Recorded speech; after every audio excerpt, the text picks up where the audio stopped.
Good morning, everyone, and welcome. It is Friday, August 5th, 2022. This is the monthly meeting of the Oregon Housing Stability Council. I'm Claire Hall, the council chair. And to say we have a packed agenda today is putting it mildly. We've got a 200-page meeting packet for the council, which I'm sure all of you have committed to memory through rigorous study. And I believe it's, at least since I've been on the council for 4.5 years, a record number of transactions in one meeting. We also, in a couple of moments, will be getting to public comment. And we have 19 people signed up for public comment, again, which is a record by far. And so a couple of things I want to say, because we also do have that full agenda, and these items need rigorous review and discussion of the council. Rather than the usual 3-minute time limit, I'm going to impose a 2-minute time limit on comments today. And when 2 minutes arrives, I will say time. And at that point, I'll ask you to please wrap up your thought just as quickly as possible. Well, we're still getting people admitted into the room. Let's see if we could. I'm just going to jump down briefly. Report of the chair. I am going to forego my chair's report today. And report of the director. Do you have anything to share with the council right now, Director Bell? Chair Hall, I think we can get right into public comment, and I may have a very quick 2-minute update, and we'll yield the rest of my time so we can get into the agenda for this morning.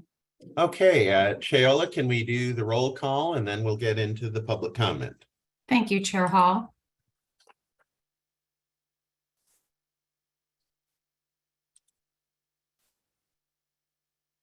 Councilmember DeFontorum. Present. Councilmember Farrell. Present. Chair Hall. Present. Councilmember Higginbotham. For the record, Councilmember Higginbotham has been excused from today's meeting. Councilmember Lee. Here. Councilmember Mena. Here. Councilmember Rogers.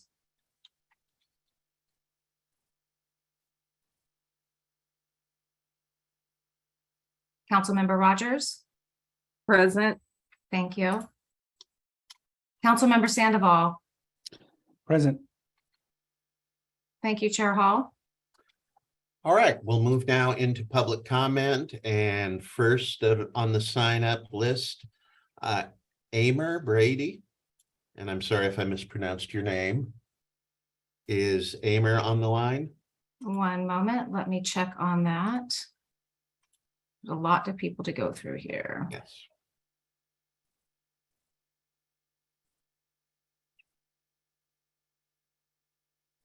I do not see this person on the list as of yet. Okay, how about Neil Whitaker? Yes. Respected members of the committee, I'm speaking regarding the ongoing situation at the studios at Milepost 5. Our community still has no indication that OHCS is investigating the documented ineligible tenants at this property. On March 3rd of this year, there was a violent incident inside the studios involving an ineligible tenant and 2 female victims. There is now a lawsuit that is the result of the violent actions that this ineligible tenant took against females in adjacent units, leading to an all-night standoff with police. This ineligible tenant was somehow able to slip around whatever criminal background screening process the studios had set up. Residents had reported his raging out and flashing guns for months. Threats to neighbors across the street resulted in a police report. Guardian blew off 4 months of constant concerns with hostility and refused to even admit he lived in the building. We know Guardian had his full legal and correct name on the rent roll. All information on his Oregon criminal background was readily available online through the Oregon Judicial Department. Even more recently this year, in communicating with police, it was discovered that yet another well-known criminal at the studios had a sodomy 1 conviction. This is one of the specific felonies that should have prevented him from ever living next door. This conviction involving the rape of a minor requires registering for life as a sex offender. In informing Guardian of this dangerous error, they refused to acknowledge it over and over until we finally showed them our evidence and demanded he be removed, or we would seek authorities over their head. Even then, Guardian refused and was allowed to get away with it by simply giving the highly suspect excuse that the tenant provided false information. What does this mean if they had his full name? If we as neighbors with no screening service could easily find his record, why couldn't Guardian? How could OHCS allow Guardian to violate the laws and put all of us in that kind of danger without any repercussion? The studio's office tells us they use Screeners Inc. for background checks, but gave a phone number and email address for this company off the current rental application that is disconnected.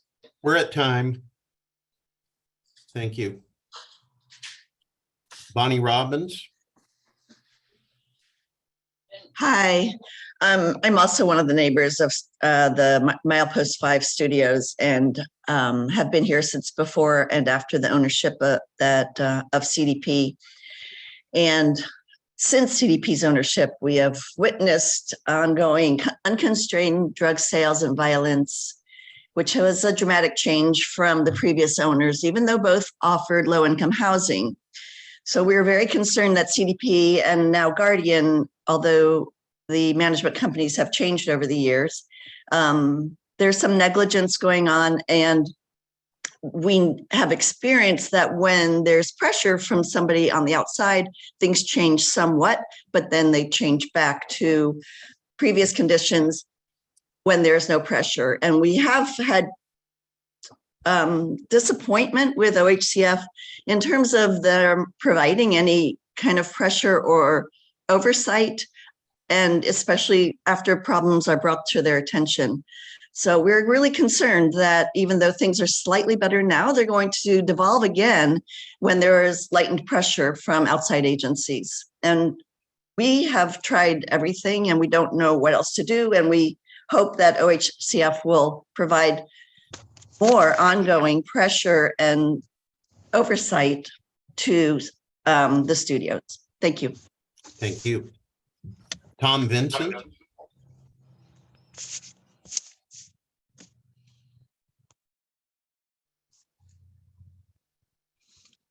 Do we have Tom Vincent online? Okay, we'll move to Holly Forsman.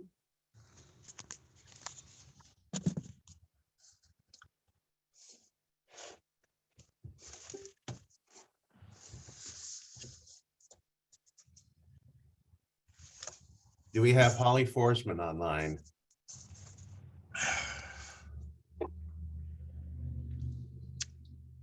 All right, we'll move to Jessica Woodruff. Good morning, Chair Hall and members of the council. My name is Jessica Woodruff. I'm here representing Community Development Partners, the owner of Milepost 5 Apartments. Today, I'm joined by, I'll be the only one speaking, but I'm joined by Kyle Payne, our president, Brad Long, our director of asset management, and Melissa Baker, our portfolio manager. I'm here really just to acknowledge that there have been challenges at Milepost 5. And we did provide written comments, so I won't go over that, but I did just want to share a few of my personal thoughts on the matter. So I just want to share my commitment and CDP's commitment to making sure we provide healthy, safe, affordable housing in the community. I grew up in rural Oregon. I live in Portland, and I've been working in affordable housing for 18 years. What I can say based on my experience is we have a very capable, hardworking, dedicated team, very focused on the issues at Milepost 5. We also acknowledge that there are things going on in the city of Portland. This project is very close to the most dangerous part of Portland at this point. And some of, I think, what our business as usual approach just aren't working with all of the challenges we're facing in Portland right now. So I love this city, but it is something that we have to do to kind of rise to the occasion and work with OHCS and our other partners. We're working with the police as well to address the concerns. And so, like I said, I just wanted to make sure everyone here is aware that we're very committed and look forward to working with you to make sure we provide healthy housing. Thank you. Thank you. Do we have Dorothy Albritton on the line?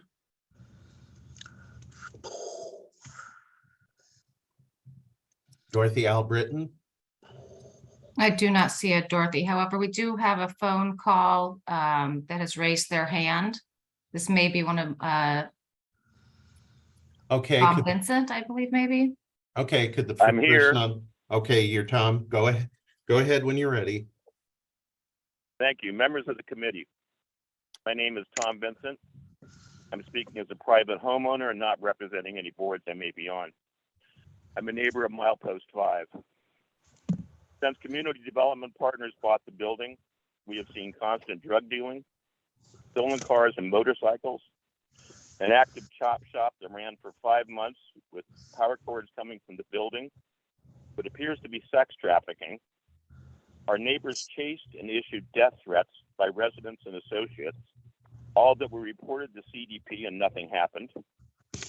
Violent assaults, heads smashed into cars, bloody pistol whippings and shots fired. An armed person with a shotgun appearing to be going in and out of the building. I saw what appeared to be a meth lab being disassembled. Endless squatters and criminals entering through broken doors and windows, and multiple bodies being removed by the medical examiner. All of the above, I can prove this by providing letters and affidavits from our attorney from 15 to 20 neighbors or residents. During this time, Community Development Partners deflected or ignored probably over 75 emails. As you can see, they let in felons and other criminals. Their background checks seem to make no sense whatsoever. The last meeting, you said that you heard us. I'm very interested in hearing what you actually have done. There's been a slight improvement in the last 5 months, but because there's been no accountability, there's no guarantee this won't happen again. This is largely because they brought in security after leaving the building abandoned for nights and weekends for over 1.5 years. I'm going to ask you, if this was happening in your neighborhood, and this is not a criminal area, this is a normal, working class, very calm, multicultural neighborhood, what would you do if this was happening next door to your house? We're at Thank you for your time. time. Pardon me. And I understand we now have Holly Forsman online. Yes, thank you. Thank you for giving us the opportunity to provide some content here. I know many of you on the phone call are aware who Guardian Management is, but we're an owner, operator, and developer of multifamily housing in the Pacific Northwest. We've been a long-term partner of OHCS with 20 years in the industry, and we pride ourselves in our teams and our partnerships and the transparency that we approach in our management style. Our highest priority in all of our projects is providing stability and security to our residents. Our residents are really our highest priority, and that is not something that we take lightly. We've had successful partnership with CDP, who we're here to support today in the Milepost 5 project. Guardian CDP alike have a proven track record with the state and in the affordable housing arena. We were approached by CDP to take on Milepost 5's management. And despite the incomplete rehab of the project at the time and the climate we were headed to in the pandemic, we did agree to take this project on to be good partners to both OHCS and CDP and making the successful project. We've been dedicated to the project since February of 2020, and I'm sure you all can appreciate the timing and our climate that we took this on. Milepost 5, on top of that, is a unique and challenging affordable housing community, and it's more than in a problematic community neighborhood. Milepost 5 is 1.5 miles away from what has been coined the Portland's deadliest block. We didn't coin it that, and we don't want that to be the case, but in the Oregonian recently was an article that spells out the hurdles of the neighborhood that surround Milepost 5. The neighborhood really is the problem. It's not Milepost 5. COVID obviously gave us some different challenges with isolated residents and the eviction moratorium. We can't hold people accountable for their actions when we can't evict anyone for their behavior. So We're today, at time. I'm sorry. Kwabena Siaka.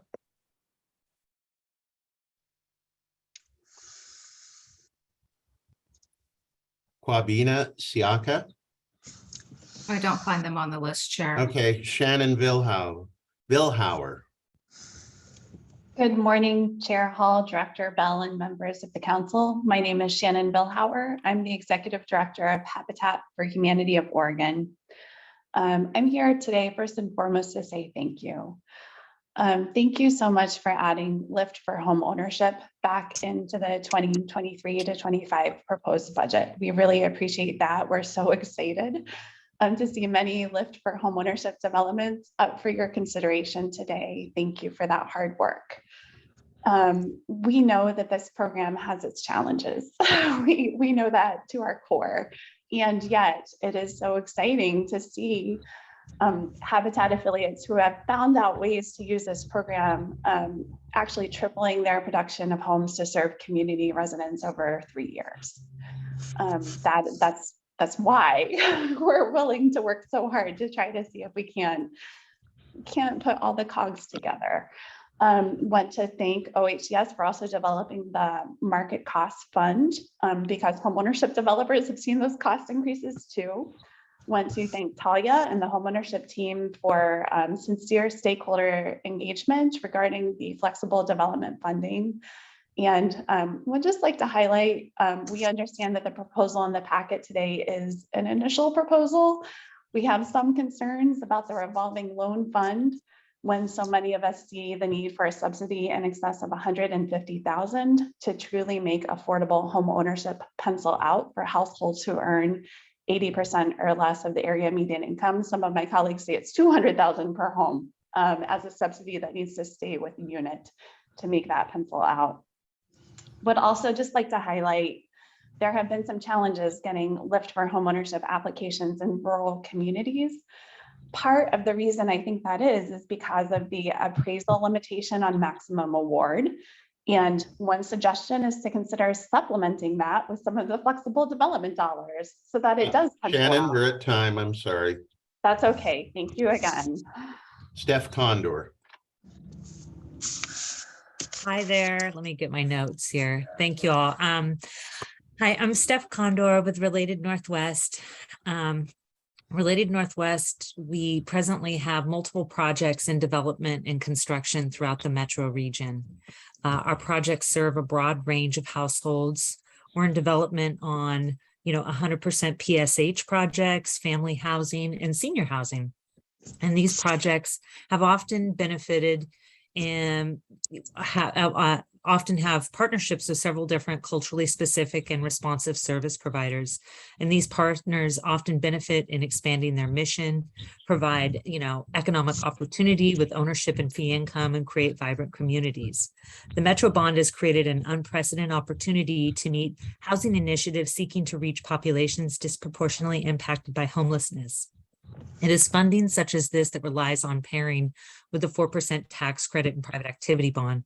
And I encourage OHCS to consider increasing the private activity bond allocation for the metro region as a percentage to assist them with getting through their backlog. The reality is you have to support areas that have voter approved funding. Many outlying areas have critical need but fall flat due to lack of funding. 4% and private activity bond alone don't make those deals work. Metro Bond can be a future role model for other jurisdictions for fundraising, but only if it can prove successful, and it relies on state participation through the 4% tax credit and private activity bond. And that's all I have to say. Thanks Thank you very much. We appreciate it. Brian Hoop. Good morning, Claire Hall and members of the council. My name is Brian Hoop, Executive Director of Housing Oregon. Members of Housing Oregon's Portland Metro and Rural Policy Councils recognize the complexity and urgency OHCS faces on the 4% LIHTC private activity bond issue. We've appreciated OHCS's stakeholder engagement efforts to date and hope to continue dialogue to collaboratively problem solve on this issue. I provided more details in my written comments. Both our Portland Metro and Rural Policy Councils support the originally proposed split of 70% for Portland Metro and 30% for the balance of state. Prioritizing PAB for projects with local voter-approved funding addresses a larger need in the Portland Metro area for permanent supportive housing and 30% AMI units and that there's a higher share of the state's BIPOC renters in the Portland metro area. Second, we support the recommendation to require 60 years of affordability. Limited public resources such as 4% LIHTC should ensure permanent affordability. We recommend going one step further and providing preferences for mission-driven and culturally specific nonprofits in recognition of their historic commitment to permanent affordability. On that point, we support prioritization for culturally specific partnerships if resources are oversubscribed. On the issue of prioritizing projects that are ready to start, we recommend OHCS track benchmarks, not the actual closing date, which is affected by circumstances out of the developer's control, such as land use approvals and building permits. If OHCS decides to continue to track the closing date, we suggest a minimum 1 month beyond the initial closing date before they are bumped. And last, we recommend OHCS allow LIFT funding to utilize income averaging in 80% units, because this would help support the overall project stability and the 0 to 30% units. It would also benefit the increasing numbers of people whose incomes just slightly exceed the 60% limits, especially in rural projects. Thanks for your public service and for considering my comments. Thank you, Brian. Okay, let's see. Next up, we have Lee Cha.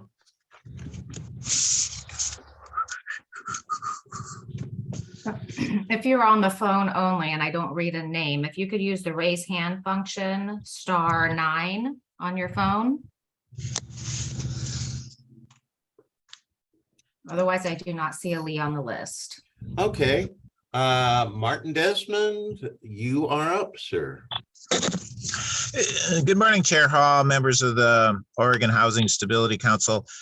My name is Martin Desmond. I live at the Harbor Village Cooperative Mobile Home Park in Newport. I'm a member of the Co-op's Finance Committee.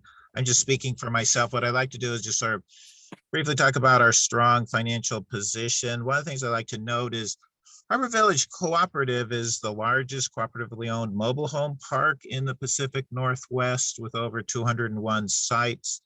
When the park came up for sale in December of 2020, several of us organized a successful effort to purchase the park with the help of both CASA and NOAA, which helped finance the bridge loan to purchase the park for $9.7 million. I'd like to briefly discuss our financial condition. The 54 mobile home spaces pay $473 in space rent. The long-term RVs pay $600, approximately $600 per month. Right now, we're generating approximately $100,000 in monthly income, primarily due to space rent. Expenses run approximately $85,000.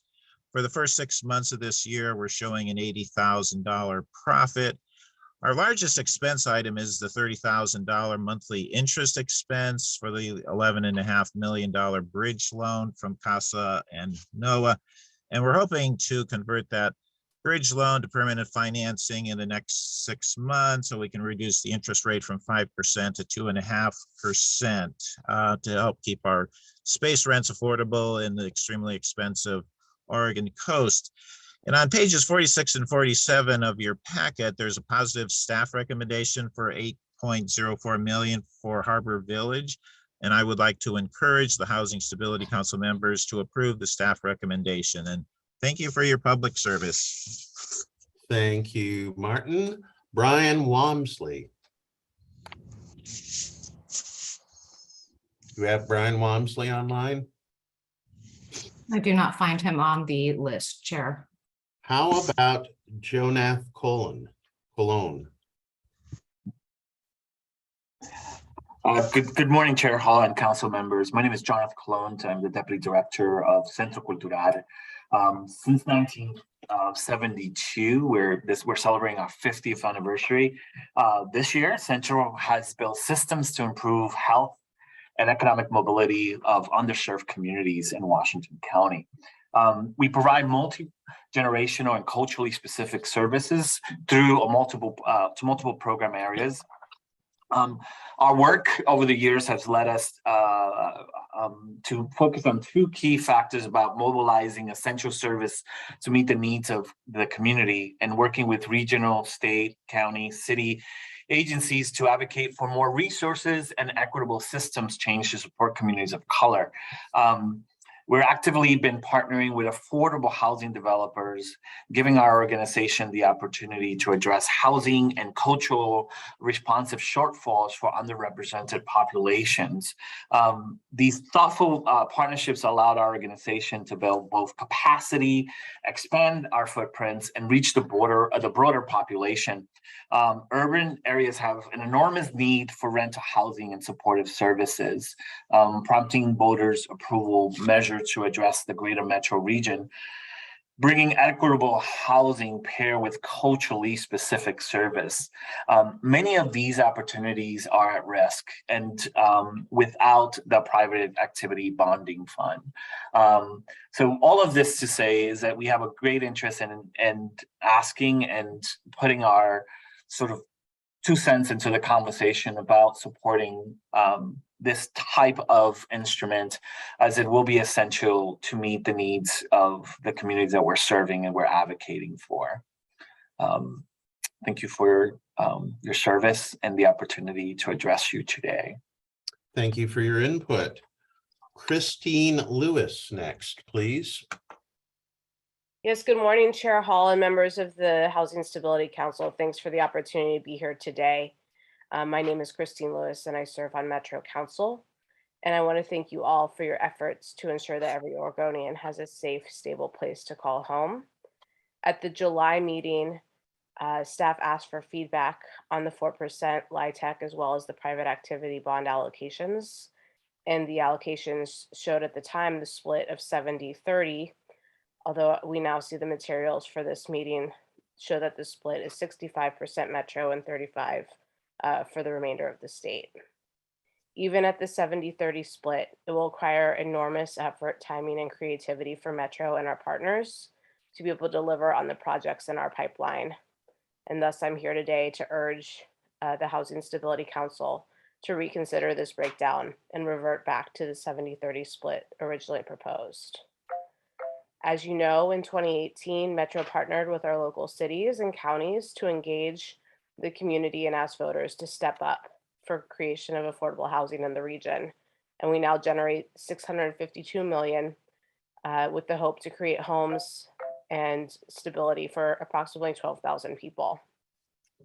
Our housing bond dollars are being spent with a strong equity component that aligns with OHCS's values.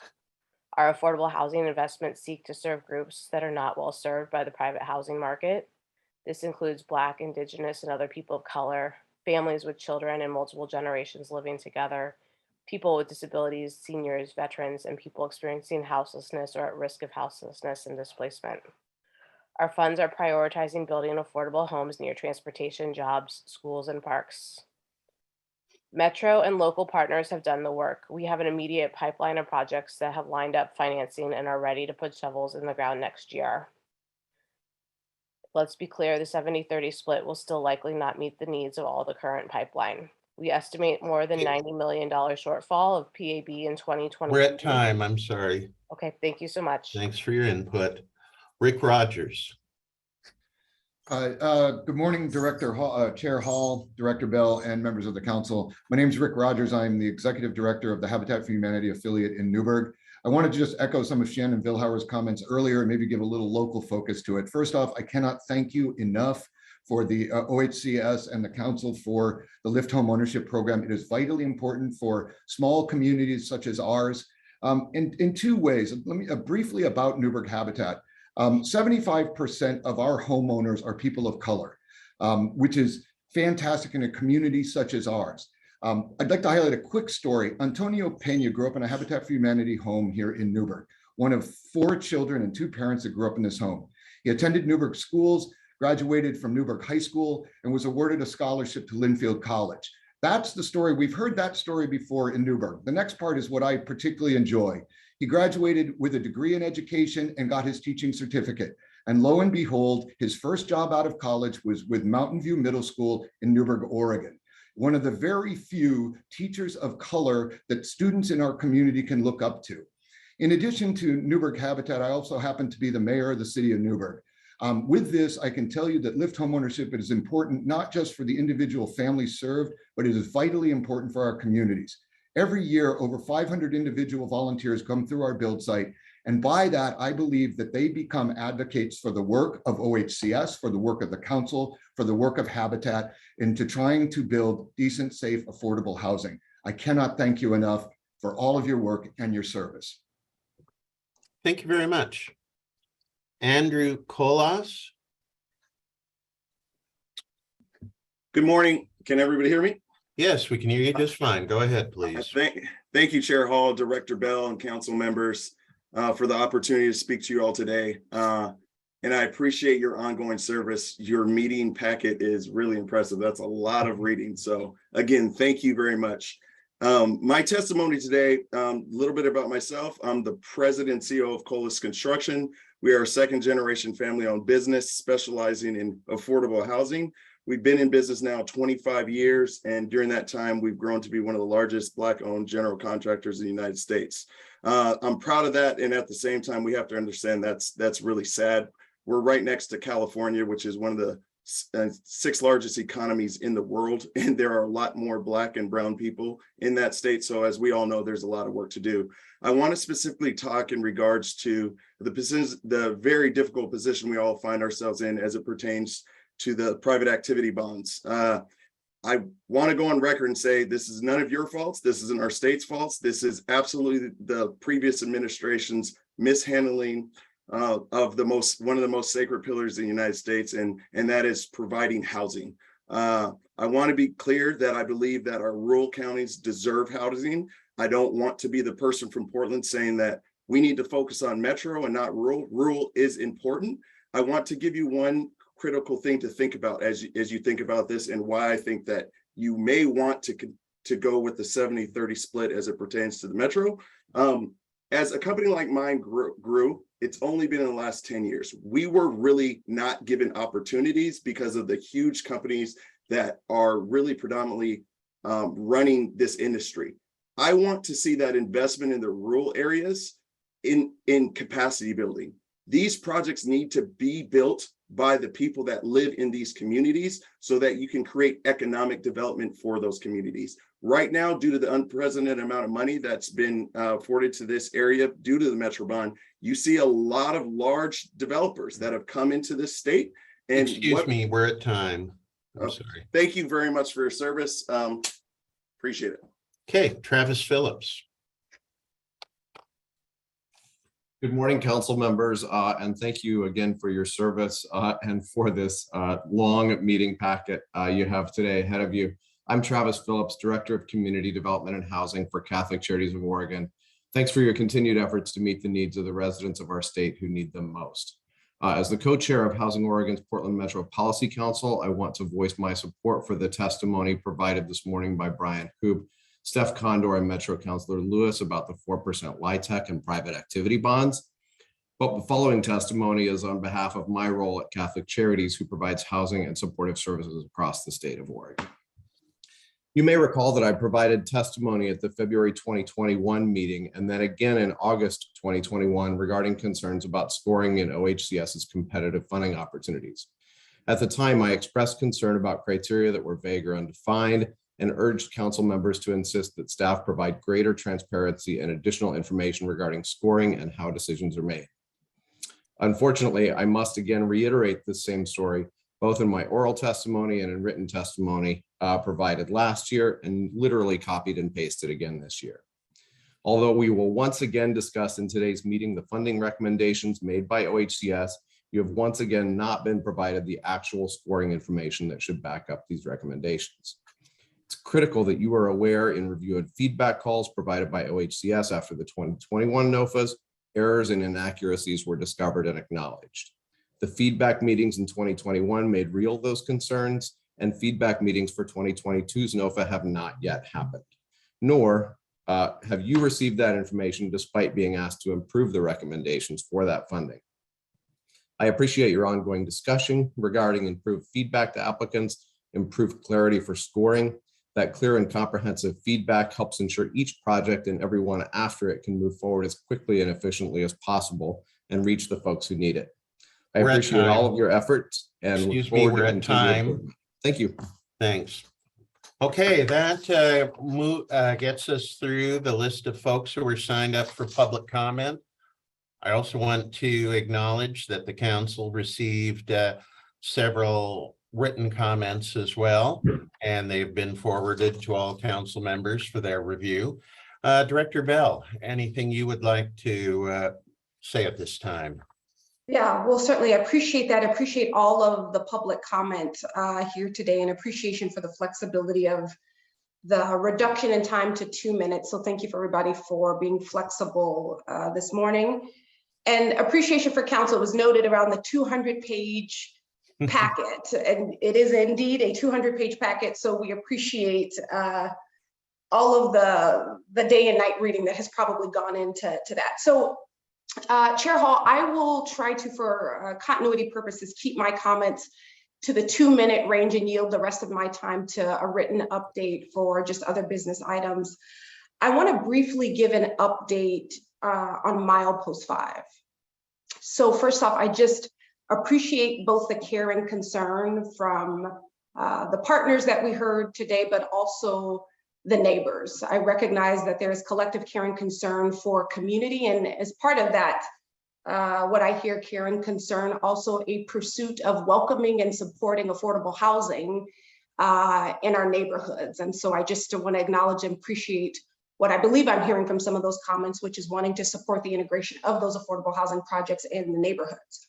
So we've heard from the neighbors today, and I think it's important to just be very clear too that we're hearing from community, but not necessarily the tenants. And so I want to just make sure that that distinction is made very clear just for public transparency purposes. The other piece that I also want to make sure that we can also kind of take this back for follow-up is around roles and responsibilities. And so I want to make sure that we are doing our due diligence, and perhaps we have not provided that in writing, and we're happy to do that, is to make sure that our partners, particularly in those neighborhoods who, again, have care and concern for what's happening around them, just have clarity in roles in terms of what is OHCS's responsibility in this, what is the owner's responsibility, and what is the property management's responsibility in that. Because of so much of what we've heard thus far, and I don't want to try and re-articulate what we've heard, but I think by and large what we've heard are issues that communities are facing, and none of our communities are a problem. No individuals that live in communities are problems.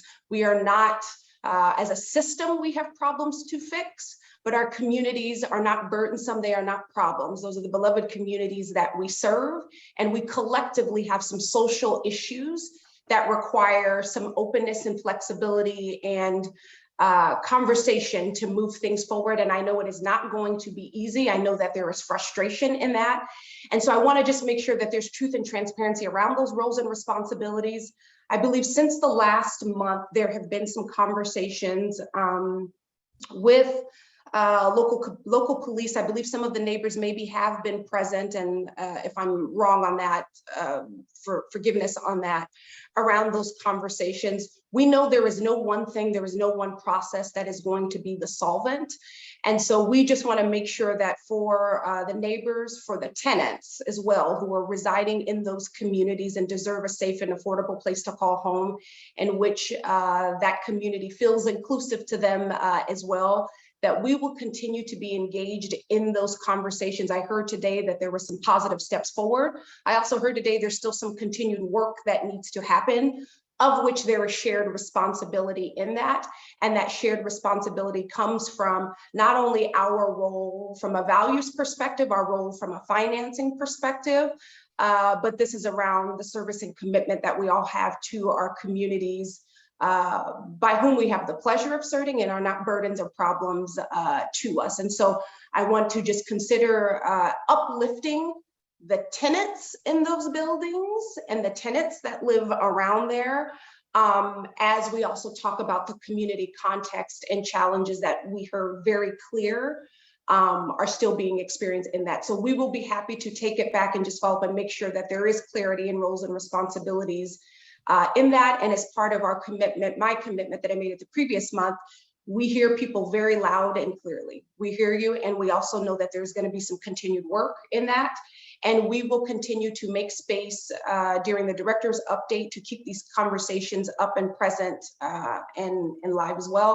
If there's anything that our councils need in terms of data around some of the affordable housing projects that also are in that neighborhood, just to give a broader community context, we're happy to bring in that data as part of those conversations. So that is it. I will yield the rest of my time for now, Chair Hall, so that we can get into our hefty agenda. Thank you, Executive Director Bell. And I said I was going to forego the chair's report, but I just want to offer up a couple of reflections. And I'm really appreciative of all the thoughtful testimony from a variety of viewpoints and experiences that we heard today. And, I want to just offer personal reflections on the request from Metro. And I grew up in the metro area, inner Northeast Portland, and I'm still a frequent visitor. And believe me, I absolutely know that the challenges they are trying to overcome here, basically 4 decades of disinvestment in housing by our state and federal governments. Fortunately, the state government has seen the light, and it would be wonderful if our federal partners did as well. But I look at my county as just one rural example. In the last few years, we've been able to open 2 lift projects, 2 more are in the pipeline. Yet for Newport, our rental vacancy rate remains less than 1%, the absolute lowest along the Oregon coast. And a reminder to my council colleagues, we are scheduled for a 15-minute break at 11:45, and we will take that as close to that time as possible. And again, trying to keep this train on the track, I'm going to be very strict about reconvening after 15 minutes. So if you want to be on the train, be on the platform. Now we move to our next agenda item, presentation from the Central Services Division. And who's got that? Chair Hall, that would be us, Central Services. Okay, welcome. Please introduce yourselves and begin the presentation. Thank you. Good morning, Chair Hall, Director Bell, and members of the council. I'm Sarah Roth, Central Services Administrator, and I've been with the agency since March of this year. Thank you for having us here today, and this is our first time presenting at the council, and we will be sharing information regarding our staffing demographics. In support of our values and one of our agency's diversity, equity, and inclusion strategies, we continue to create responsible pathways and opportunities within our workforce, which makes us effective in delivering services to Oregonians. Human Resources Assistant Director Laura De Leon and Senior Human Resources Analyst Christopher Henderson will be walking us through the demographics report, including the trends that we have observed over these last few years. Laura and Chris, thank you. Thank you. Good morning. Thank you, Chair Hall, Executive Director Bell, and council members. My name, for the record, Laura De Leon. My pronouns are she, her, hers. I want to again thank you for the invitation to share our staffing demographic information with you today.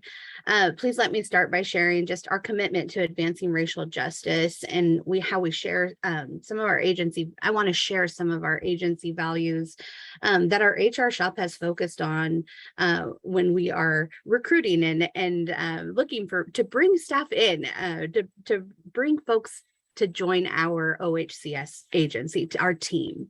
One of those values is collaboration. So working with external partners, really working on relationship buildings with relationship building with universities, different diversity groups across the state, so that we can source candidates and then spread the word about our opportunities internally and externally.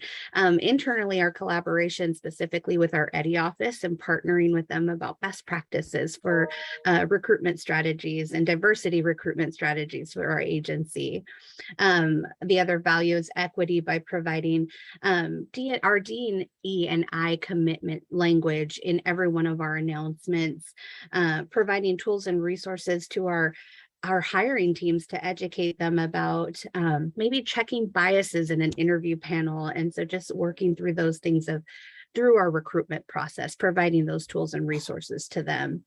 And integrity, one of those values is making sure that we are consistent, that we have consistent practices through our recruitment process to help ensure a fair and equitable opportunity for all who are applying for positions within our organization, and that they are also in accordance to all governing state policies, state and federal guidelines. So we're making sure that everything's consistent and we're following policies. One of our goals of our HR shop is to open the door to careers in state government here at OHCS, but also for the state as an enterprise. We want to invite folks to join our team, and then we want to develop people and see them grow, provide opportunities for professional development, so that folks, they're not always going to stay with OHCS, but we would love that they stay with the state of Oregon as an enterprise and advance in their career as a public servant. So with that, I think we can go ahead and get started on our presentation, on our slides. And so I'll pass this over to Christopher Henderson. Thank you. All right. Good morning, council members. I just want to make sure before I dive into this, is everyone able to see the presentation? Yes. Perfect. All right. Thank you. So Laura and myself are going to do just a little bit of back and forth as we go through this presentation. So just as a brief overview of what we'll be covering today, we're going to talk a little bit about our current demographic makeup within the agency, and then we'll discuss a little bit about our staffing strategies that we have employed over about the past year to really try and get some improvements to the folks that we're bringing on board. And then we'll also discuss some staffing trends that we've identified within the agency, particular around new hires, internal promotions, and separations. So the first piece that I want to talk about is going to be current demographics. But before I dive into that, I do just want to put out a disclaimer.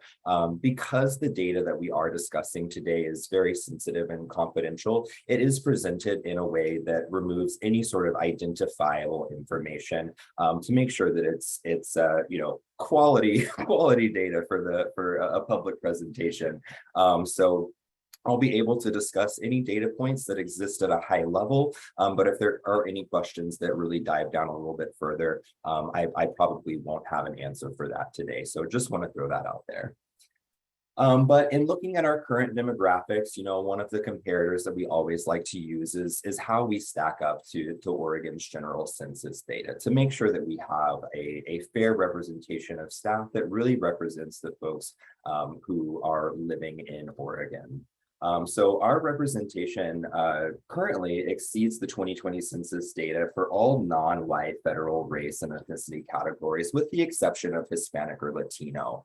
Over the past 4 years, that particular demographic has been one that we've always lagged behind a little bit, but on a positive note, and we'll talk about it a little bit later on, year after year, we are continuing to increase our representation, and we'll see the numbers on that a little bit further here in just a minute. But as of July 1st of this year, our current makeup in the agency is 9.54% of our staff identify as Hispanic or Latino, compared to Oregon's demographic census data of 13.4%. So a little bit of a lag that we continue to be aware of and try to close as best we can.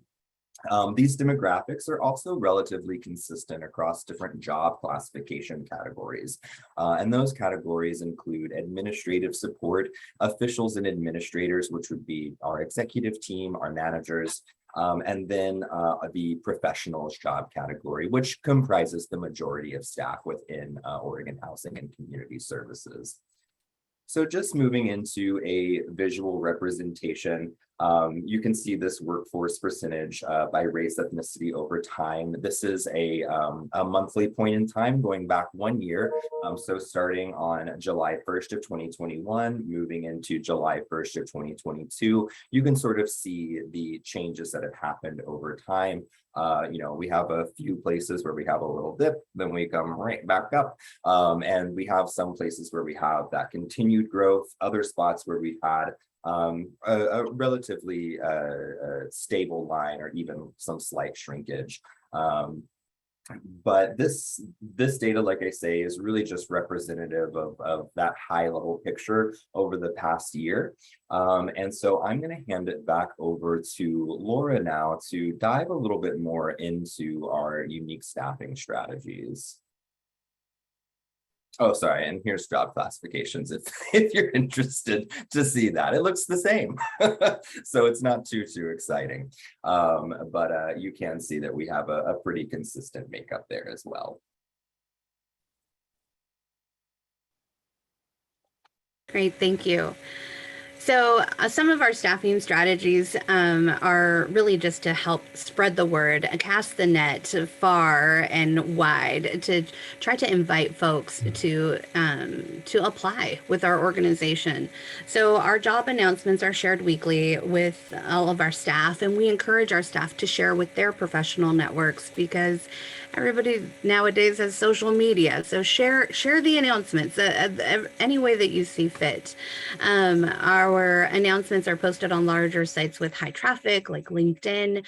Our recruiters are working with the Department of Administrative Services on a LinkedIn project where hopefully Department of Administrative Services will be taking on a larger contract with LinkedIn and providing us some tools instead of each individual agency having their own contract with LinkedIn. So wanted to share that.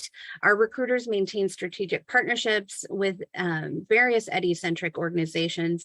We're talking diversityjobs.com, connections with Urban League, the Government Alliance on Race and Equity, Handshake. So really just partnering and building those relationships with these groups to try to spread the word and be involved and try to see where we can be involved and connect with these groups and see and strengthen that partnership. The more we can be involved, the more that they will talk about our positions and hopefully promote our positions with their organization and strengthen that partnership and that relationship with them. We recently piloted a new interview process to enhance our candidate experience, and we're really talking about involving, and this is where we talk about partnership with our internal EDI office and our D&I committee in creating an EDI panel and just that experience for the candidate. And we want to focus directly on the agency culture and our EDI initiatives. So, and then we're providing avenues to demonstrate that talent. And so we really, I think another big piece here is we talk about, how do we get folks in? I really want to, on this slide, I just really want to talk about what are we doing to retain folks? What do we do to keep our folks here? How are we developing our staff? What are we investing in? And so I want to share that our agency has invested in our employee engagement efforts. Our HR shop is leading our employee engagement efforts, and it is in its infant stages. I will say it's just a little over a year, but we really focus on what are basic needs of the employee. Do you have what you need to do your job? Do you know what's expected of you at work? And so we talk about that, and we've had surveys, and we're very transparent with that information. So it's not just managers getting that information, it's all agency. So staff can see where we're at and how we are doing. And so we have seen from one survey to another that there has been an uptick in engaged staff. And so we know that those efforts are working. So we're working with leadership to provide them them the tools to have conversations with their staff about what it is like. Do you know what's expected? Do you have what you need? And then we would be able to move on to the next phase in that. And so like I said, we're just a little over a year with our employee engagement efforts, and we have seen progress, and we are continuing to, our leadership has given us the support to continue to move those employee engagement efforts forward. So I wanted to share that. And really just talking about opening the door here for folks to state government. OHCS is one agency. I myself, I always share personal stories, so sorry if this is inappropriate, but you know, I started at ODOT and then transferred to another agency and transferred to OAA, and now I'm here at OHCS. And so I think possibilities are endless when you work for the state as an enterprise, but if we can get folks in the door and help them realize their career dreams, whether we want them to stay with us, but we know that that's not a reality, right? Folks move on. And but if we can provide them the skills that they need and prepare them, then that's it. We're doing it right. We're doing it because that's how we get people in, we bring them in, we help them get to where they want to go. And that's the goal. That's really what our goal is here. So we want to develop our staff and make sure that they have those opportunities. You know, the state as an enterprise is very unique in the fact that we offer rotational opportunities, and that is something that is not offered outside of the state, where you can have your position, but if you want to go check out another position at a higher level and gain some skills, you can do that. You can rotate into another position, whether that be in another division or another agency, as long as the leadership can come to an agreement of that. And so that's just another unique way that the state can offer professional development and growth within our agency or the enterprise as a whole. So I just wanted to share that in this setting. And so with that, I'm going to go ahead and pass it back to Chris, and we'll get back to the data. So thank you. Thank you. All right, so we'll now move on to talking about some of the staffing trends that we've identified here. So to start, we'll talk about new hires. One of the really positive things that we've observed over the past year is we have had growth across every single one of our race and ethnicity demographics. Some, as you can see, are much larger than others. And a big reason for that is because whenever we break it down to like the individual count, those counts are going to be a little bit lower, just given the size of our agency. So even sometimes when we add just one or two folks who identify with a certain demographic, it can present itself as a really big growth. But we also don't want to discount that because it is still that, that increase in representation that we want to see. So the slowest growth that we've had has been amongst our Asian demographic and those who identify as two or more races, which we really need to try and dive a little bit further into to really see if we can gain an understanding of why that is. You know, even in looking at just our candidate pool for different recruitments, you know, those two demographics are one where we also lag in actually being able to get representation within the candidate pool itself. We do really well with our other demographics, but really trying to figure out some strategies that we might be able to employ in order to help, again, close that gap and just expand our pool so that we create more opportunity there. When we look at our staffing trends over an annual point in time, and this time rather looking at it on a month-to-month basis, really trying to go back on a year-to-year basis. And we look back to 2019, and the big reason for that, the state transitioned to a new human resources information system in 2019 called Workday. And so this is one of the first times that this data became so readily available to us. And so that is the reason why we are just going back to 2019. It's not just some random arbitrary date. There is a reason there. And so some of the things that we've seen that, we just wanted to call out, I mentioned that our Hispanic or Latino representation was one that's always kind of lagged, but in these past 4 years, we have seen that representation nearly triple. So it is one of our most effective growths that we've seen. Native Hawaiian and other Pacific Islander, as well as American Indian or Alaskan Native demographics have also experienced some pretty significant growth over these past 4 years. However, where we saw a decrease was in folks who identify as Black or African American, Asian, or 2 or more races. So this really kind of indicates one of 2 things. One could be a large number of staff departure over the past 4 years, or just slow growth compared to other demographics. And looking at the past year, I think whenever we look at the staffing strategies that we've employed and the changes that we've seen in our representation just within the last 12 months, I think we've identified that our strategies are really aiming to help sort of correct this direction that we saw. So I can't necessarily speak to what was happening 4 years ago because I wasn't here, but we are trying to stay very aware of it and trying to make sure that we can course correct as much as possible. And the last point to sort of call out here is that white representation also decreased, which is good because it indicates actually an overall increase in diversity. When we look at those numbers from 4 years ago,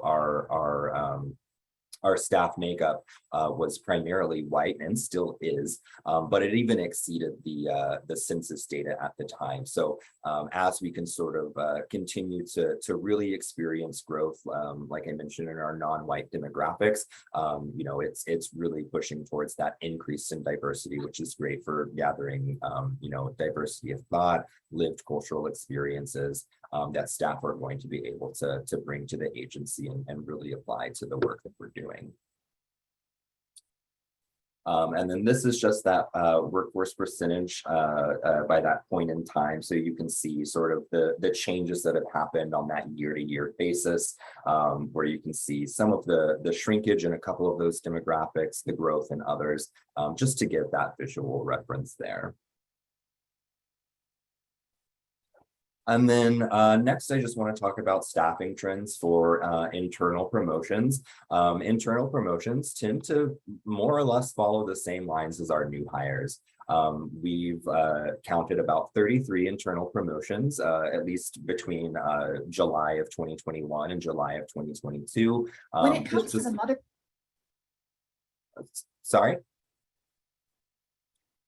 My apologies, that was on my end. No worries, no worries. I just want to make sure I didn't miss a question. So this is just going to give that breakdown of the percentage that we see, which, like I say, more or less aligns with the growth that we've seen in new hires and is relatively consistent with what we expect.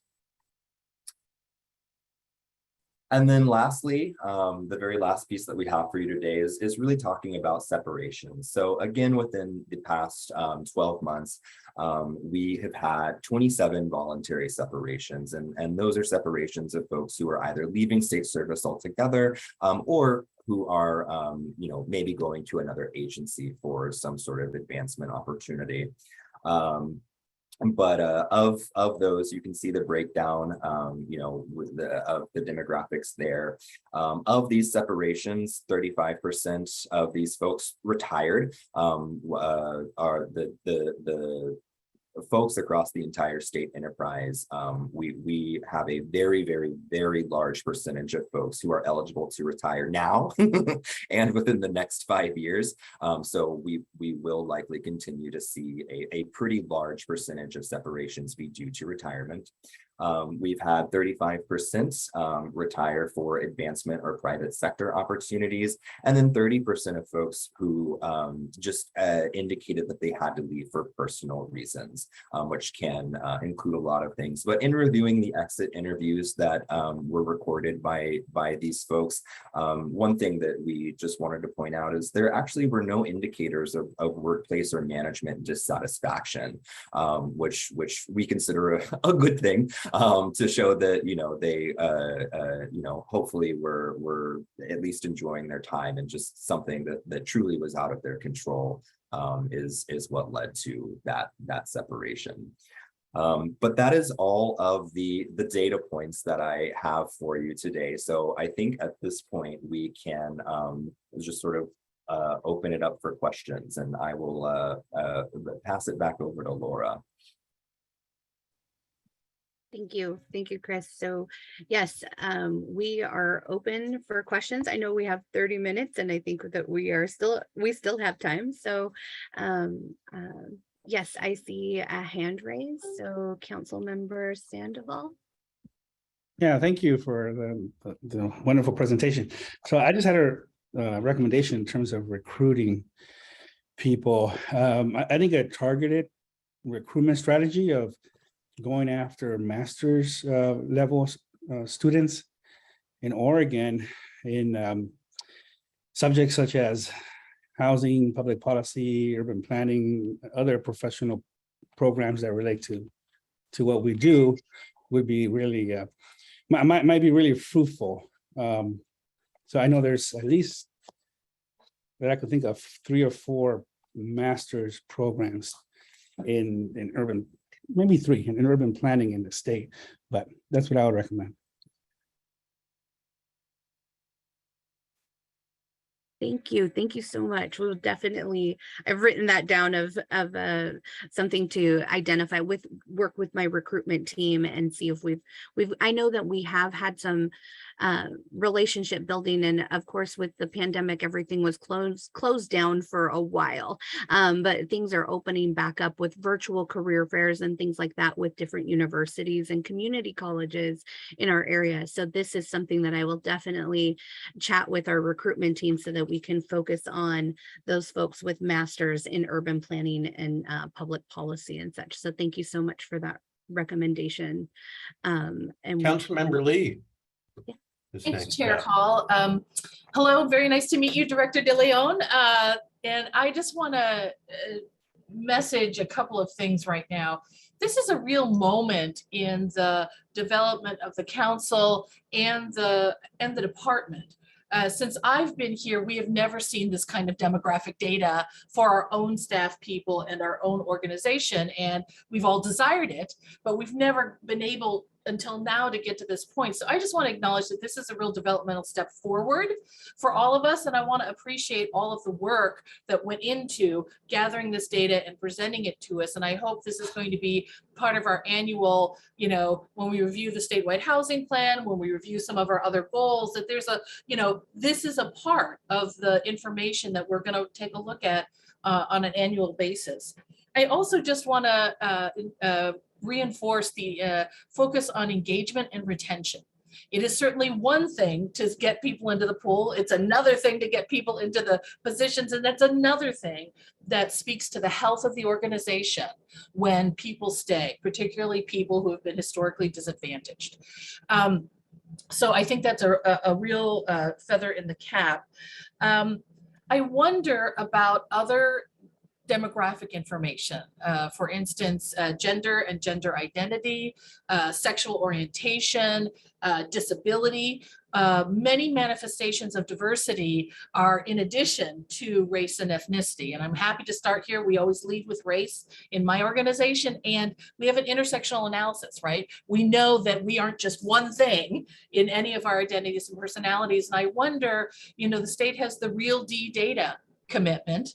I wonder if those categories of information and demographics are something that we could aspire to in terms of our own understanding of who we are as a workforce and where we need to go. And finally, I just want to offer that some of the census information about what the workforce is going to look like in 2050 talks about what the percentages are for some communities of color. So for instance, in 2050, it's estimated that 48% of the workforce will be Latinx. Our workforce is 9.5 or somewhere around there, right? That is a long way to go. And when you layer on by classification and authority within the organization, it becomes even more challenging for African American, the estimate is 14%, and we're at 2.5. So while we should take a moment and acknowledge our growth and the increases, right? In some, Christopher, you talked to this, in some ways, a 50% increase is the addition of one other person, right? In some of these situations, we should be looking at 2050, right? So we've achieved this moment in 2022. What is going to happen in 2050? And what do we need to be doing now to be reflective, if indeed that's our goal, of the census and the workforce analysis of that census?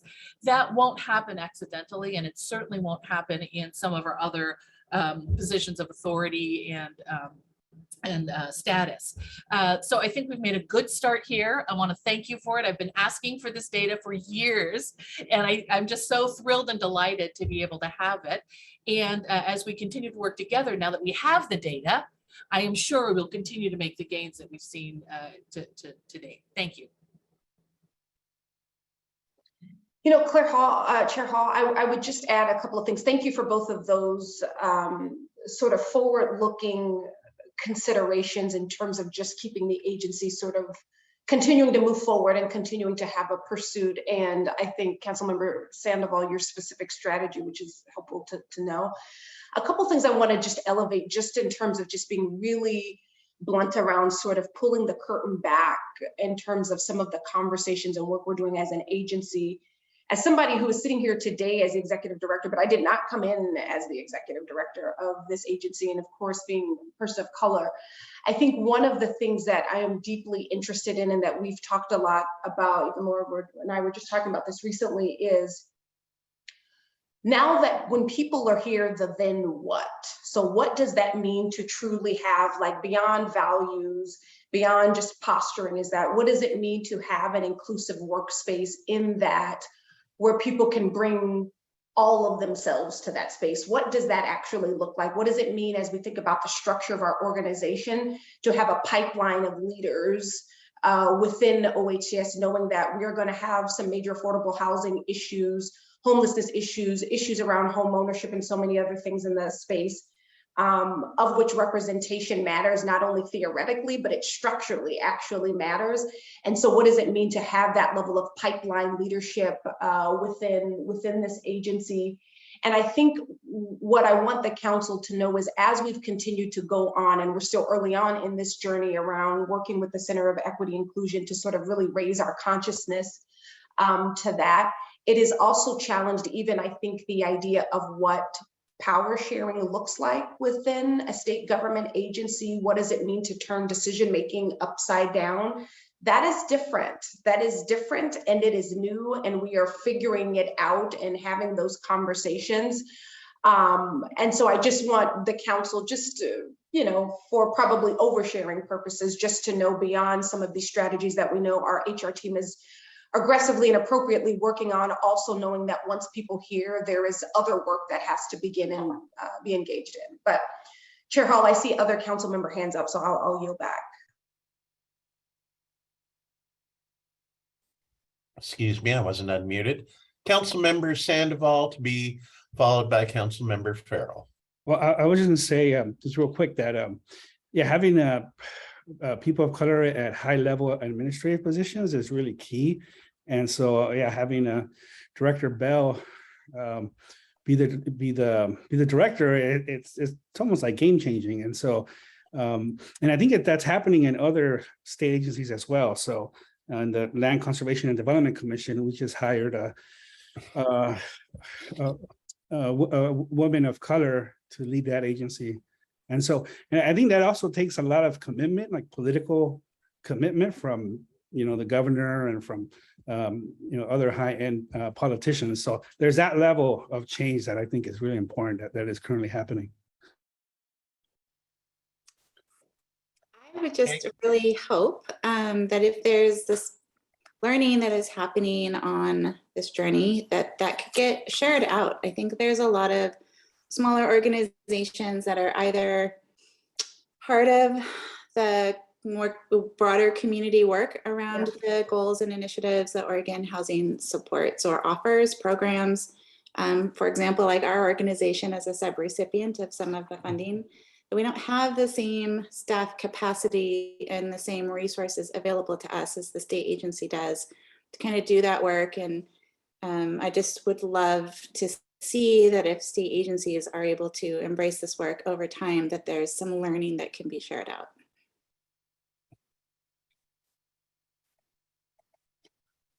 All right, any feedback, questions, or comments from council members at this point? Excuse me. I've got a good real frog in my throat. So, excuse me. I believe that brings this presentation to a conclusion, and thanks so very much. And now we'll move to the Housing Stabilization Division.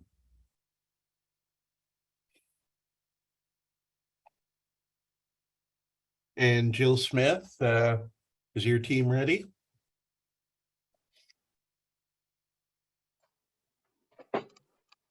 We are. I see Leanne is here, and I don't know if Mike was planning to. There's Mike. We're ready. Thank you. Good morning, everybody. I'm Jill Smith. I am the Interim Director of Housing Stabilization. And joining me this morning is Mike Savara and Leanne Marks. And Leanne is going to jump right into a presentation on our CSBG state plan, the Community Services Block Grant. And I'm super excited to learn more about this myself. Leanne, I'm going to turn this over to you. Good morning, Chair Hall, Director Bell, and council members. For the record, my name is Leanne Marks.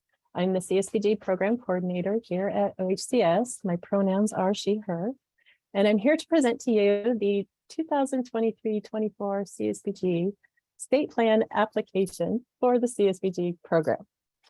The CSBG, or Community Services Block Grant, is a federally funded program, and its mission is to alleviate the causes and conditions of poverty in our local communities throughout the state.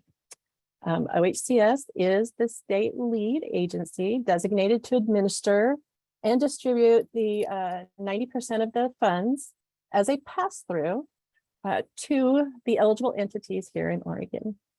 10% of the Oregon's annual award is held by OHCS for administration and discretionary usage per the statutory allowance. The primary focus of this program is on the local communities throughout the state and assessing the needs and the gaps for each community to build and support programs to meet those local needs. CSBG is not a standalone program, but it does support the eligible entities like community action agencies with their programs and services that they already have. So the CS, well, and I also, OHCS, that also encourage community action agencies to use the CSBG funds for their local innovative programs as well, and as that comes up for each community. Our eligible entities consist of 13 private nonprofit community action agencies, 4 public community action agencies, and 1 farm worker organization for Oregon. The CSBG funds are super flexible, and I think that's the most beautiful part about this program, right? And these can be used in various ways to assist low-income Oregonians within their communities, both in rural and urban regions. And a delicate, very delicate balance of aligning and meeting the goals at the national level, state level, and the local level is what does guide this state plan. The CSBG plan application informs the Department of Health and Human Services and the Office of Community Services as to the actions, our performance measures, and goals for Oregon. This is then reported out annually through our CSBG annual report. OHCS's statewide housing plan articulates how we will pave the way for Oregonians to have access to the stable housing opportunities necessary for self-sufficiency. And this completely aligns with the CSBG perfectly. So in addition to those common goals of the statewide housing plan, CSBG for this application will be focusing on a couple more goals too. And one of them is very important to me, and that is to increase and improve our data collection and reporting for the CSBG annual report. This report is big. It is a report that just does not only report on what agencies use for CSBG, but all of the funds that go into that agency. So it is a really great report, and I really am looking and striving to see how we can streamline that, the data collection into not only for the report that I will need for this program, but also for all of the other reports that the state may need too. And I'm happy to say that we have brought on Lisa Stewart, who is super familiar with not only HMIS, but also with the CSBG annual report. So I'm getting very excited that we might be able to make some progress here. And then the other goal, which will always be another goal of mine too, but is to advocate for the continuation of these funds. We're always every year put up on the chopping block at the federal level, and we keep coming through, which is great. And I just really want to be able to report that data so that they keep those funds coming. Working on community involvement and program effectiveness and supporting organizational best practices that will support all of these efforts too. So lofty goal, but I feel like our team is growing here. They're getting more familiar with CSBG as our new staff is coming in. And I'm really looking forward to how we can, coordinate and establish linkages, not only with the government agencies, social services, community action agencies, but also focusing in on cultural specific social service entities, tribes. And there's been some progress in that I'm excited about. So definitely looking forward to working on that goal throughout this time. So the CSBG state plan application is required to undergo a public hearing and have an open comments period. The public hearing took place on July 11th. I had planned to come and present to you on July 1st, but I took a vacation day so I can have some mental health. So I gotta take care of the self too, right? So we did have it on the 11th of July. The comment period closed on the 25th. We did have 11 guests that arrived, but there were no comments that were provided or submitted, although I did encourage several times throughout the public hearing to, if this isn't the place for you to submit comments, please email me. I want feedback. I want suggestions. And I did not receive any, so it was a little, dang it, I'm gonna keep trying though.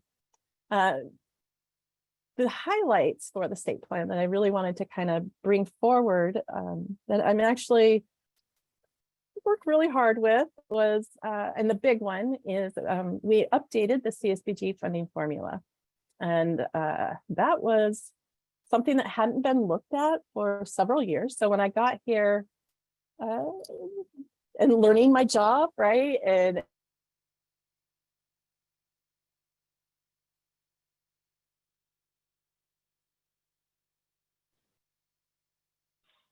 hey, Leanne, you just cut out on my end.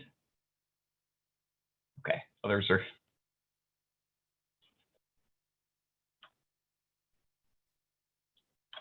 We'll get. It looks like we have a technology issue, and while Ms. Marks is maybe reconnecting, maybe the team can attempt to pick up where she left off.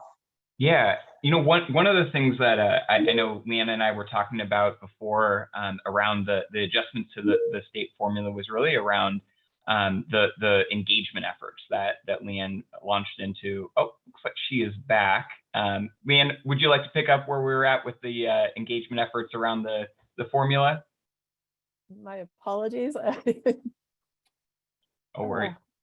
Broadband, right? Okay, that's fine. So yeah, I'll jump in where I was at as far as talking about the CSBG funding formula and updating that. Utilizing Julia, they were extremely helpful in these conversations. And so we updated the formula to not only include the state poverty percent of state and the county state poverty rate ratio, which we felt really needed to be a part of this formula, but also included new factors to include our equity factor, which is the percent of people of color in poverty, and a rural factor. So these are new factors that have been introduced. This was an agreement with the CAPO and the CAA network. I brought, making several presentations, and this is what we agreed on, and it felt like a big win. We also agreed on a base amount that was set at 125,000. And we're utilizing OHCS's methodology for allocation formula of the 5.44% for OHDC. And with all of that, we agreed to do a 3-year phase-in approach for budgeting planning.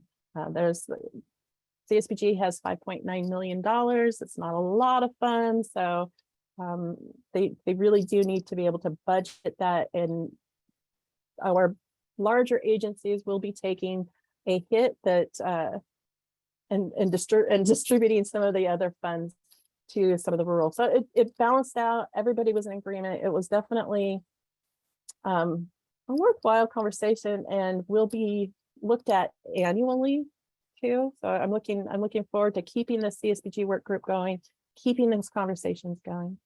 Another highlight that we have is that we at OCS, Office of Community Services, they send out the American Consumer Survey Index every other year, and the survey results are utilized to improve the program in the development of not only the state plan, but distributions of funds, the use of our discretionary funds, training and technical assistance, monitoring, linkages, communication, customer satisfaction.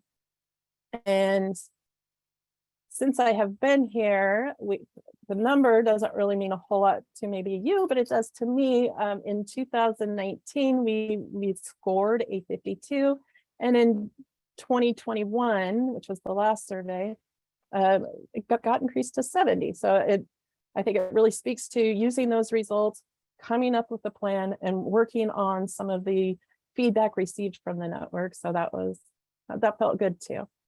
And so we're setting our scores a little bit higher, just to try to keep improving that process in the state plan as well. And then the other piece that I want to also kind of highlight is that we're really working to expand our training and technical assistance activities that not only include the tripartite board trainings and regional training and Roma training, which are all meeting the CSBG piece requirements for the CSBG Act, but we also want to focus on the DEI training for the CAA network and help elevate that as well, and having conversations with new staff that have come in on how we can work with new staff being here at OHCS, and the training and technical assistance that they're working on, and where do things overlap? Where can we work together? So, those are, I think, are the biggest highlights that I have. And so this would conclude the summary of my our CSBG state plan for federal fiscal year 23-24. I thank you for your time, and I ask for any comments, feedbacks, questions, suggestions, anytime, not just today. I'm sorry, council, anything today for Leanne? Councilmember Lee. Thank you, Chair Hall. Thank you, Leanne and Mike, for the presentation.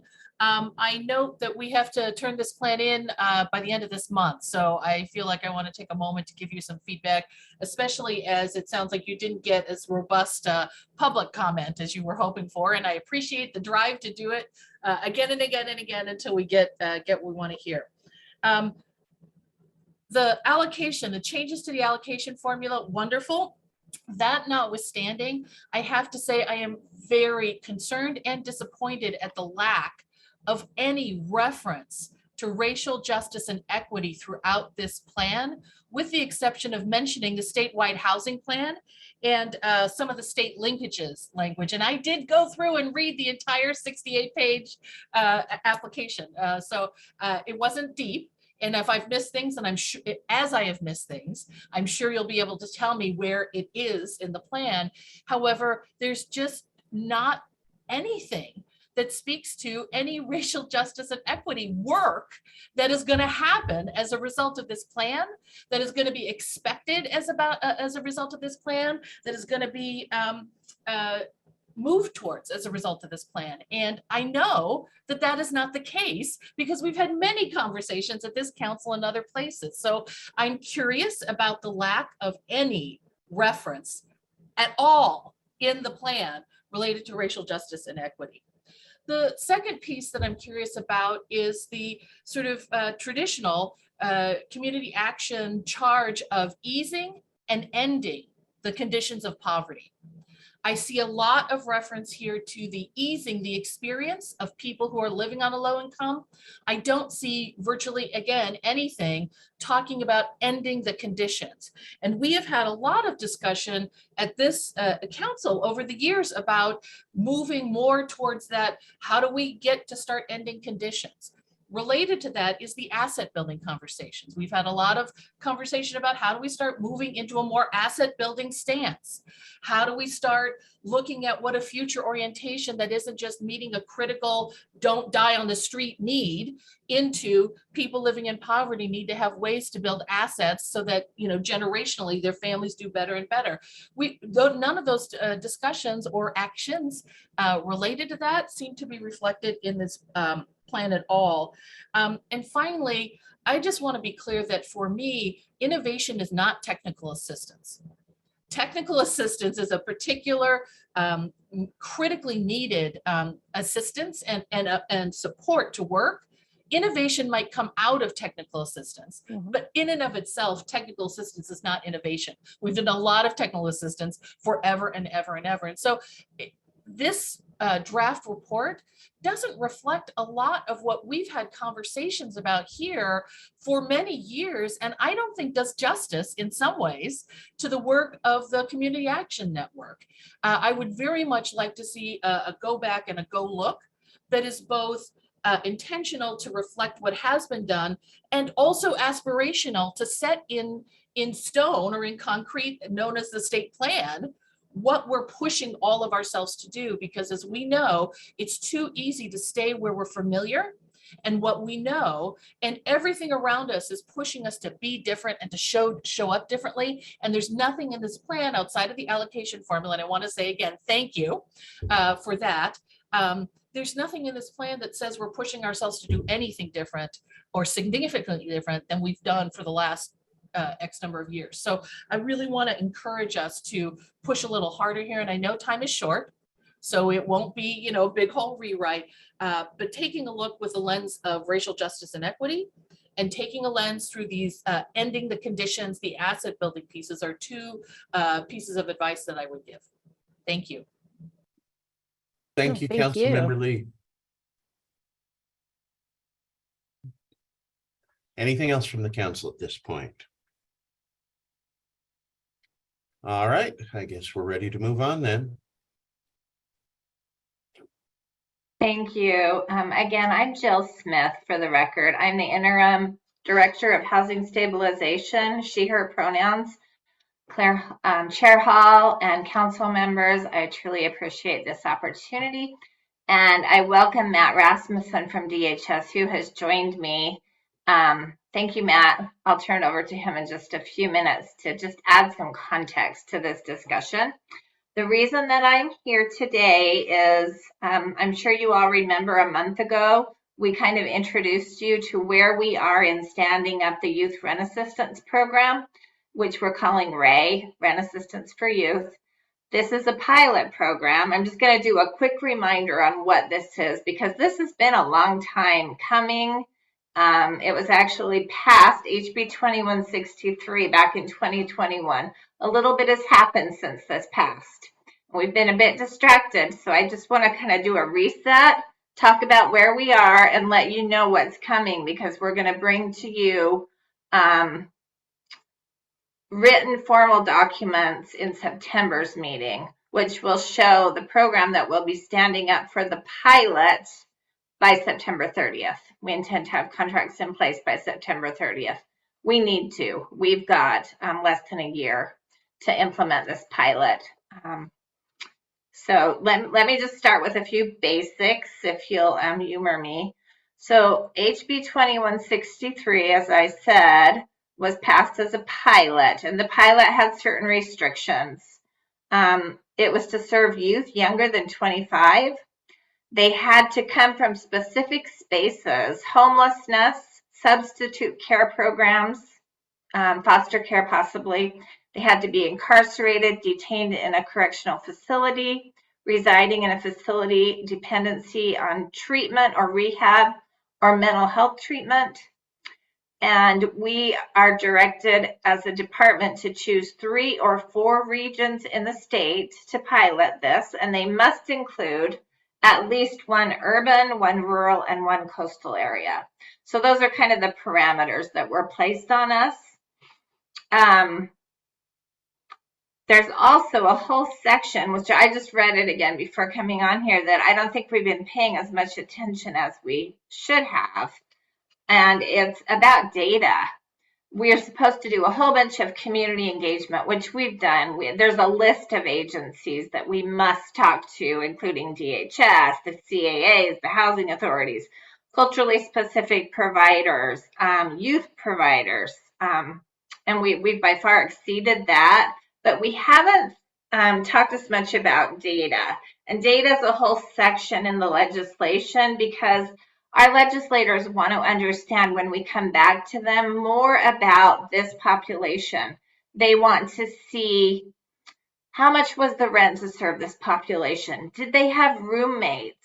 What kind of housing best met the needs of these young people? What kind of services did they engage in? So that we can use that information to build a permanent program that really is what we need.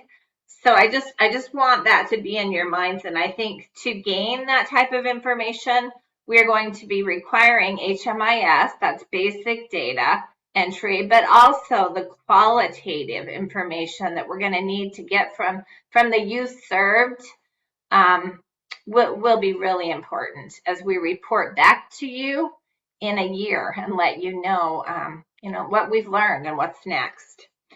As a reminder, I'm sure you all remember this, we put together a $39 million CSL ask in our ARB to continue this program, expand it, and make it statewide.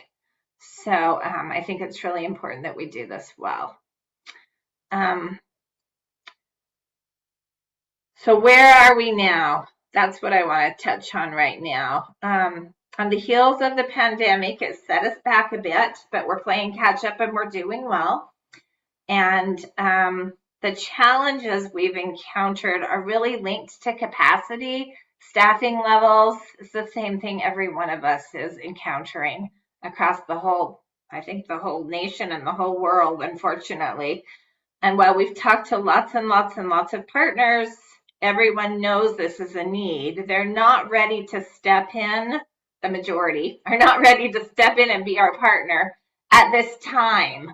We've heard from several, if this becomes a permanent program that's for more than 1 year, oh, we're all in, but that's a lot to stand up just for a 1-year program. So we've had limited takers, but we have added a couple, and I'm going to talk to you about that in just a minute. But before that, I just want you to know we are not trying to do this alone. We're not trying to build this system of care that's focused on youth and their needs by ourselves. We're working close with Matt. He is working hard across the state to build a continuum of youth services. And I just want him to talk for a few minutes about kind of what that looks like. Sure, yeah, I can do that. Hello, everybody. My name is Matt Rasmussen. I use he, him pronouns. I oversee the Youth Experiencing Homelessness program with the Department of Human Services. I think I was told the other day by Jill that I always look like I'm having a good time in meetings, which was news to me. So I'll try to keep that up today through my conversation here.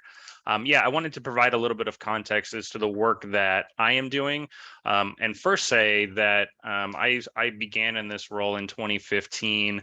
Early 2016, and we've always had a connection with housing and community services. I actually believe one of the first things I did was come to a stability council group such as this and just talk about programming in general. But really the last 12 to 18 months, I think has really, I don't want to say the relationship has changed, but it has strengthened between ourselves and OHCS leadership and staff, and has really kind of pushed the needle forward. So I do want to echo that the connection's been there, but it's really changed for the better within the most recent history. Just for context sake with the program, while I do a lot of youth-specific homelessness work, obviously a large component of that work is going to supporting community-based organizations in serving youth who are experiencing homelessness. That includes the entire array is a goal to get to. It's not existent everywhere, but we're looking at wanting to have a community, have a system in place that does work in regards to prevention services such as drop-in and outreach, early and crisis intervention, shelter, short-term host home sort of models, and then a longer term transitional living, education and training, rental assistance component. Due to my small budget, which is actually about $1.5 million per year for statewide services to do all youth homelessness work, there's been a focus mostly on those first two areas with a little bit of that third, kind of a focus on prevention-based and short-term and crisis intervention. And only recently have we gotten funding through the last few sessions. The budget had been the same from 2015 through 2020. There was an emergency board allotment that was brought on board, and then a couple of smaller and, more importantly, short-term funding capabilities that allowed us to do some expansion, but the funding goes away in short order.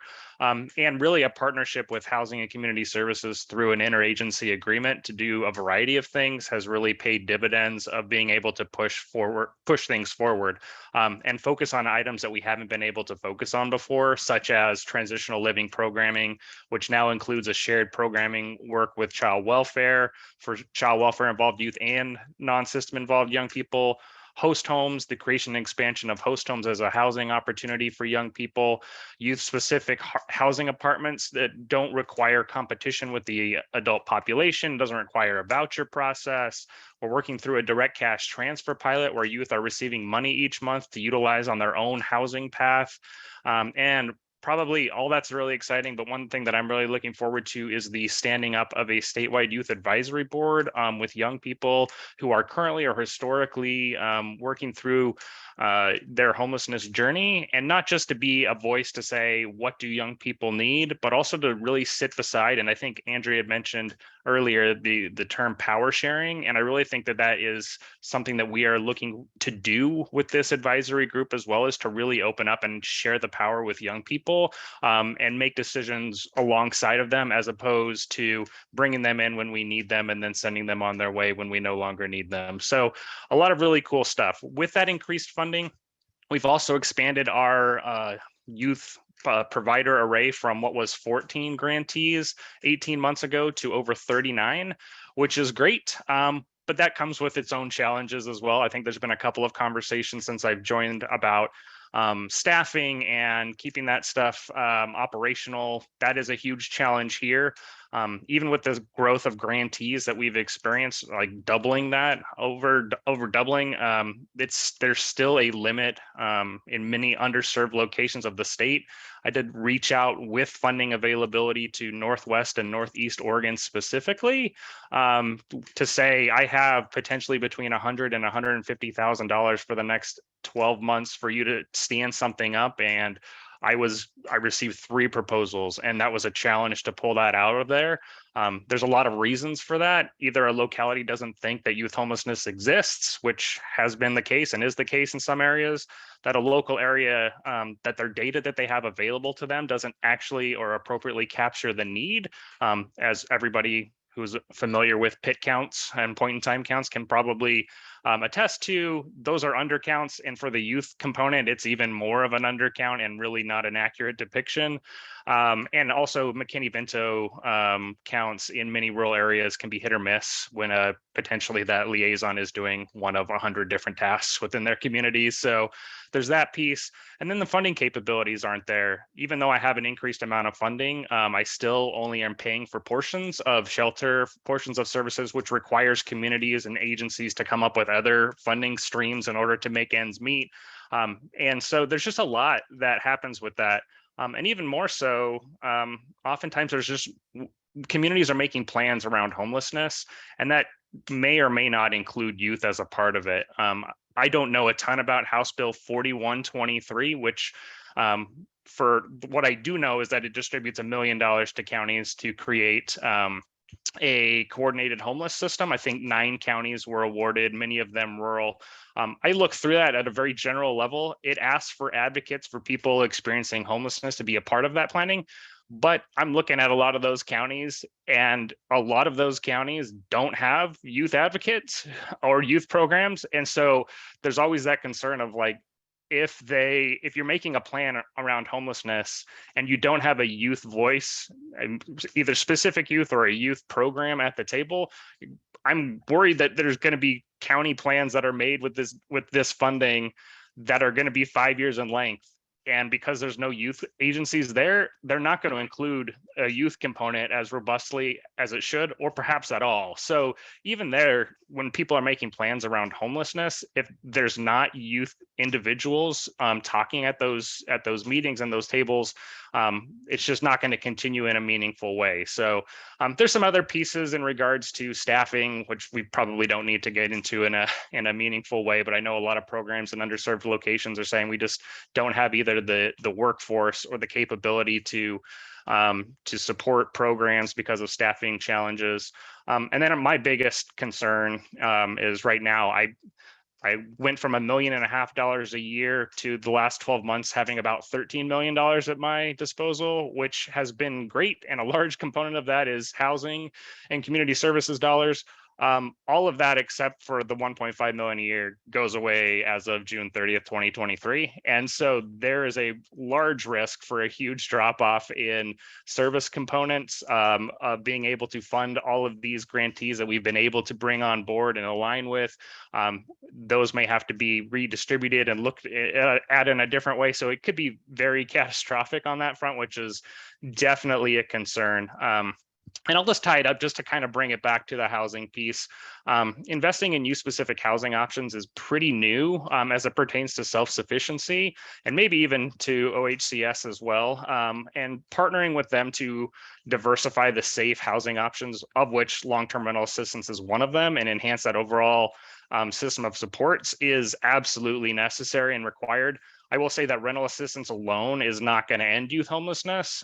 There needs to be a different array. There needs to be multiple opportunities for young people, but really this rental assistance component, I think in our partnership through that is going to pay dividends in the short term and also the long term, just because there are not youth specific housing options and kids get stuck constantly. And when you get stuck in a shelter or in a place that's unsafe, at some point you throw your hands up and say, I'm done and I'm on my own here. So I'm really happy with the work that we have been doing with housing, and hopefully we'll continue to explore new ways and increased ways to support housing for youth.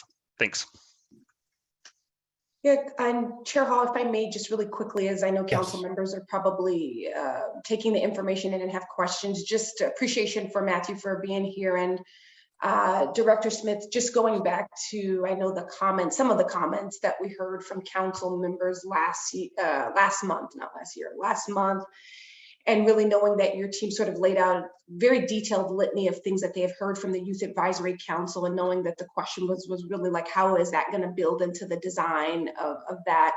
So just want to make sure we do some forecasting for council on what we're bringing to them next month to really lay out how what we heard from the Youth Advisory Council will sort of be represented in the system of care partnerships for the House Bill 2163 opportunity that's in front of us today. Do you want me to move forward without and do questions later? I just see a question. I think the So- forecasting, I think would be helpful, maybe Claire Hall, just to chair, just so that the council can have that follow up from their last comments, and then maybe we can get to. Okay. All right, I then we'll will- go yeah, to, that's what I'll address next is kind of the forecasting of what's next.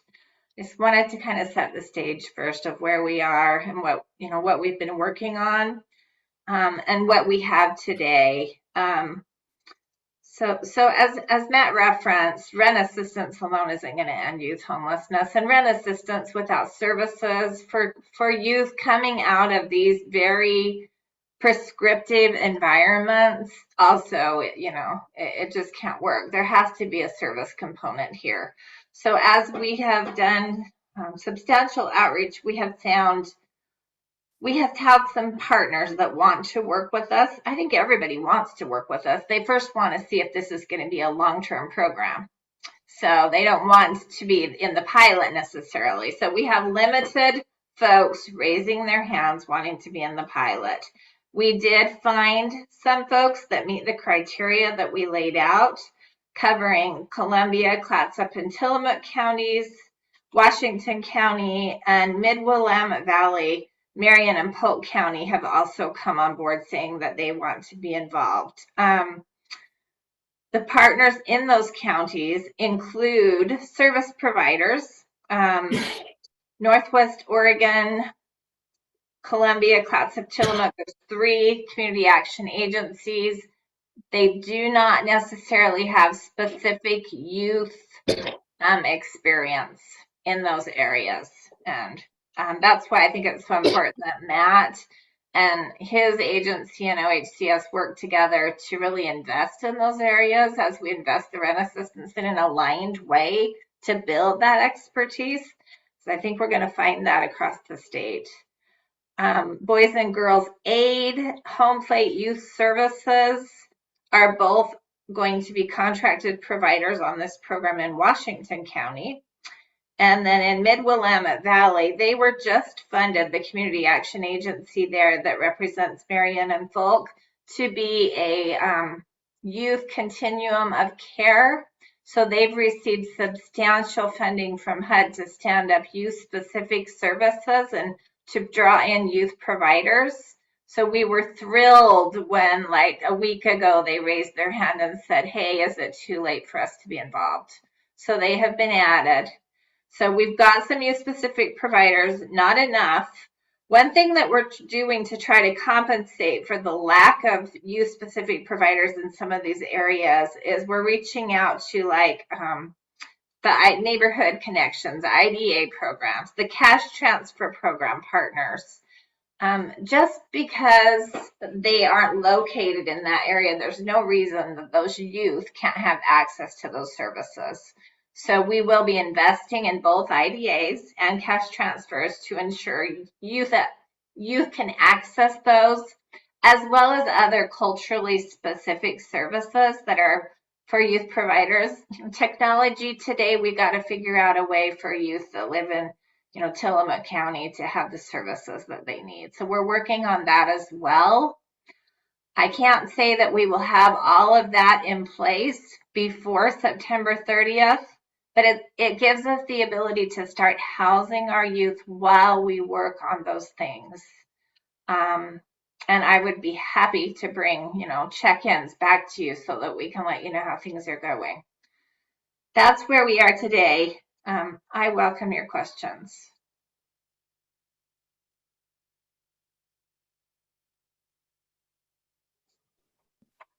Chair Hall, looks like you're I'm muted. sorry. Yes, I wasn't. I was muted. I want to go to Councilmember Mary Farrell first. She had her hand up earlier. Thank you, Chair Hall. I just wanted to make a couple comments and then some feedback. I do really appreciate the information that I learned in talking with Director Smith about the feedback that the Youth Council provided, and a lot of those notes really were reflected in some of the thinking, and that's just so important, and they all resonated with me and what I also hear from the young people that we serve in our community. I also had a mental checklist of all the things that I hoped Matthew would address, and he checked every box. So thank you, Matthew, for hitting those high notes as well. And then I guess, commentary or feedback that I have regarding legislative directives to select communities to pilot projects. You know, that's a challenge because of all the reasons that Matthew highlighted: capacity and available data, and how do we keep programs like that going?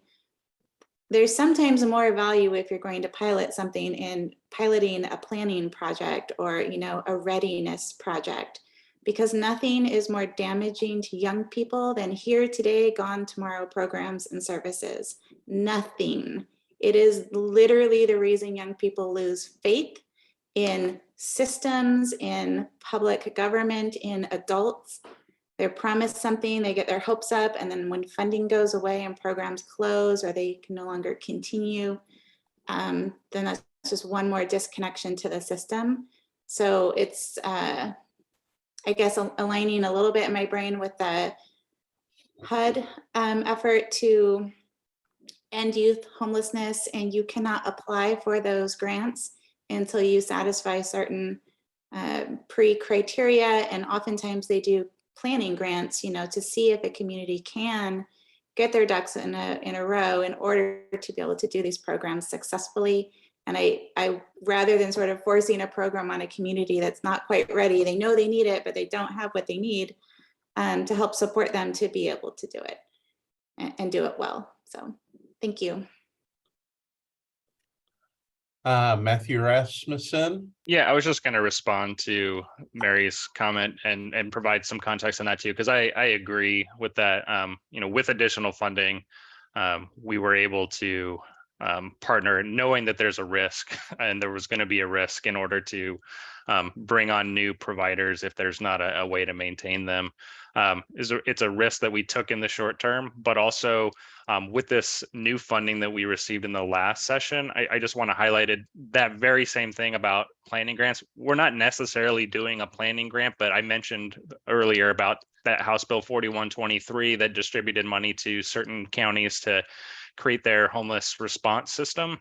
One of the new grantees of ours is actually the county, is Tillamook County, because I was able to connect with them, and it was kind of like, we don't have the data, we don't have the numbers, we don't necessarily have the buy-in from everybody, but to get there, what they wanted to do and what we ended up supporting is like, let's embed youth work and youth conversation from the get-go as a part of this homeless response system ask that we're getting. So we're working with them to like have a grant to have people talking about youth within that group, to bring on interns to do like youth research and a better data counts within their community, to embed some very basic like outreach components within their standard homeless outreach plan, to create like a rapid access network so that when it comes online that a young person is in need of whatever housing supports, that there's a way for them to be connected with other agencies. So like, I think that sort of piece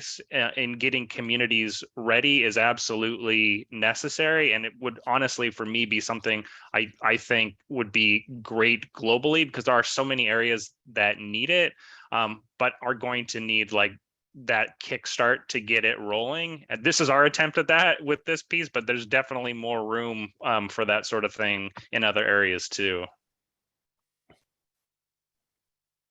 All right, thank you. Councilmember Lee.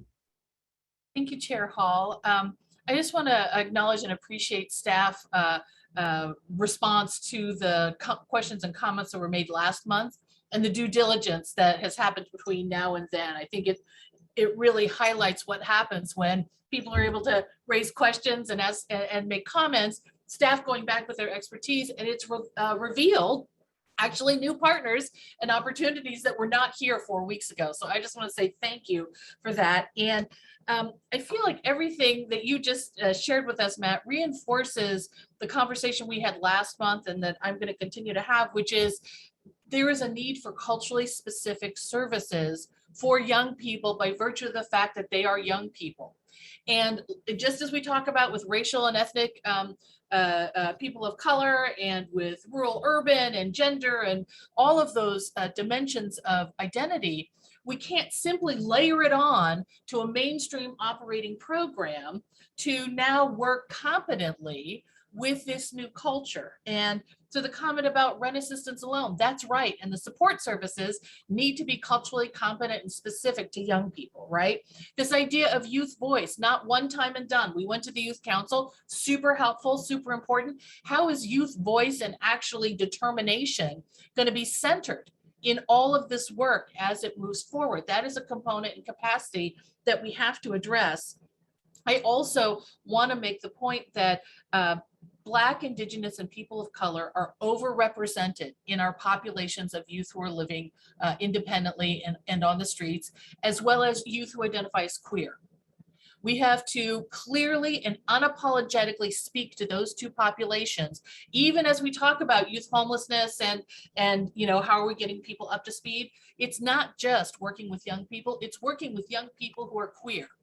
It is working with young people who identify as people of color, and oftentimes all three, because they have lost their housing and their stability due to many of their identity or questioning issues.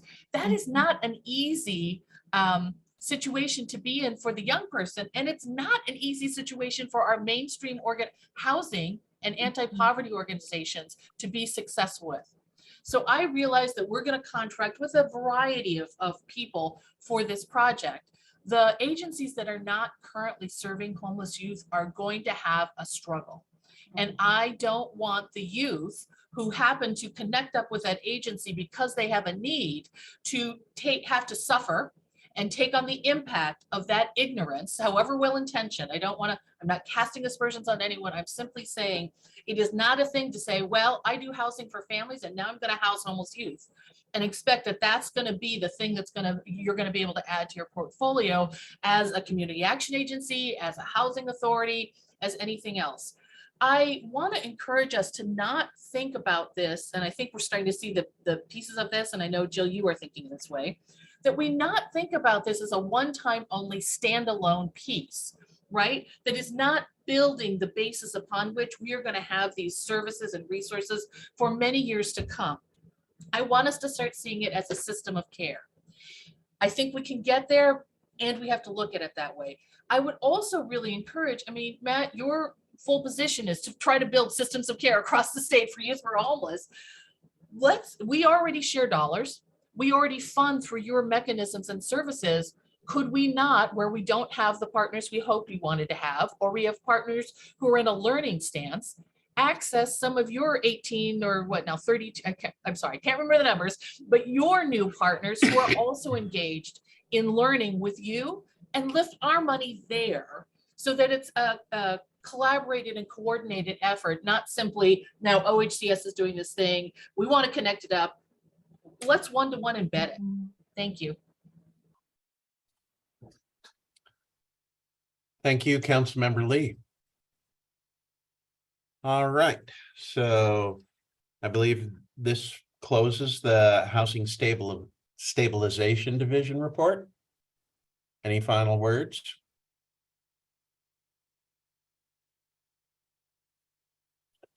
Well, hearing none, then I guess we're ready to roll on into the Affordable Rental Housing Division report. And Director Natasha Detweiler-Dobby, is your team ready to present? Yes, we are. Okay, take it away. Getting my please. screen back here. Okay. Hello, Chair Hall, Executive Director Bell, and Council. It's hard to believe it's been such a packed agenda already, but we are here to bring more to you. Shalom, if it's okay, I think I'm going to share screens here. And so we have, as you likely see from our agenda, we have a lot for you this morning, and a lot of these really terribly exciting funding recommendations that we'll bring to you first, and have divided our agenda components before and after break into this first slate of transactions. And so I'm going to hand it off to Ty Denson-Strain, production manager, to cover the 4% transactions, And then we'll go into our competitive NOFAs. I will say, you know, very exciting today. We're bringing to you recommendations for over 2,000 affordable housing units and spaces across the state, which is mind-blowing and very exciting. So first up here, I'll hand it to Ty to walk through these 4% transactions. For the record, Ty Dunson Strain, Production Manager. Good morning, Chair Hall. Good morning, members of the Housing Council Committee, Director Bell. First, just in the interest of time, I'm going to go through all the transactions and then take questions at the end, if that's okay. Okay, so first up is Lincoln City 25th Apartments, and it is sponsored by Innovative Housing Inc. It's 107 units in Lincoln City. It meets our equity and racial justice targets. It includes LIFT funding, 4% funding, a range of affordability, and has a host of partners that are named in the packet, and it meets several of our statewide housing goals, including, as I mentioned, equity and racial justice, affordable rental housing, rural communities, and homelessness. Next slide. The next up is Merrell Commons.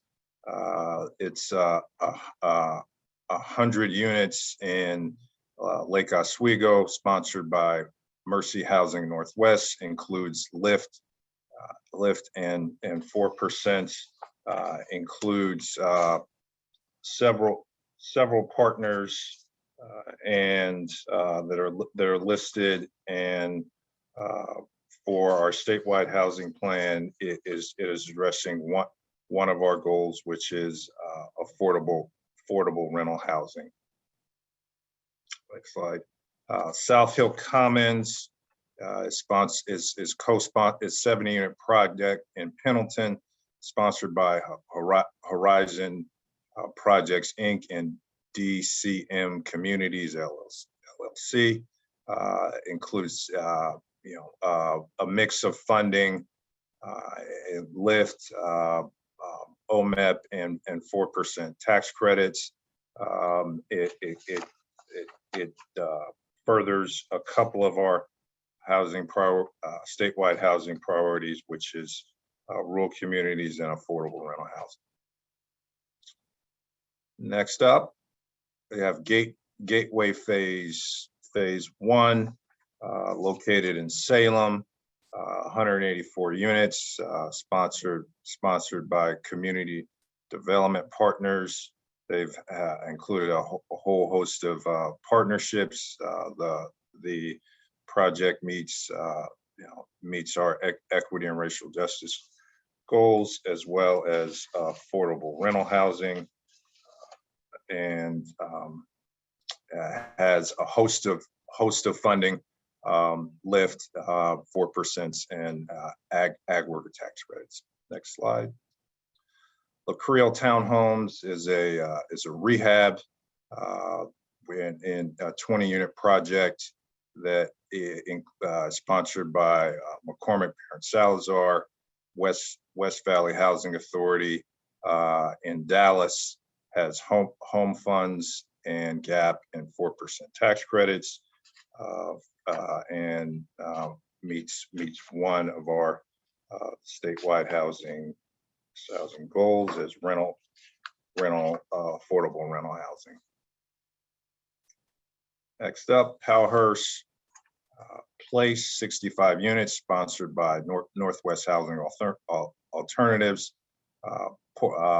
Is located in Portland.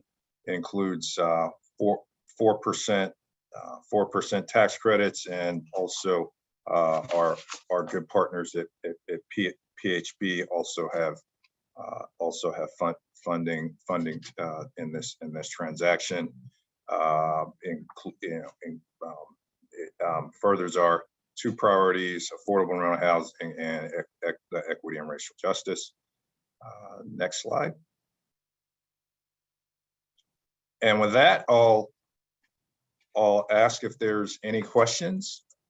I see one question so far. Yes, Councilmember DeFontorum. Thank you. It's not a question as much as a comment. First, I need to state for the record a conflict with Lincoln City 25th. The tribe is a partner on that project. So for the record, conflict of interest for me, I won't be able to vote on that.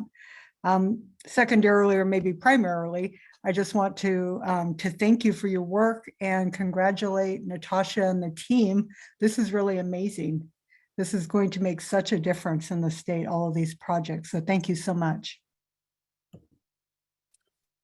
Questions or comments from other council members? Councilmember Lee. Thank you, Chair Hall. I have a process question. We are now approving or voting on these as a bank.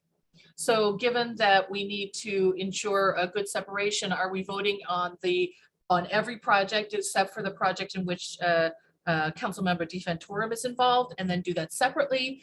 It's procedural, but I don't want to jump the gun. So that would be, like, somebody else has a question. That would be the process unless council members wish to separate out any other transactions. Councilmember Rogers.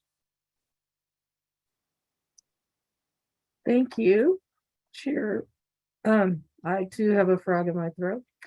I would just like further clarification for those particular, excuse me, projects that are identified as working towards racial justice and equity. So what is it that's going to be done to have them further embrace it or address the next project they may be awarded? Would staff like to address that? Sure. So a couple of things. One, we do have in-house staff capacity that is doing outreach to those particular particular developers in making kind of those linkages to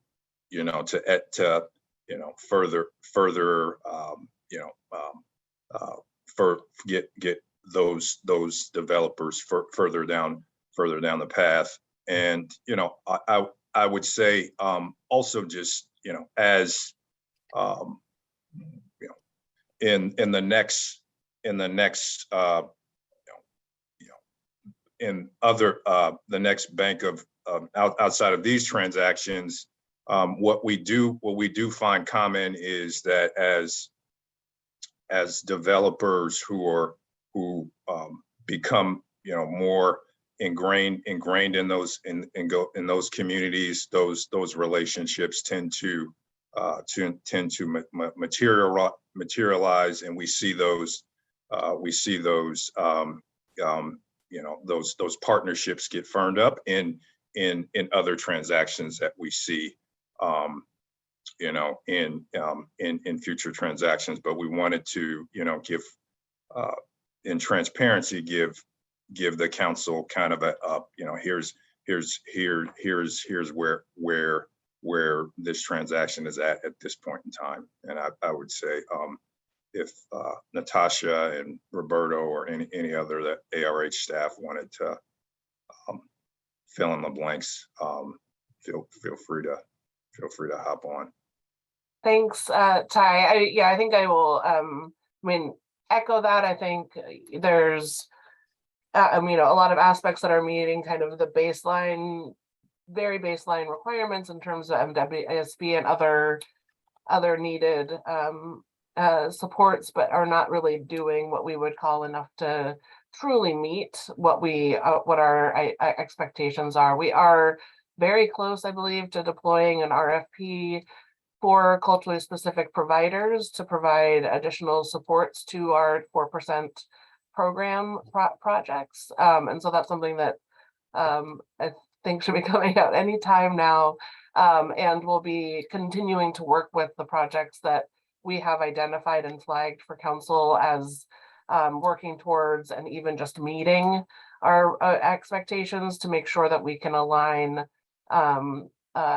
providers with those projects to make sure that really the housing opportunities are marketed and that culturally specific efforts are engaged in affirmative marketing and providing services to projects. So that's something that we've been working on for quite some time, and I think is just about to head out the door in the very near term, with the idea that we really want to make sure that the opportunity to be able to take advantage of these new units as they, these are still needing to be built, so they'll be built. And then as they are leased up, that we have that can use that housing as really desired and needed. This is also, I think, another relevant point where, as we are proposing later on in our agenda, updates to our qualified allocation plan that includes extending and expanding requirements around equity and racial justice to the 4% program, so that there will be more robust minimal expectations put into that program. We have upped our expectations over time for a lot of our competitive resources, and now 4% program is as a competitive resource. That's this fundamental change that we're planning or requesting to put forward in this update to the qualified allocation plan. Okay, thank you, Councilmember Lee. Thanks. Thank you, Chair Hall. Just for some background pieces and to remind us all, this rubric of working, meeting, and furthering is a fairly new framework that we're using, that we sort of been in conversation with staff over at least the last year. Because it was not clear when production analyst said this was furthering our racial justice and equity work and this project was not, it wasn't clear. So as we continue to move through, can we all understand what we mean when we use these words and have some consistency in applying our assessments? This tool is part of it.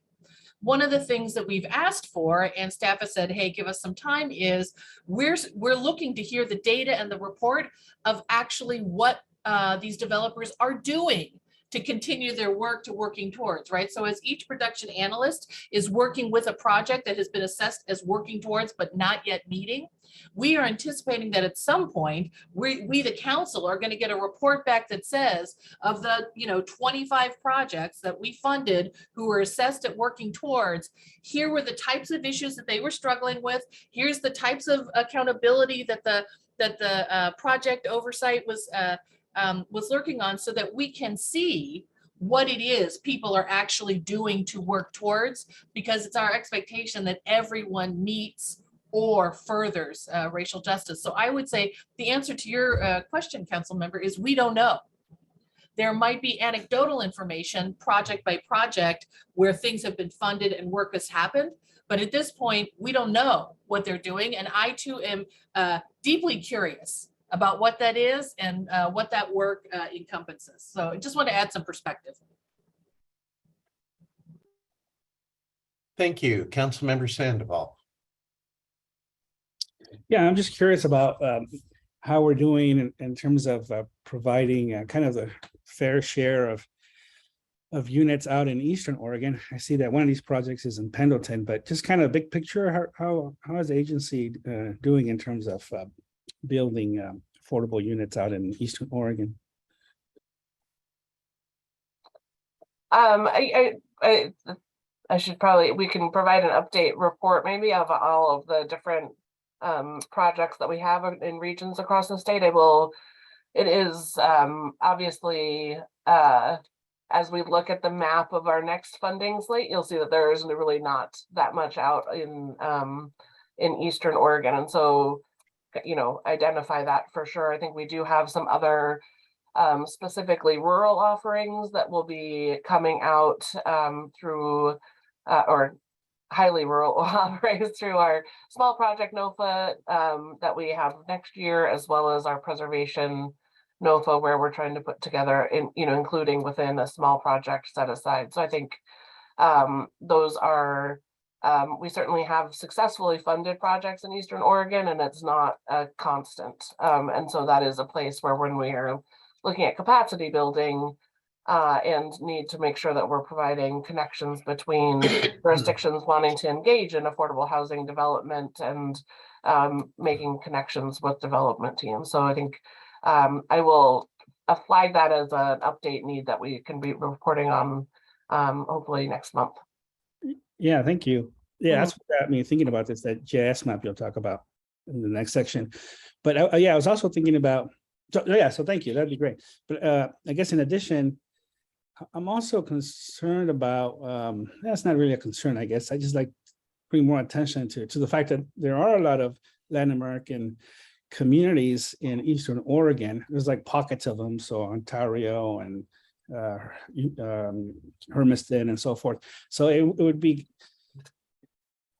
I'm wondering if there's a way for us to see what kind of work the agency is doing out there to specifically target these communities. Around capacity building, or I think everything, like definitely capacity building in terms of the actual connections of culturally responsive organizations that we have out there, and then in terms of the actual like units built that are catered towards these demographics. Certainly. I will say, I mean, going a little into that, I will put into the chat, we do have a dashboard of projects that we have. I just put the link in the chat and I can update my screen share, I think. And so this is, an overall look. These are projects that have been funded since 2016 through, so it doesn't include this calendar year. But it might be a good spot to kind of as a starting point. And again, I think what I'd like to do is to put together some, some information around the distribution of where we're seeing these investments go to report on in the future. Okay, anything else from the council right now on these projects? Okay, hearing none, I would like to entertain a motion. Well, the draft resolution is 2022-08-01 for approval of these 6 projects. However, we'll remove Lincoln City 25th for a separate vote. So would somebody like to make this motion, please, as revised? So moved. Thank you, Councillor Lee. And I need a second, please. Don't be shy, folks. Okay, we've got a second. Motion and a second for approval of these for LIHTC project recommendations. Could we have the roll call, please? Thank you, Chair Hall. Councilmember DeFantorum. Yes. Councilmember Farrell. Yes. Chair Hall. Yes. Councilmember Lee. Yes. Councilmember Mena. Yes. Councilmember Rogers. Yes. Councilmember Sandoval. Yes. Thank you. Motion passes.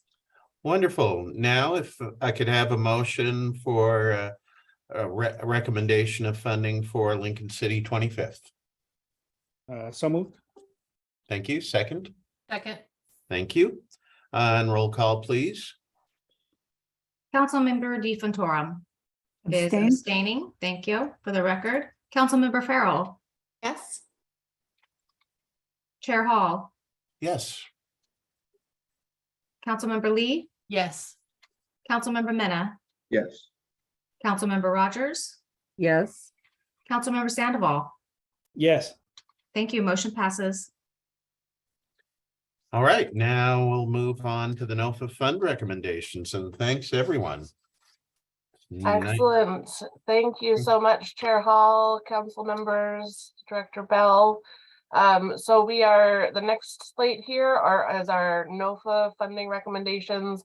Ordinarily, we would spend probably all of this time presenting each one of these fund offerings. So we've consolidated here, but within your packet, you have detailed information and write-ups about each of these fund offerings. You know, connecting back to public comment, I know that we heard a lot this morning. Some of the comments were directed around our NOFA processes and the transparency around scoring. We did commit when we produced this 2-year funding calendar to share and publish scores for the first time.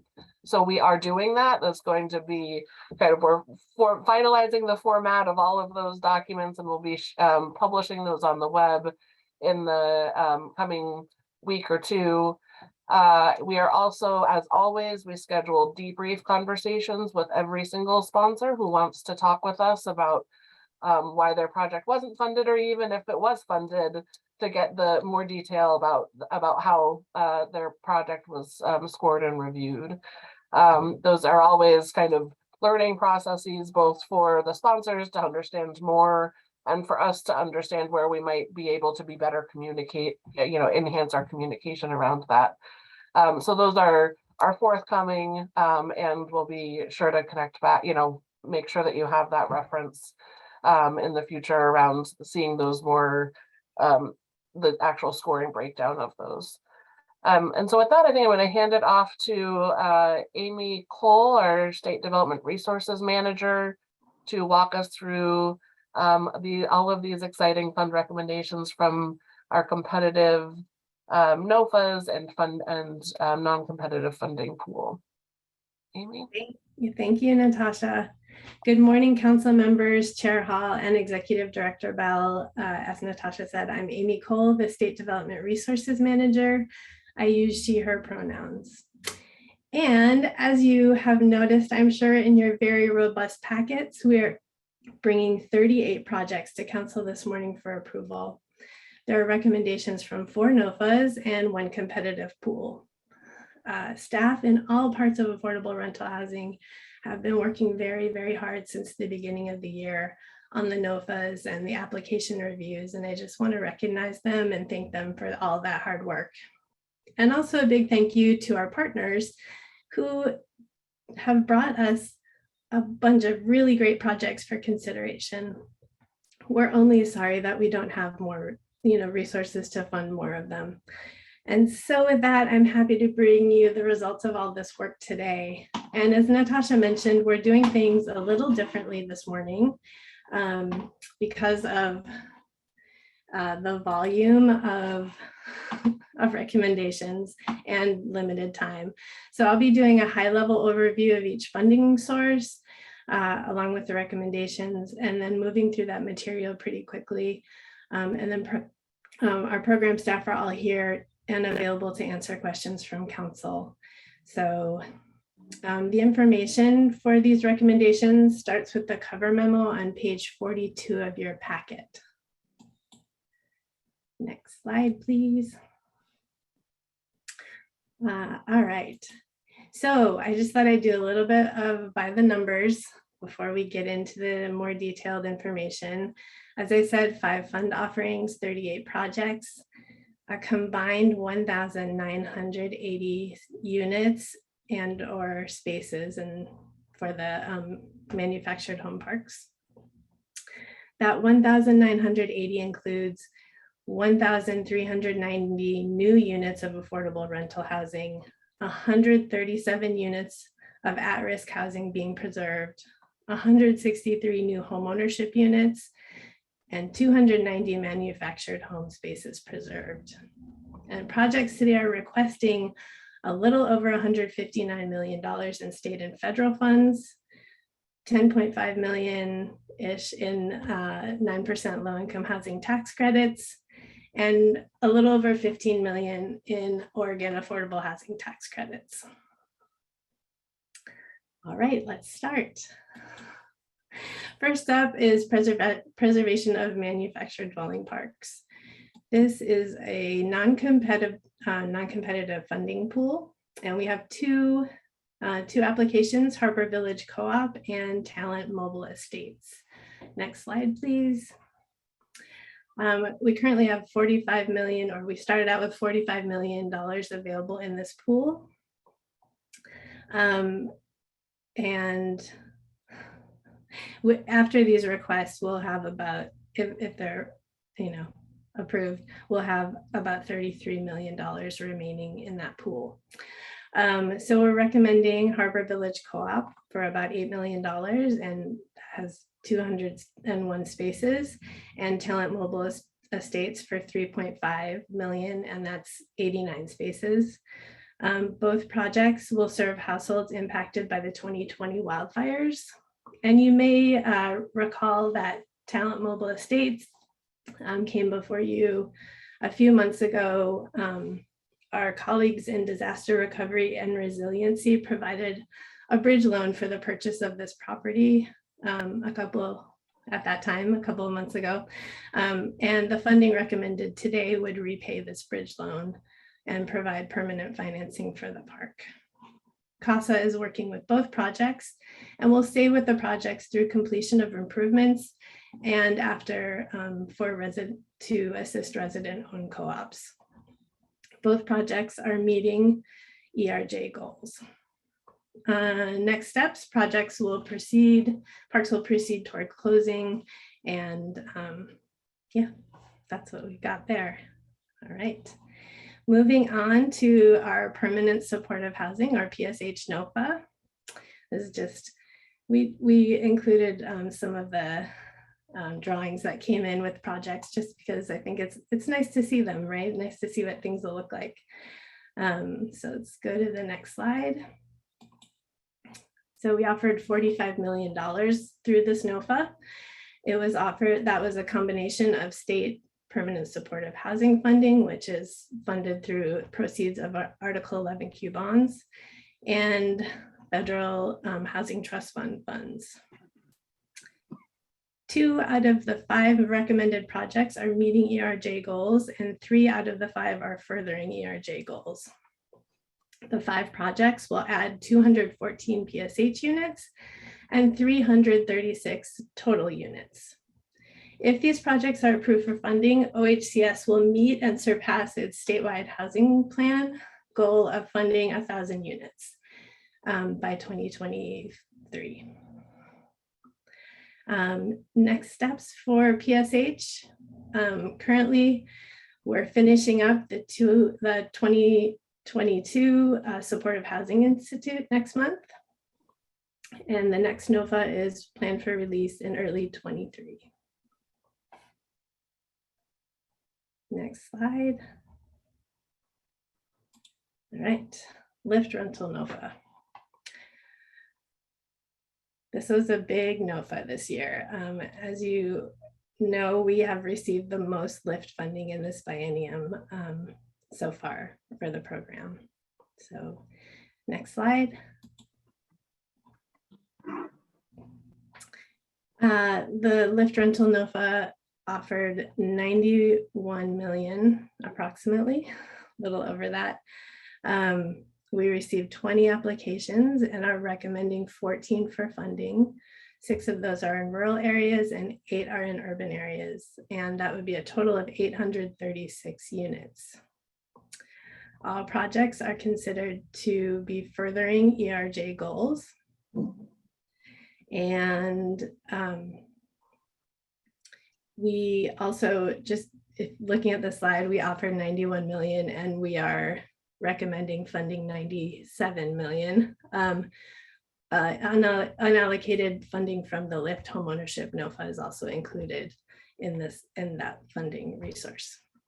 So next steps for this NOFA is that in the coming weeks, approved projects will receive reservation letters and start working with our production unit, and applications that are not recommended will be offered time for a debrief with our program staff.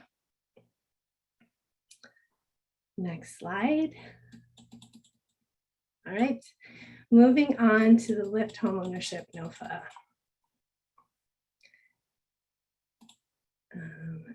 And we can go to the next slide. Great. 15.35 million was offered. We are making a funding recommendation of 12.1.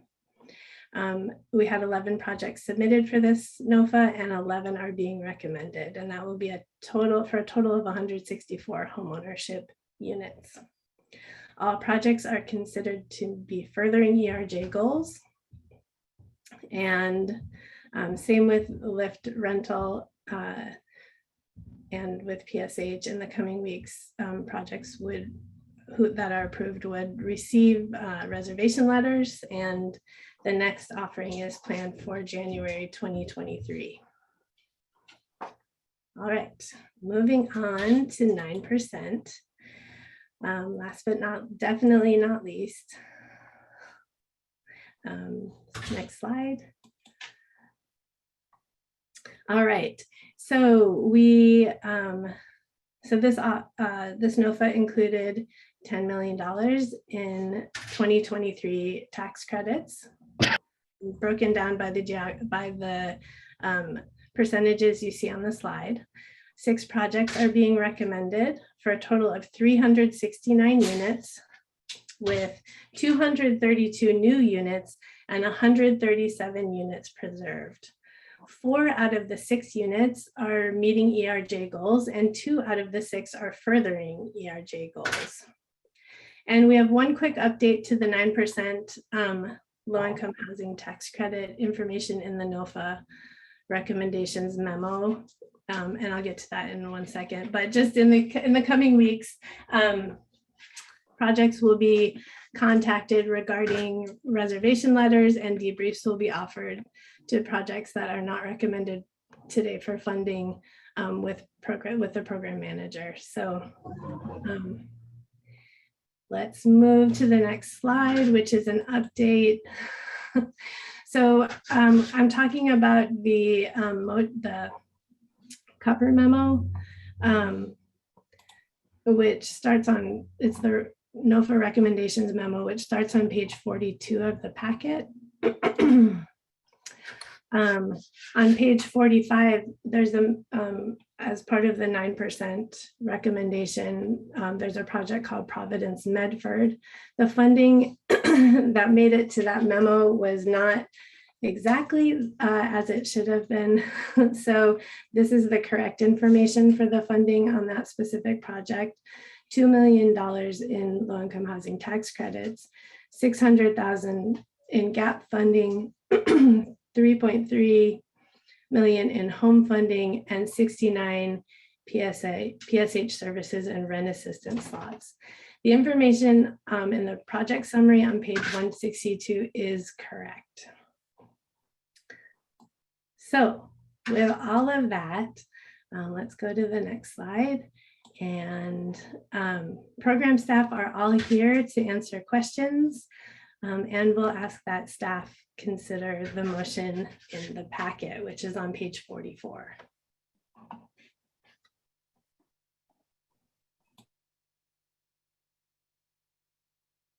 I'm sorry, questions from council members, please.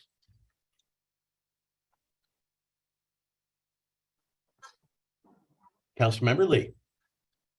Thank you, Chair Hall. Thank you for all of the work and for the presentation. I am still trying to sit with all of the units that are going to come as a result of this work. So I want to thank everyone, our partners out in the community, the people who are going to be housed in the future. It's a really amazing moment, and we should take just a breath to understand that. I'm curious about a couple of things.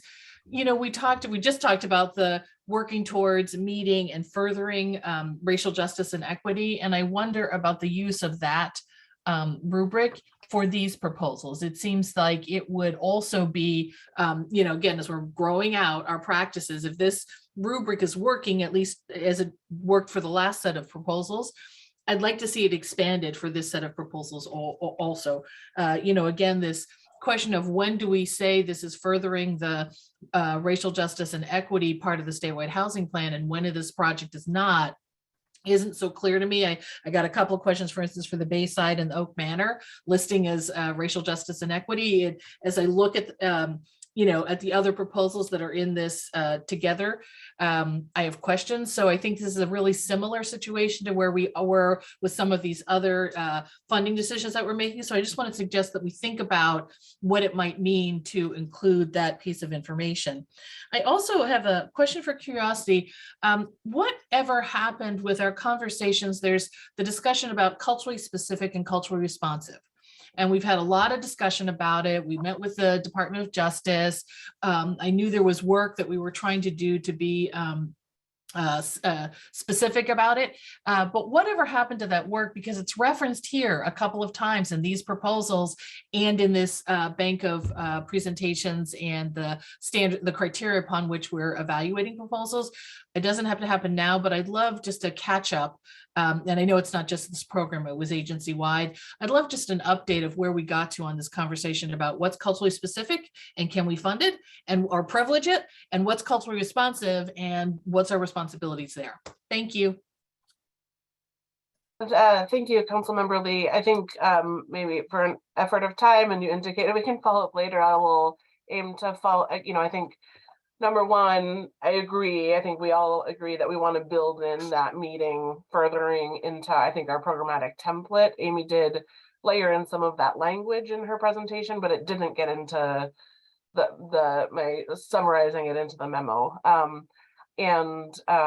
think we can do a follow-up on how we have struck the current balance on culturally specific. I think those set-asides were engaged with some kind of broader language, but we can follow up on that conversation as well. Okay. Councilmember Rogers. Thank you. My ears perked up when you were talking about the lift rental, and you said how there was only 91 million available, but your recommendation was 97. Can you help me with that? Sure. Yep. So we had 97 million available for Lyft homeownership or Lyft rental, and then Lyft homeownership, we were able to fund all 11 of the projects, and there was funding that was not awarded to homeownership projects. And in our NOFAs, since the beginning of Lyft, we have said if either NOFA is undersubscribed, we'll move funding to the other NOFA if it's oversubscribed. Excuse me, oversubscribed. And so that is what we did in this scenario.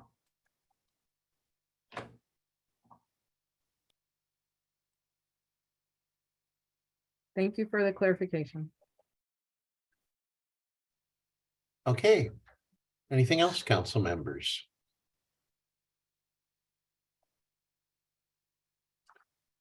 Well, hearing nothing more at this point, and I believe we are ready to move ahead with the proposed motion, which appears on page 44 of the packet and also on the screen right now.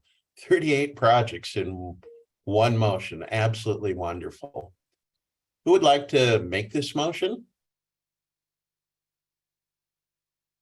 So moved. Thank you, Councilmember Lee. And is there a second? Second. Thank you, Councilmember DeFontorum. And now a roll call, please. Thank you, Chair Hall. Councilmember DeFontorum. Yes. Councilmember Farrell. Yes. Chair Hall. Yes. Councilmember Lee. Yes. Councilmember Mena. Yes. Councilmember Rogers. Yes. Councilmember Sandoval. Yes. Thank you. Motion passes. Thank you so much. Thanks very much. And we are now at the point in the agenda where it calls for a 15-minute break, and we are actually right on schedule. So by my watch, it is 11:43 a.m. So I'm going to recess the meeting right now and reconvene promptly at 12:03 p.m. So see you in 15 minutes. Chair Hall, before Yes. I'm so sorry. Yes, Mary. I want to put on our follow-up list the memo references that once again, we had either no or few proposals coming from very rural places in the state. And this has been something we've been talking about for years and years. We've tried different things, particularly in the home ownership arena, which, you know, we've had this discussion about. That's an asset building piece for folks. That's a different purpose necessarily than the rental assistance. It sounds like staff are having some conversation about what might be something different to try. I really want us to put some time on a future agenda when you're ready, Natasha, to have this discussion, because this is an ongoing problem. And whatever the barriers are, we need to be putting a lot of time and effort into it, because what's default happening is we're making allocations and set asides for those living in rural and very rural communities. And those resources are coming up into the suburban and urban communities because we can't get proposals to be applied. And there's some sounds like very specific challenges. So I just don't want us to pass that up. We don't need to get into it now, and if we can get it on a future agenda, I really want us to engage and struggle with that a little bit. Thank you. I appreciate those comments, and Director Bell and I were on a call with several of my other rural county commission colleagues yesterday, and this is one thing that they called out. And you know, I believe the staff is committed to looking, you know, drilling down, finding the reasons that we're not seeing the rural applications that we could be seeing or should be seeing. So we'll definitely bookmark that for further council discussion. All right, it is now exactly 11:45, so we will reconvene at noon. See you then. Until then, we're in recess.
All right, let's get ready to reconvene.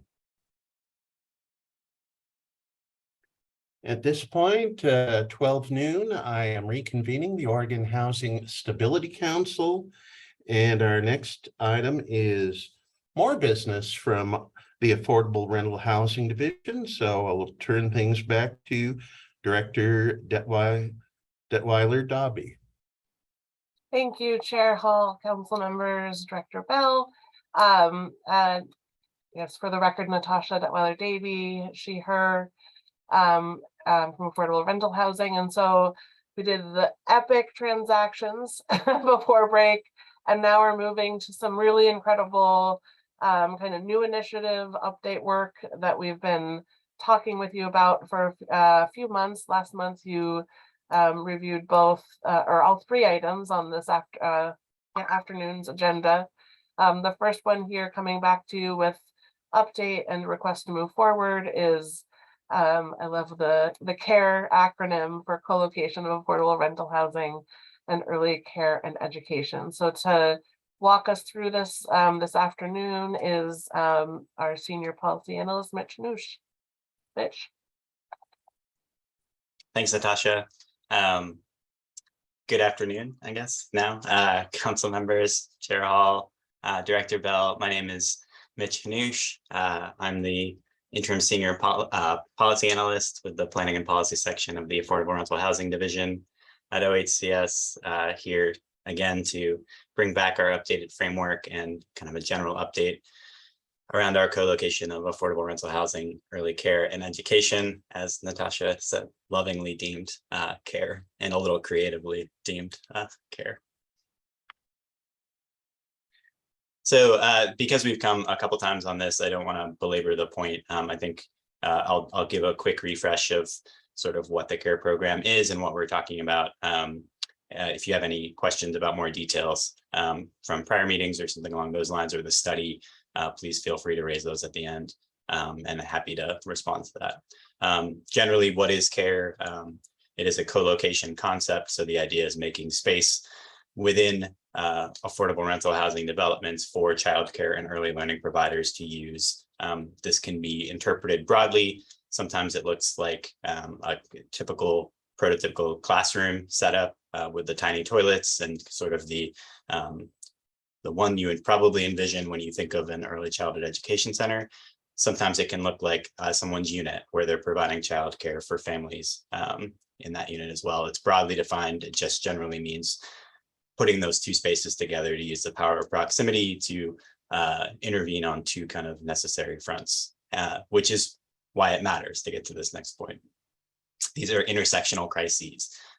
Housing, as we know, is in a crisis moment for access and affordability. Childcare is experiencing a really similar crisis. Families are having a really hard time finding affordable childcare, if they can find childcare at all, which is a really similar phenomenon that we see in housing. A lot of the same families are experiencing both of these problems. The families that are living in our units are often having difficulty finding accessible and affordable childcare as well. So we're able to kind of help families through these two crises at once if we can intervene in this way. Quick overview of how it's going to work, as we kind of laid out last month and is in the memo. We're going to issue, or we plan to issue, a request for proposals to contract with a community development financial institution who will administer the program. Once the CDFI has been selected, they will allow for multiple funding options to be available for ECE providers or affordable housing developers to access to finance the early childhood or early learning space of their projects. So since last month, we've continued our engagement.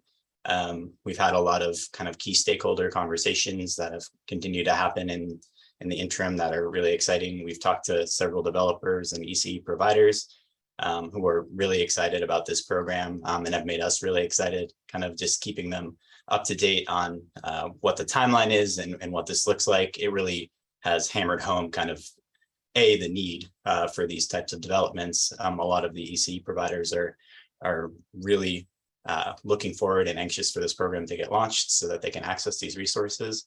And developers are really excited to include these in their projects. So it's really validating for this program to kind of move forward and get launched, because the need is there and the interest is certainly there.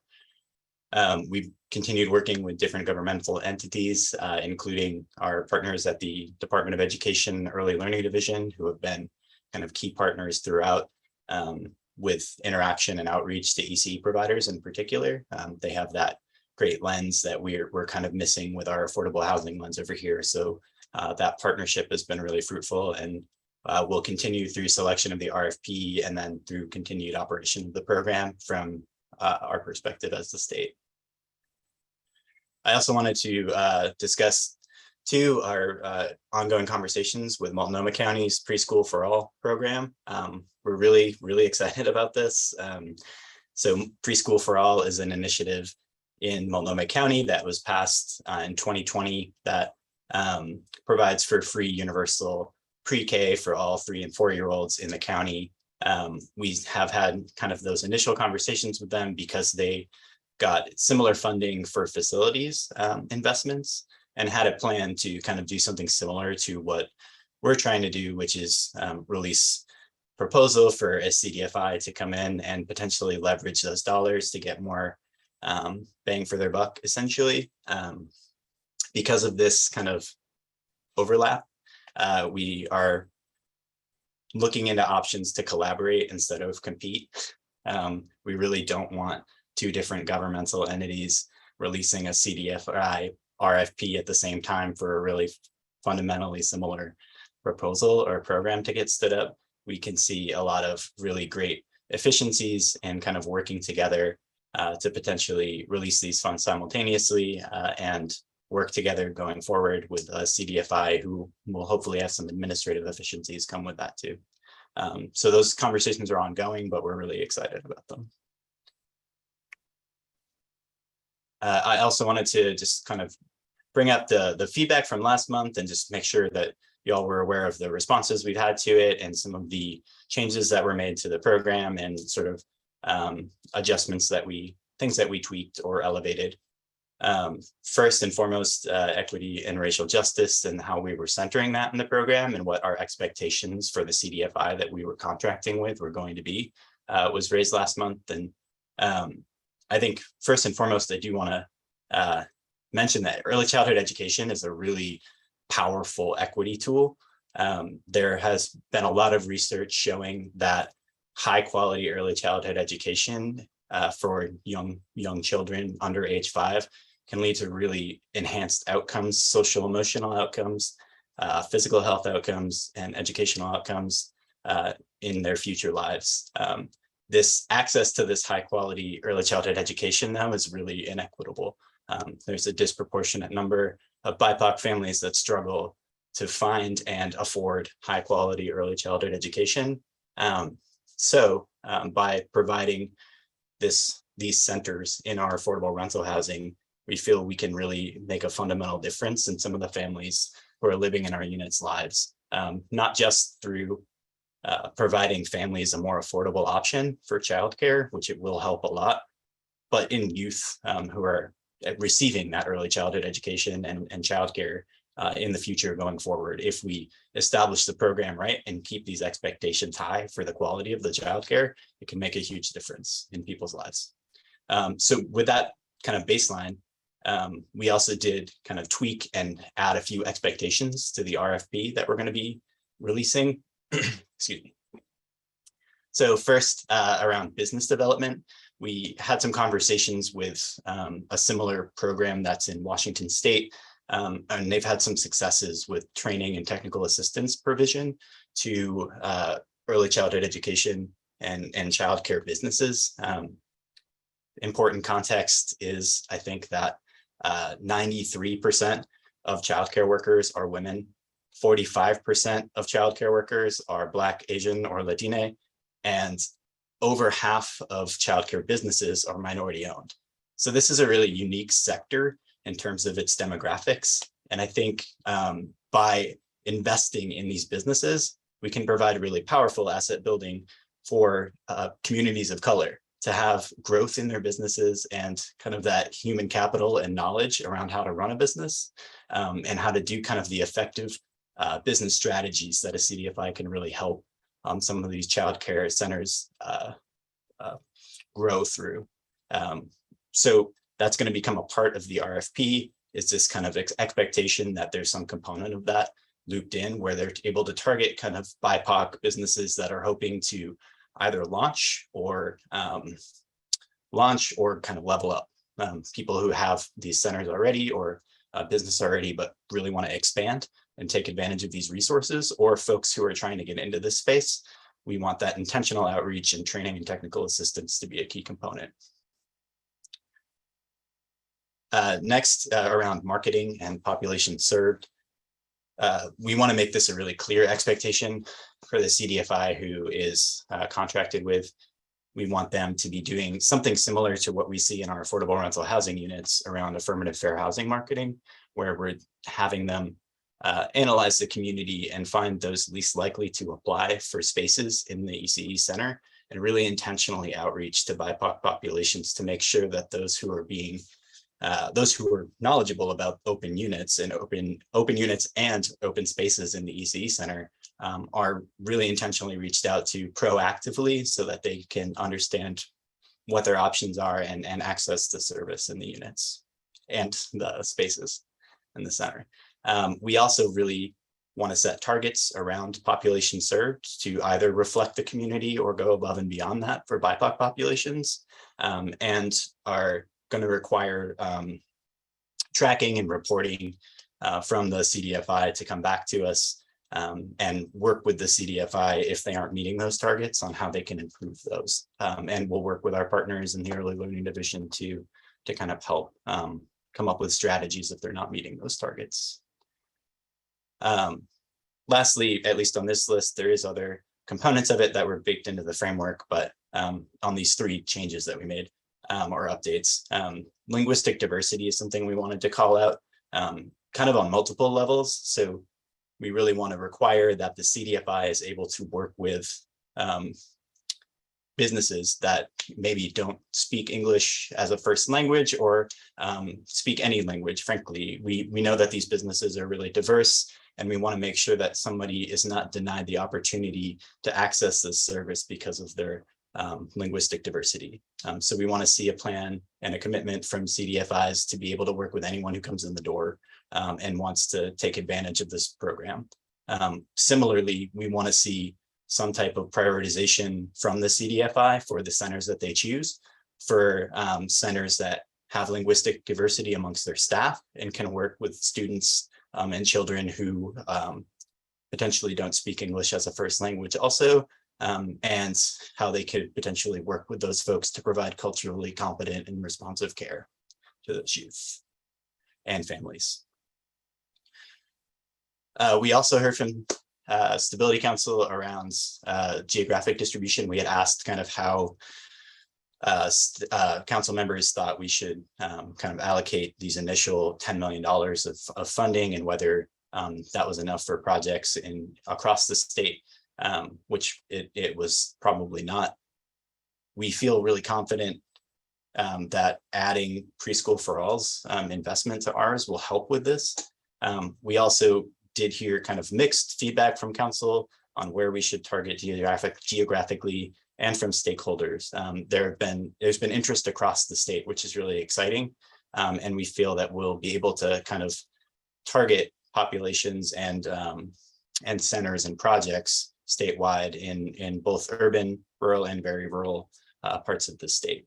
So instead of kind of requiring that all of these initial investment go into one region, we're going to require that the CDFI takes this initial investment and prioritizes at least one project in each of those 3 regions, and then from there kind of distributes it based on need. We're going to require that there is a plan to reach very rural parts of the state, because we know that can be really challenging at times, and we want to make sure that they have a strategy for how they will not just kind of target those regions, but potentially build capacity in those regions for more centers to grow, or provide that training and technical assistance for some business development to folks who might be interested in starting a childcare business in those parts of the state.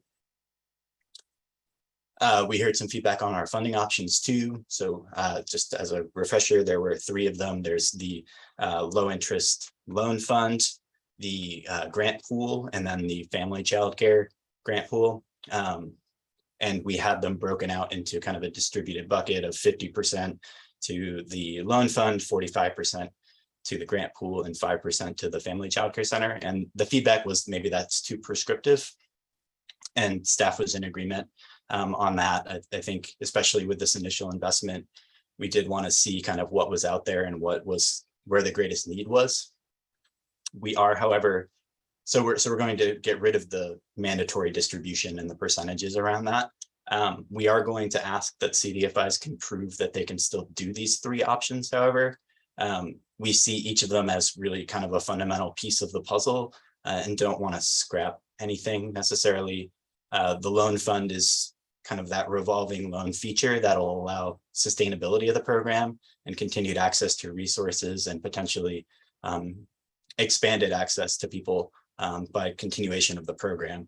The grant pool we see as kind of a really critical equity consideration, because less resourced organizations, which tend to be the BIPOC organizations and businesses throughout the state, may not be able to take on debt or any other kind of loan that would have to be paid back. So providing that option for those organizations seems really critical part of the program for us. And then the family childcare option is more of a geographic equity consideration, very rural parts of the state. have an outsized proportion of their childcare run by these family childcare centers, these kind of really smaller unit-based childcare centers. So we want to make sure that option is still there as well, so that we aren't neglecting kind of large chunks of the childcare options in those parts of the state. Lastly, connection to other resources was brought up. So I think we just wanted to highlight again, the Preschool for All potentially could really help with this. It would expand that initial investment, which would allow kind of greater access to projects kind of in the Portland metro area in Multnomah County for access to those Preschool for All resources, which would allow our resources kind of broader scope statewide. It could really enhance our ability to leverage funds for the CDFI because we'd have a higher initial investment.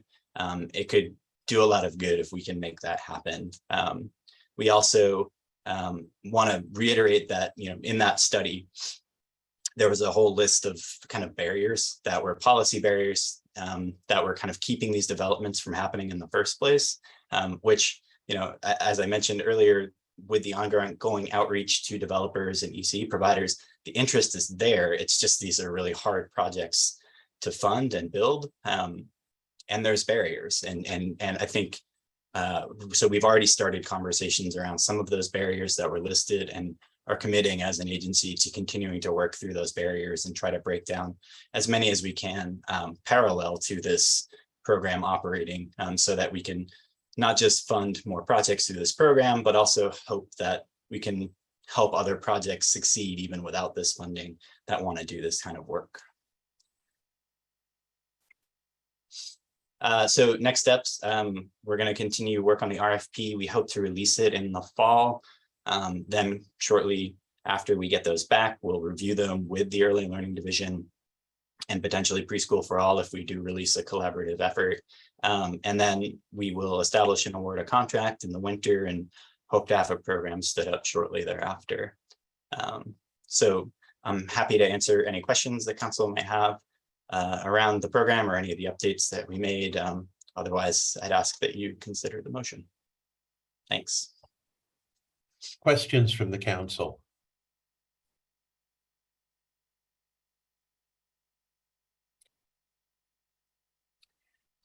Well, hearing no questions, I think we'll move right on then to the motion that's on the screen. Who would like to make the motion? So moved with acknowledgement and gratitude for the care in which you all have mentioned the team have been so thoughtful and so diligent, particularly as it relates to issues of racial justice and equity. Really appreciate it. And again, moving it. Thanks so much. Is there a second? I'll second. Thank you, Councilmember Sandoval. And could we have a roll call vote now, please? Thank you, Chair Hall. Councilmember DeFontorum. Yes. Councilmember Farrell. Yes. Chair Hall. Yes. Councilmember Lee. Yes. Councilmember Mena. Yes. Councilmember Rogers. Yes. Councilmember Sandoval. Yes. Thank you. Motion passes. And next we move on to the naturally occurring affordable housing pilot. Great, thank you, Council. So I think next up is Mitch again with policy analyst, also Trinity Kerr, to do the presentation of the naturally occurring affordable housing effort. So I'll just hand it back to them. Thanks. 1 second. I have to swap present PowerPoints here.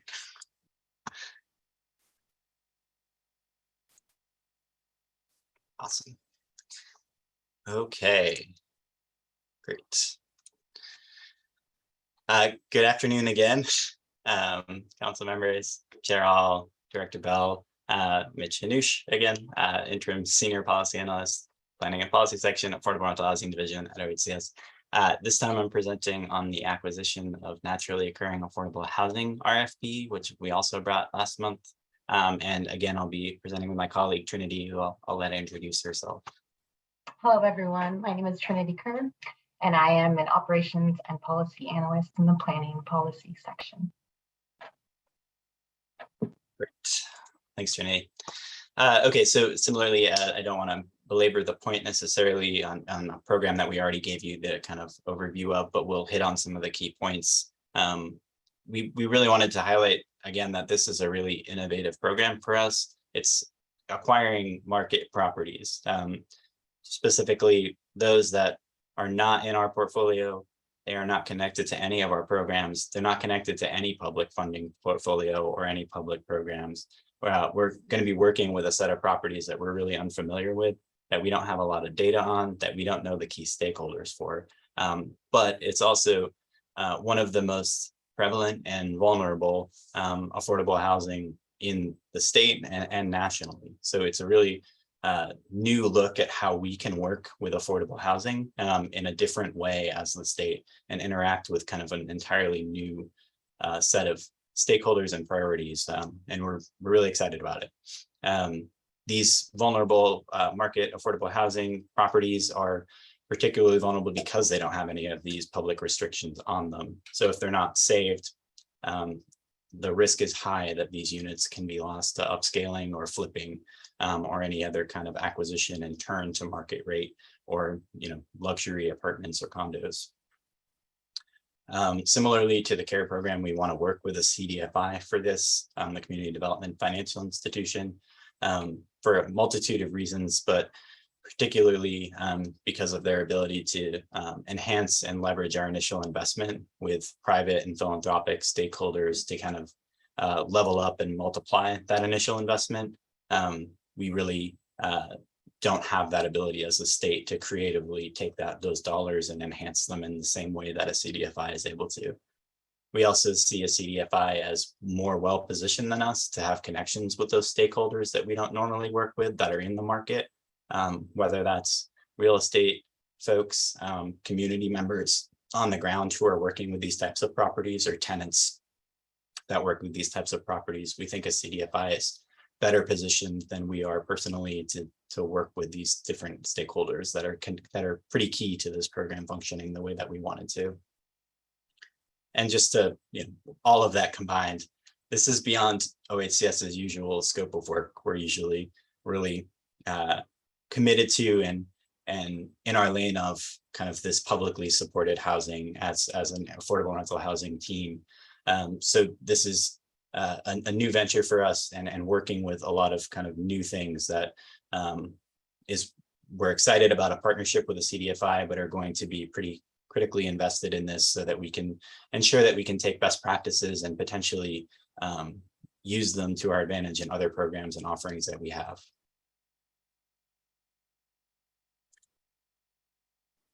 So we also wanted to respond to council feedback around this program too from last month. And again, one of the key components brought up or their feedback that we heard was around equity and racial justice and kind of what the impacts of this program are going to be and what the expectations are of our CDFI partners, again, around equity and racial justice. So just to kind of highlight a couple of things that we think are critical to the program and fundamental in the program functioning, and a couple of things that we're adding in and highlighting and really signaling around our equity and racial justice priorities in the RFP itself. So the program functions critically as an anti-displacement program. We want these units and these buildings that are being targeted and acquired to be really intentionally targeted in areas that are either vulnerable to gentrification, actively gentrifying, or potentially have already gentrified, but are still affordable because they're one of the last bastions in a neighborhood. By definition, NOAA has limited data on it because it is not tracked or targeted towards any public kind of funding source. There's not a ton of reliable data on the demographics of tenants that live there. There's not a ton of reliable data on which properties are even defined as NOAA because it's a pretty loosely defined term. However, as a proxy of just low-income tenants who tend to live in NOAA units, we know that low-income tenants are disproportionately BIPOC. We also know that the negative effects of gentrification disproportionately impact communities of color, in particular the Black community, as we've seen in Portland a multitude of times in historic and ongoing ways. Gentrification and displacement can really harm specific communities of color. And by signaling that this is a critically anti-displacement tool, we think it can potentially protect communities that have experienced harm from displacement in the past and hopefully get ahead of some of these issues that have historically occurred and continue to occur across the state of Oregon, not just in Portland. Another kind of key addition that we think will help around our kind of equity and racial justice goals as a state will be the affirmative fair housing marketing requirements. Because NOAAs are off the grid, so to speak, this is not a requirement currently with the naturally occurring affordable housing. With this program and getting investment in this program, this would become a requirement. So adding the need for those least likely to apply for units to be intentionally reached out to and made aware of openings as they come up in these acquired NOAA properties, we think will be really helpful in not just continuing to maintain the population that's living there and stabilize kind of folks who are living in the units currently, but to ensure that folks who want to live in a neighborhood in the future or in a neighborhood that's gentrifying and has become unattainable are made aware of these actual affordable options in that neighborhood in the future. And again, those least likely to apply for units are typically those who have language barriers or other barriers that are kind of historically and systemically targeted towards people of color. So affirmative fair housing marketing is a really powerful tool to ensure that we can try to break down some of those barriers and reach out to those BIPOC populations really intentionally. Just to continue kind of, again, with the CDFI, one of the reasons that we're really excited to work with a community development financial institution around this program is because they are specifically certified to support investments in underserved communities and to serve people who lack access to financing, both of which are disproportionately communities of color. We know by working with the CDFI that we're working with an organization that is committed to and has been certified to work in a lot of the communities and with a lot of the populations that we're hoping to serve through this program, particularly communities of color and gentrifying communities. So places that have lacked investment in the past and places that have a lot of folks who have not been able to access this financing in the past. CDFIs are also already kind of running parallel to our goals in a lot of those ways. So with our RFP, we wanted to highlight a couple of the kind of both requirements and incentives that we're including around equity and racial justice as well. So for baseline requirements for the RFP, we're going to make it so CDFIs, when they submit their RFP, have to submit an equity and racial justice strategy that'll demonstrate kind of these minimum criteria that we establish for their equity and racial justice commitments. And we also expect that there will be targets associated with these and regular data reporting so we can track them. One of these key kind of baseline requirements will be acquisition of properties in communities of color. Specifically, we want to see that they are able to find properties that are NOAAs. Like I said, there's not great data right now on what a NOAA is or where they are. A NOAA is kind of a, maybe we need to work on the acronym. So we want them to both be able to prove that they can target these naturally occurring affordable housing properties, but also how they can track those in relation to where communities of color are and where gentrifying communities are, and try to take those kind of key criteria and identify properties at risk and then target and acquire those properties quickly so that they can preserve them. In addition to that, we really want to see how they are able to not just kind of target at a geographic level like that. We want to see how they're able to kind of get at a property level and maybe actually dig in and collect the data on the demographics of specific buildings so we can have them prioritize buildings that are actually actively lived in by large concentrations or populations of color, as opposed to just kind of that general community acquisition targeting. We also, from kind of a higher level perspective, really want the CDFI, we will require the CDFI to connect with BIPOC investors to purchase ANOA properties. We want to make sure they're bringing everyone into this conversation and really intentionally reaching out to folks who will be acquiring the property, who are representative of the communities that the property will be in. I think that could be a really powerful tool to ensuring long-term affordability. It also can help build assets for BIPOC folks by having these properties be owned by BIPOC folks. So we're excited about both of those things becoming kind of really intentional and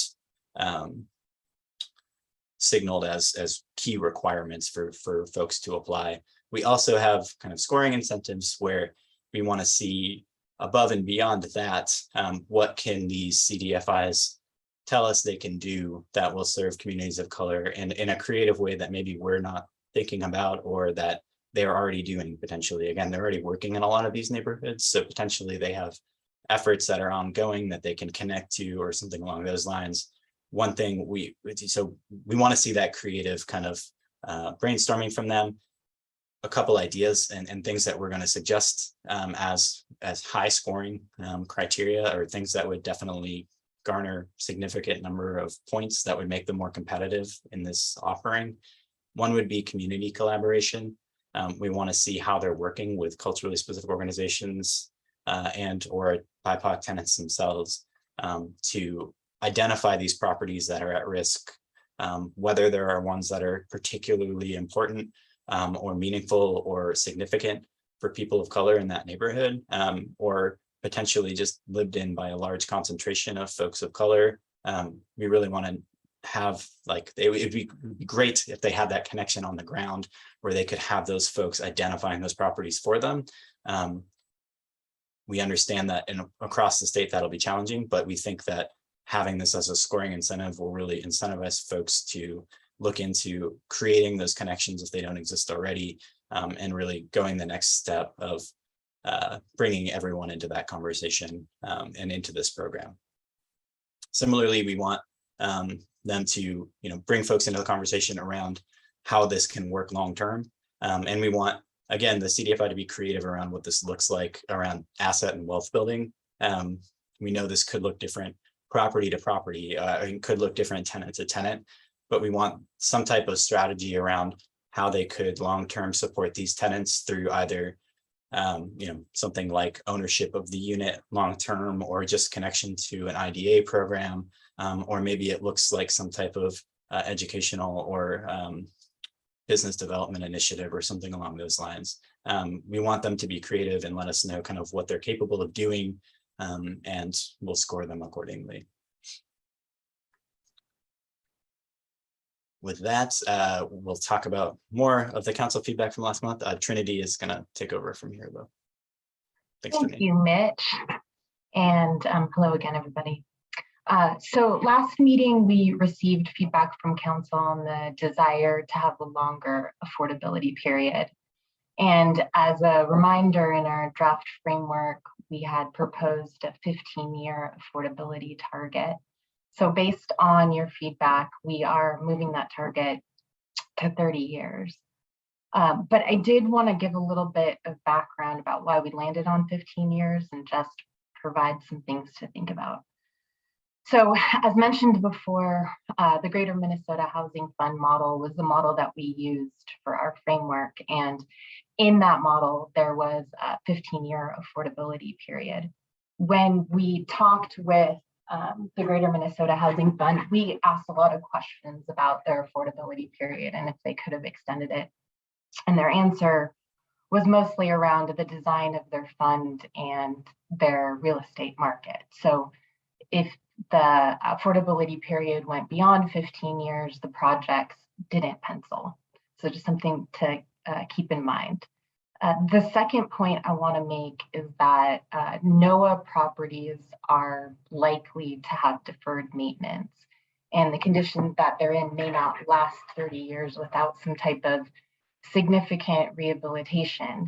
And so we want to be careful that by incentivizing the 30-year target, that we're not just picking the best quality properties in lieu of the ones that are most at risk. So I'm not saying it's one or the other, but there's certainly going to have to be some thought about balancing those two things.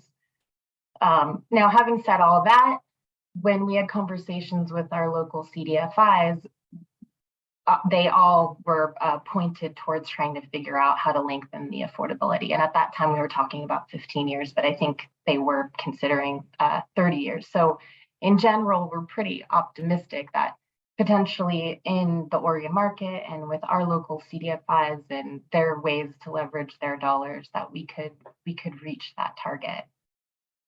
So we have RFP scoring incentives for strategies related to plans for even longer term affordability or potentially permanent affordability.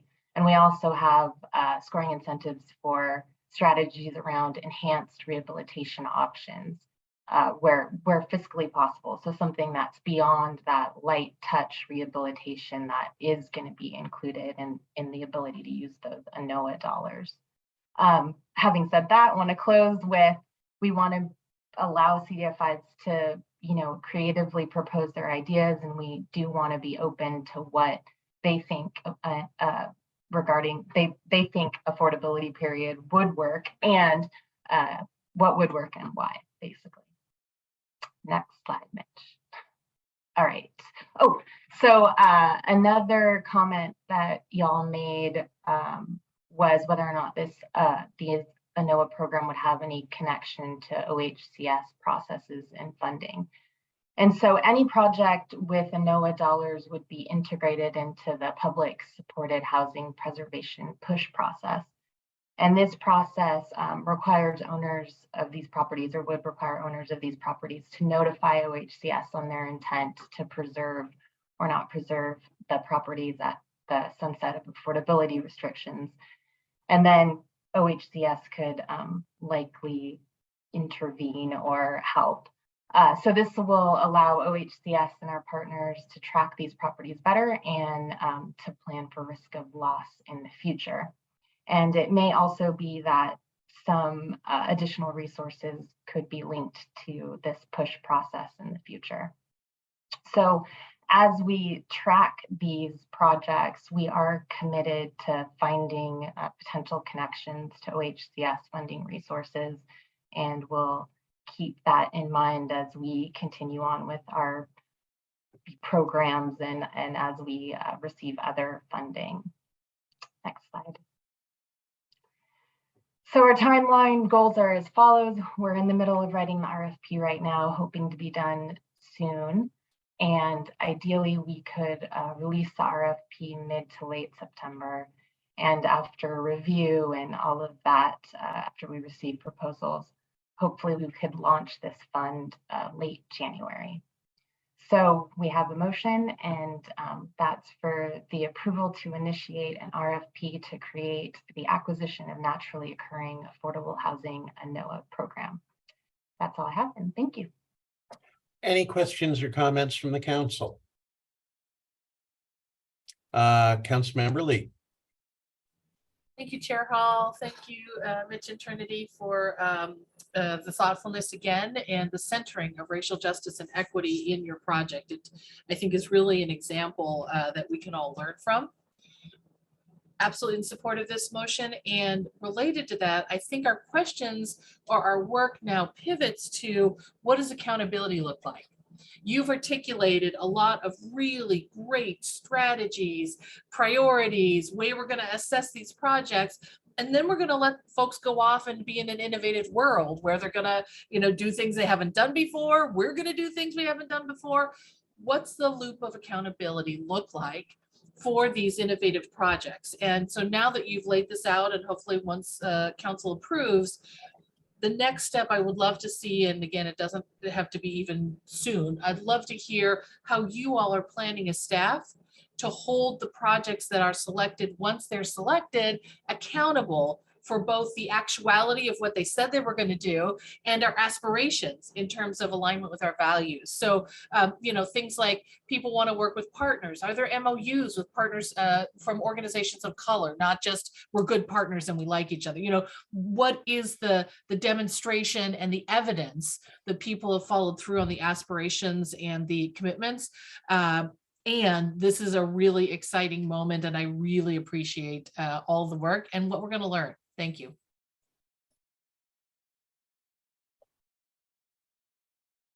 Okay, Councilmember Mena. Thank you, Chair Hall. Just echo what Councilor Lee mentioned in terms of the work and the follow-up. I think I really appreciate your honest look at and the feedback that the council gave you last time, and really looking at the options. Really appreciate extending the affordability period beyond the original proposal. I do have faith in the CDFIs in the area that they will make it work. And thank you. Look forward to seeing the results and continue to improve on this pilot. Thank you. Okay, Councilmember Rogers. I would just like to say to the team, thanks for your thinking outside of the box and thoughtfulness with this particular type of program. To me, it almost is as if it's, you know, like 10 years too late. The concern that I have is how to engage people who were displaced during the gentrification that has already occurred, because your program that you're presenting is talking about acquiring properties that already have residents in it to help prevent further gentrification. But I am concerned about those particular individuals who have already been displaced. Thanks.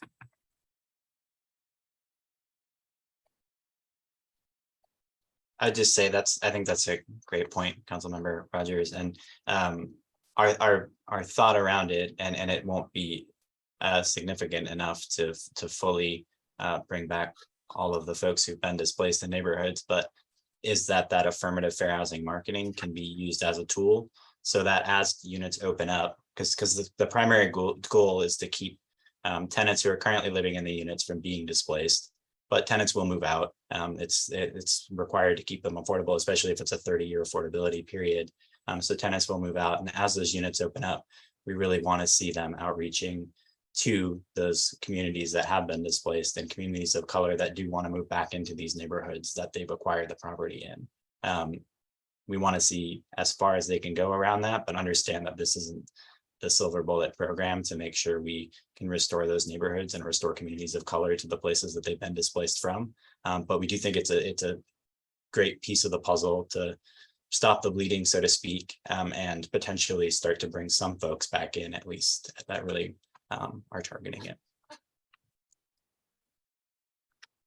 Okay, Councilmember Mena, did you have anything else? No, sorry. Okay. Anything else from any of the council members in the way of questions or comments?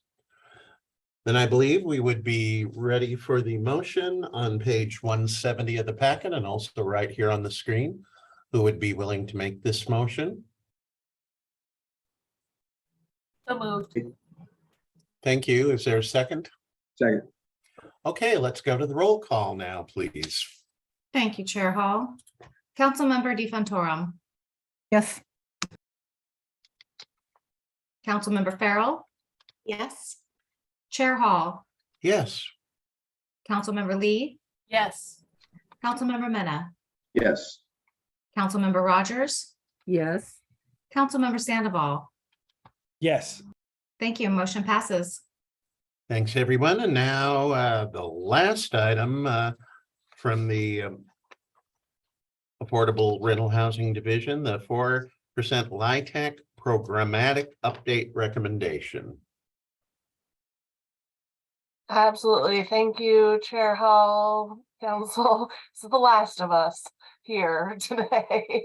And I know we're kind of pushing against time here. So last up I have so Natasha and Assistant Director Roberto Franco are here to talk about the 4% low-income housing tax credit and private activity bond, future program directions. So I will just kind of do a quick walk through the information that is presented in the memo as well. Looking to just do a quick check-in on the resources, overview our programmatic update recommendations, talk about the resource bucket updates, which you heard several folks give us some public testimony about this morning, so we can consider whether we're wanting to change the recommendation that we're putting forward, and then kind of next steps about the program. So just a reprise here, we have I guess I will report that July 20th was, since our last meeting, was our last private activity bond committee meeting, and we were successful in getting a last allocation of private activity bond cap to be able to put towards a series of projects. Together, we're hoping that that means that we'll be able to fully fund our current commitments for 2022. But as we move into 2023, the orange and blue down here, we already have commitments toward, and then we know that there is this demand that far exceeds what private activity bonds will exist in Oregon in total. And we see the similar trend in 2024, where we know that the resources demand is going to continue to exceed the supply, unless or in case there is reform at the federal level, which are also active efforts that we are engaged in, especially under the leadership of Director Bell. So as we look forward, what we're wanting to do here, we put a freeze on our program late last year.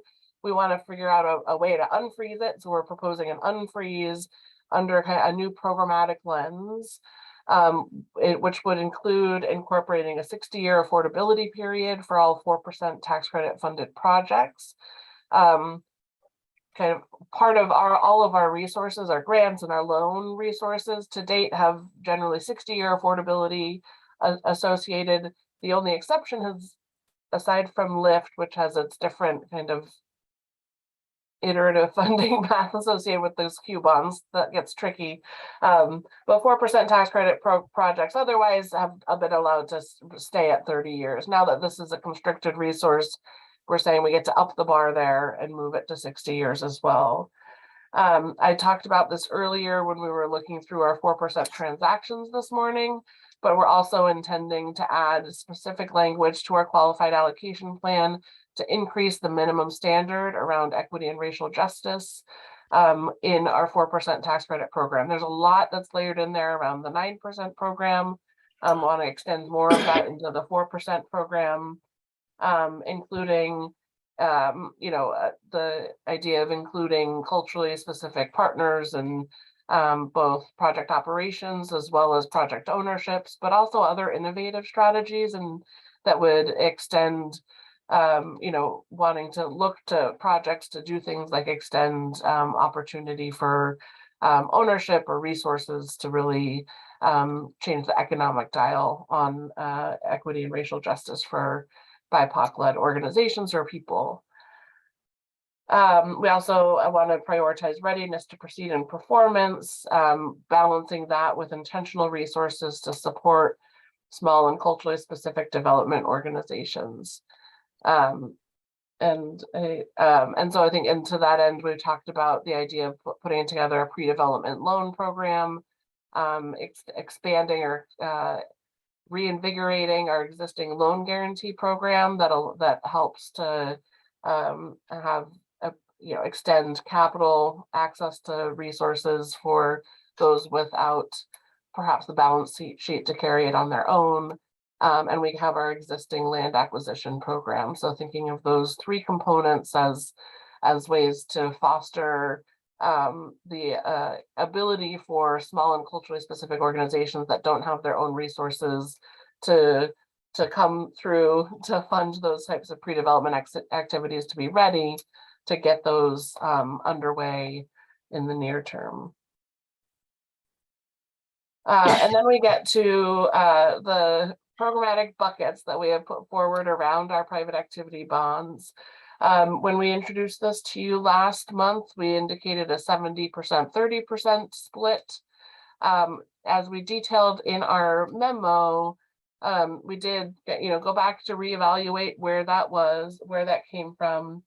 So some of the stats are that traditionally in the past few years, about 85% of the projects that used private activity bonds were located in the Portland metro area.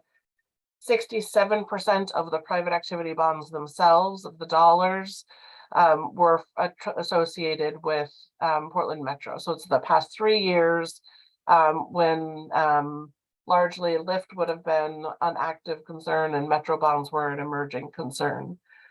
But if we're looking at population directly, about 44% of the state's population are in the Portland metro counties. And when we look at measures around our low income and severely rent burdened BIPOC-led households, that's closer to 50% are in those Portland counties.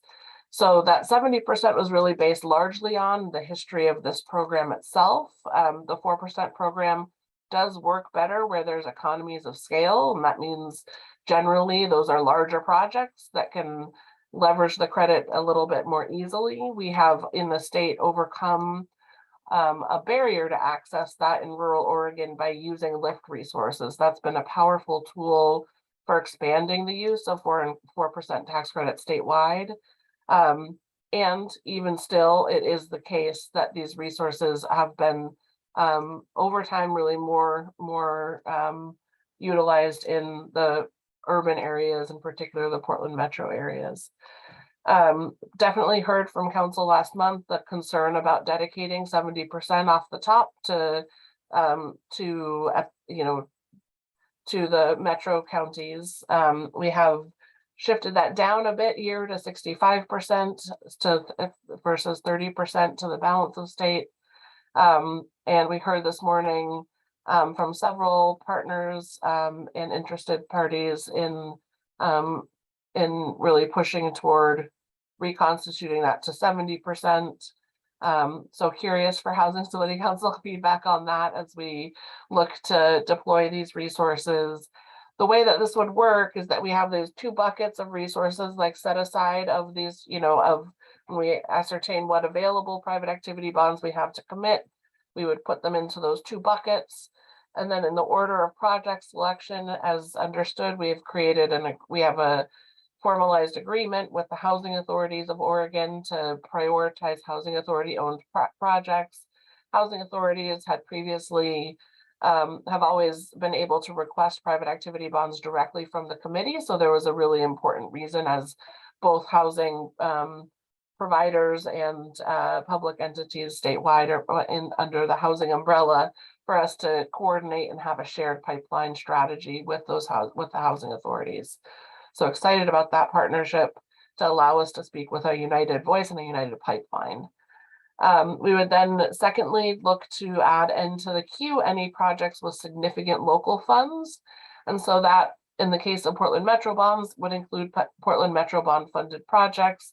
If other jurisdictions are putting significant resources to projects, those would also be able to reach that list. Then in order, we would go then to OHCS and other federally funded, state and federally funded projects. And then if there's still room, would be projects without additional public subsidy. In this current cost environment, it's probably a little less likely, but as costs normalize in the future, there would be, if the future is like the past, there's the ability to do what we would call 4% only projects where a developer is able to make it pencil, make it work to be able to restrict rents to 60%, leverage the 4% credit and really have that as a production tool that is, in that cascading order of preference, we're really prioritizing the more policy-rich state and local and federal investments. Understanding that these scales of resources are imbalanced, that the demand is going to exceed the supply, we then also have a tie-breaking decision-making metrics down below, where if at any of those steps the resources are oversubscribed, we would be looking towards that list to make the decision. So first would be saying, are any of these projects owned, operated, or other have a culturally specific owner or partnership in ownership? Then that would be the decider. Still oversubscribed, then looking to which project has the highest percentage of units that would be able to serve extremely low income households that would earn under 30% AMI. And then lastly, if we're still oversubscribed, look to say, are any of these permanent supportive housing units that include rent assistance and supportive services for the home to serve homeless populations.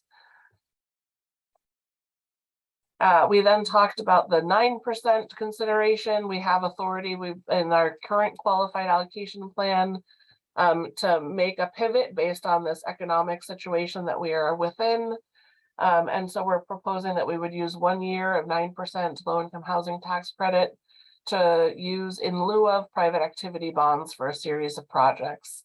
To operationalize that, we would call a light application for pipeline application projects to use that 9% credit and reduce our reliance. We think somewhere between 100 to 150 million in private activity bonds could be kind of removed from that demand queue based on this action. We also want to make sure that we can align, still retain the subsidy, the other subsidy in those projects. And so we would need to align affordability periods to those resources as needed, to make sure that all works as a picture. We don't put those other resources at risk. And we would consider this really a one-time exception. This is not the standard protocol for moving forward. I think we also heard some public comments, or maybe it was included in the letters. I heard it recently somewhere, but just wanting, that want more clarity and understanding around what the timeline, what does this mean?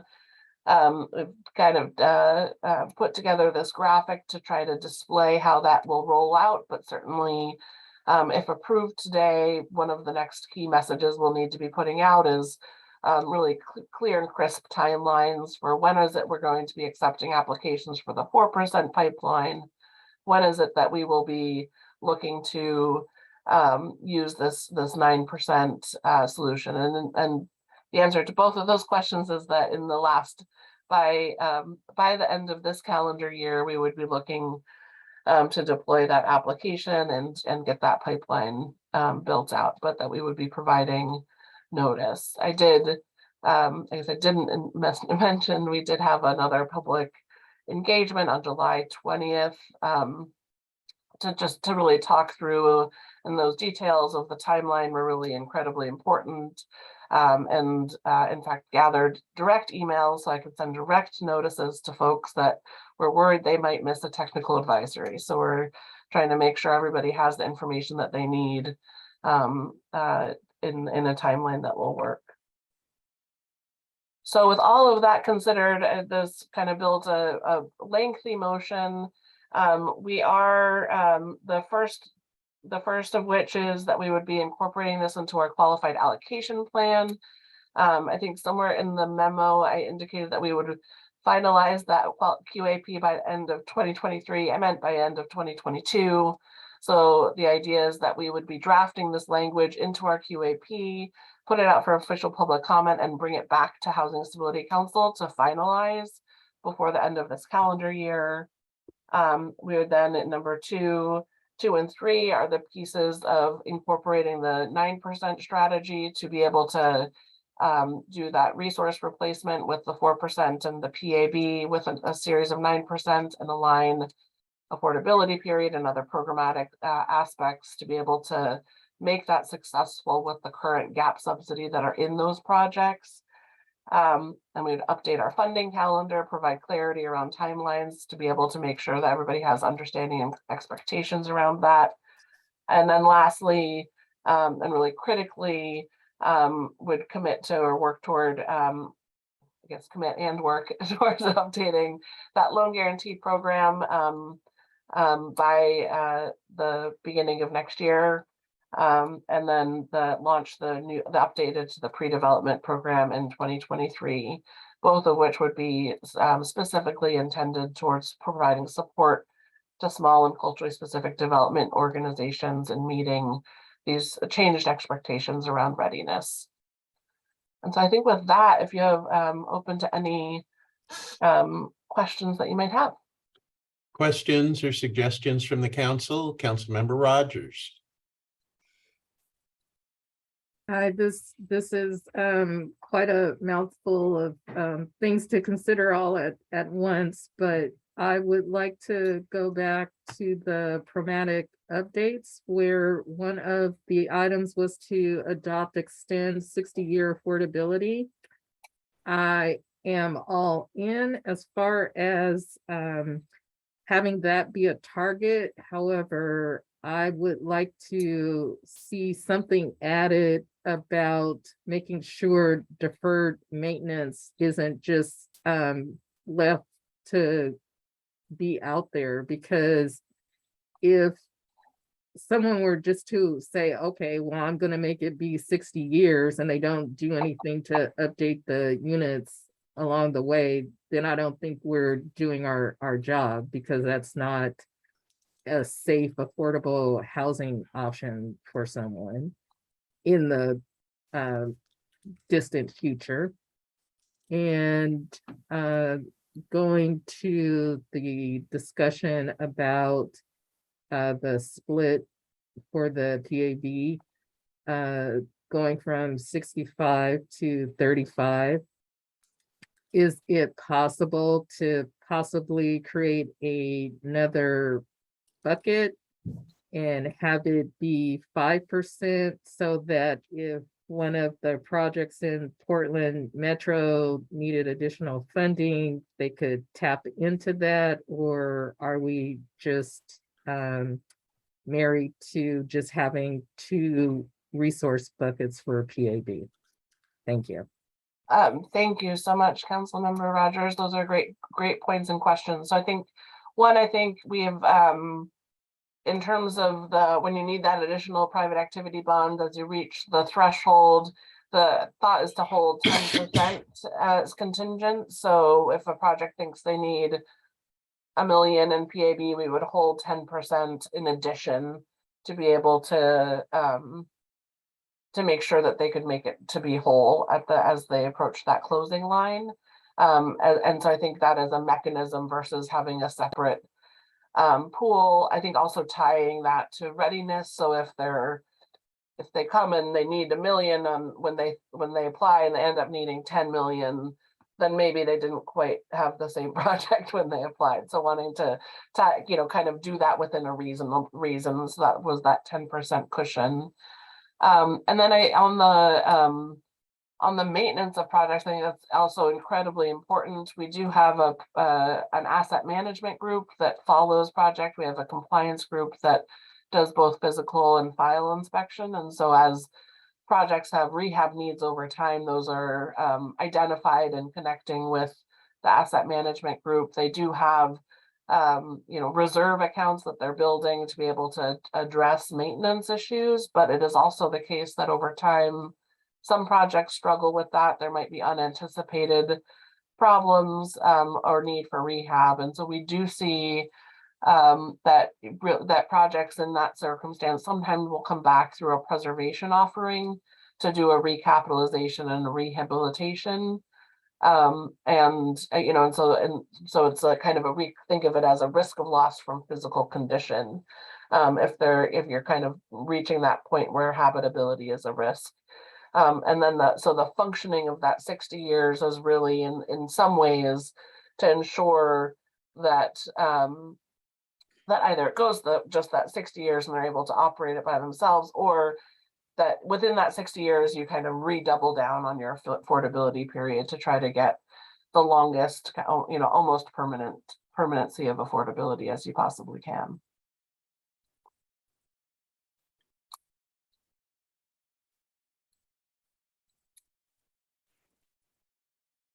My apologies. Okay, Councilmember Farrell.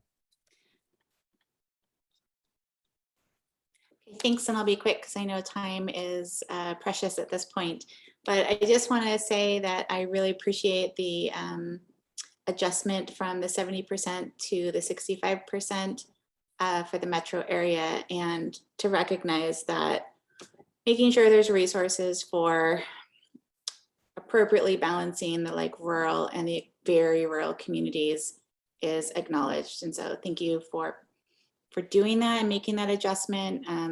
Speaking as a leader in the rural communities of Oregon, it is helpful to know that those resources are being thought about as you guys make your proposals.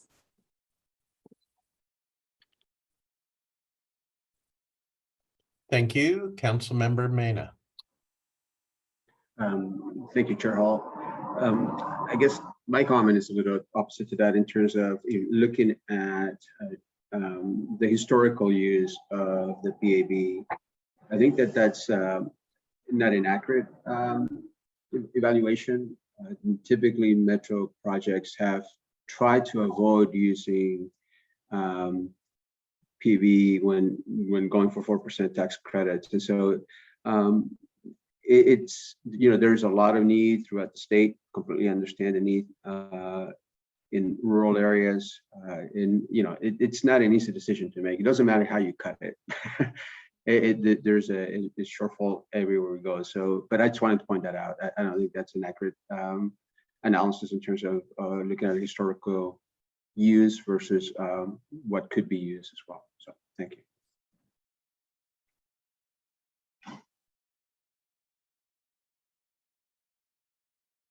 Anyone else? Are we ready to proceed to a motion?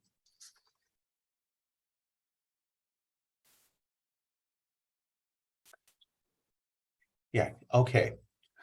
Now, can we take all 5 of these as one omnibus motion if there's no objection from the council? Yes, Chair Hall, you can, from a process perspective, you can. I think that's more of a decision for council members. Sure. Is anyone willing to make the motion items as a group?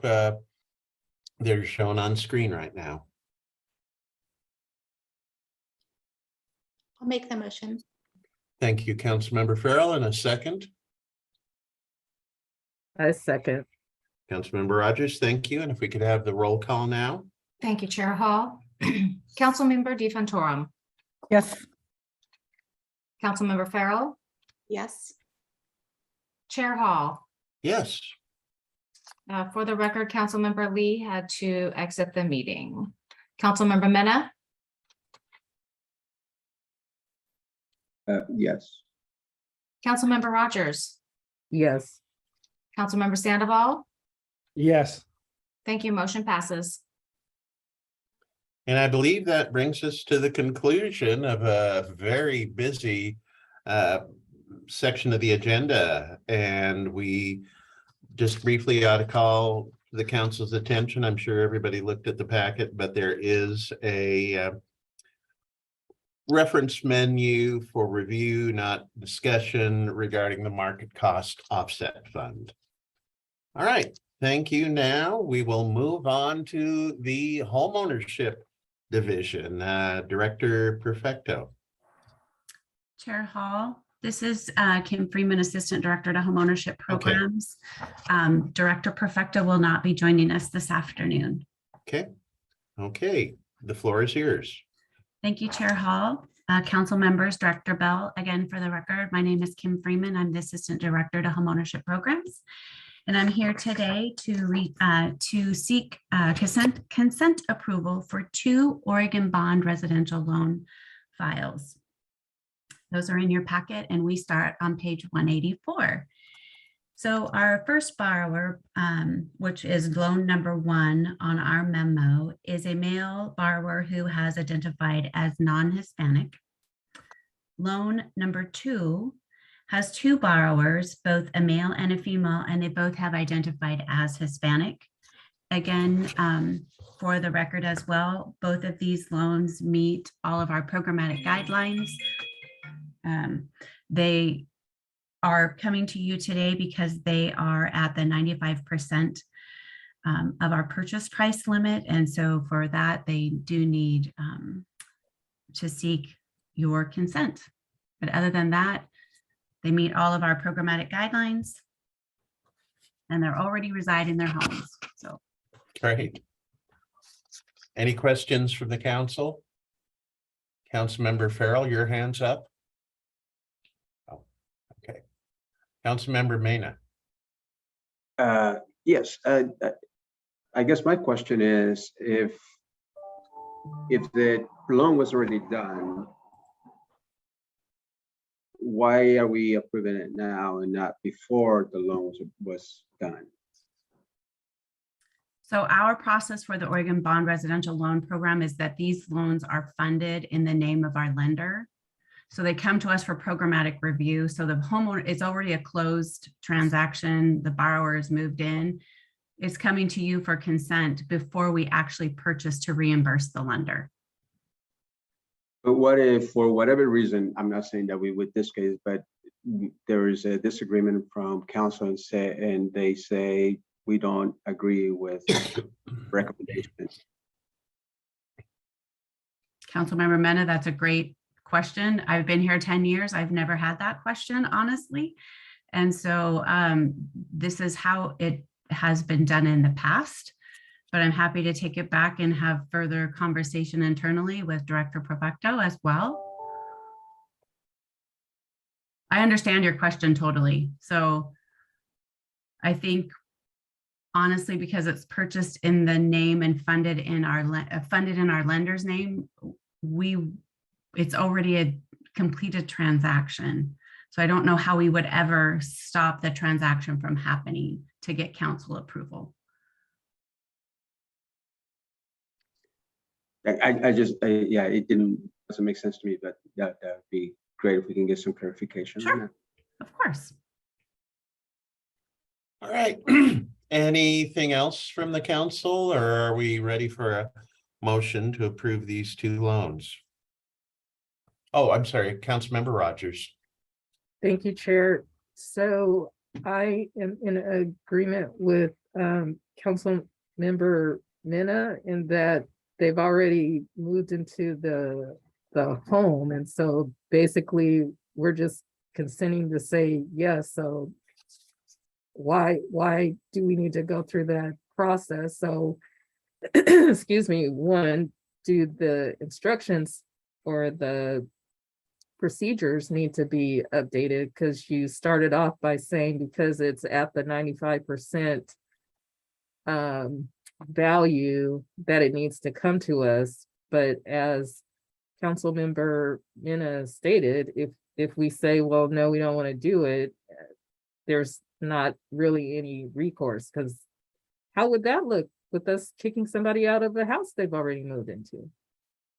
My second question is, how often do particular borrowers approach the 95% where it would come to us for approval? Or consent, I should say, because it's already been approved. Thank you, Councilmember Rogers. It really is very dependent. There will be months where you will not see me at Housing Stability Council to seek consent approval. There will be times you'll see me pretty regularly. And why that is because with the Oregon Bond Residential Loan Program, every county has a purchase price limit. So as housing prices increase and we get closer to that 95% to our purchase price limit, that's when you're going to see me. So, and every year we do adjust our purchase price limits, but sometimes, depending on how the market is, the adjustment isn't enough. And so you will see me more regularly or not at all. Great question. Thank you. And Chair Hall and council members, if I may, and Ms. Freeman as well, appreciate the consideration and I think the process question, quite frankly, from council members around sort of the why, which is a more than fair question for this process. Chair Hall, being that I don't think we've unpacked this process, and Ms. Freeman can tell me if I'm wrong, for probably quite some time, or ever with council members. We are happy to provide some follow-up sort of in writing, just so that there's that proper context to this process, particularly to Council Member Mena's point around the sequencing of the council member's decision, just so that going forward, if you see Ms. Freeman or representation from the homeownership seeking a consent, there's sort of that just sort of baseline context to the sequencing and the why of council members consent on this, since this particular voting is a little bit unique from the standard items that we bring. So if that is amenable to the council, we certainly can follow up and provide some detail in writing. Council, your thoughts? Is that a reasonable approach here? Okay, I'm not seeing any objections, so now shall we move to the motion for approval of these two loans? Don't be shy. Okay, we've got a motion, a second. Second. Okay, could we have the roll call, please? Thank you, Chair Hall. Councilmember DeFontorum. Yes. Councilmember Farrell. Yes. Chair Hall. Yes. Councilmember Mena. Yes. Councilmember Rogers. Yes. Councilmember Sandoval. Yes. Thank you. Motion passes. Thanks, everybody. On to the Homeownership Market Cost Offset Fund. Good afternoon, Chair Hall, council members, and Director Bell. My name is Talia Concrevis, and I use she, her pronouns, and I am an operation and policy analyst within the homeownership division. And for some reason, my camera is not working, but I'll try to get it running for the next presentation that I do. I briefed the council last month about our proposal to establish a homeownership market cost offset fund, and hope to gain approval for the fund today. So I'm just going to share a few slides with a reminder about the proposal. The homeownership division's primary development funding is through LIFT, which is spoken about today, under which we have 22 homeownership projects being developed right now. All LIFT projects are required to be complete and ready for sale within 36 months of receiving a reservation. And we know all construction, and as we know, construction costs are higher than could have been anticipated when the developers applied for LIFT funding in 2019 and 2020. We're hearing from them that the dramatic cost increases are causing real gaps that could impede their development timeline. So to ensure the success of these projects, we're proposing to use $5 million of homeownership development general funds received from the 2022 legislative session to create a homeownership market cost offset fund. And funds will be offered as grants with affordability terms aligned with LIFT requirements. We have adapted the market cost offset framework that Affordable Rental Housing developed, which was approved by Council on April 1st, 2022. So just one more note that this is one-time funding, but could serve as a structure for a homeownership market cost offset fund as we grow our homeownership development program, which you'll hear more about later today. Here's a bit about projected demand. We have 22 million in LIFT projects. We only expect that 14 projects would be interested in the funding, and have heard informally from 6 of these projects that they will request funds. And all of these projects are at various stages of construction, so their funding gap will vary. And we expect, given from what we've heard from our partners, that 5 million will be substantial and will cover the construction gaps. And our partners are very resourceful and are already proactively seeking ways to minimize the gaps. Here's a bit about the process for administering funds. I won't go into it now, but I'll just note that it mirrors the process of affordable rental housing and their structure for approval. I will say that we will prioritize projects we will make this opportunity available to all projects with reserved funds, and we'll make sure this opportunity is known to them and give everyone a set time frame to request funds. And if we don't have enough funds to honor all of the requests, we will prioritize projects that clearly delineate the hard cost increases within their project budget, which will be a requirement in general for the requests, demonstrate that they have undertaken other efforts to minimize the funding gap, are geographically diverse, and have a strong track record of serving communities of color. So here's our expected time frame, and I'll just leave this up here, but I won't go through all of them. But just want to say that we're hoping to get these funds out as soon as possible so that LIFT partners don't experience delays on their projects. And so with that, I'm happy to answer any questions or switch to the next slide that has the motion language.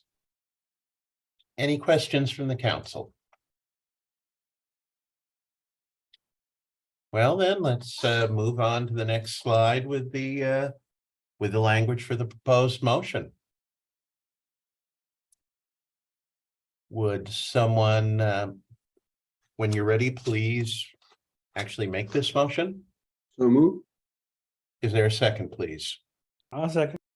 Okay, we've got a motion and a second. And if we could now have a roll call. Thank you, Chair Hall. Councilmember DeFontorum. Yes. Councilmember Farrell. Yes. Chair Hall. Yes. Councilmember Mena. Yes. Councilmember Rogers. Yes. Councilmember Sandoval. Yes. Thank you. Motion passes.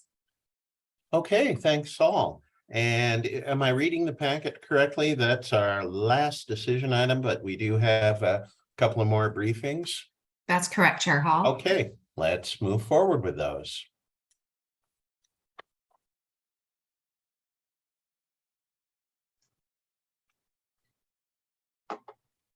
Hello, Chair Hall, Director Bell, and members of the council. My name is Ryan Vandenbrink. I'm the Assistant Director of Homeowner Assistance Programs. And for the last year plus, that means that I have been working with a great team and with the assistance of the agency on setting up the Homeowner Assistance Fund program, or the HAF program. I'm delighted to be here today to provide you an update on that program.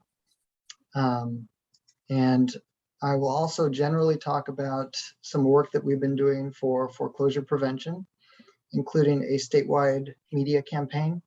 I'll touch on the Oregon Homeowner Legal Assistance Program, which is new since our last update. Talk about HAF Phase 3, which is now open. And then think a little bit about Beyond HAF, which is statutorily obligated to close in September 2025.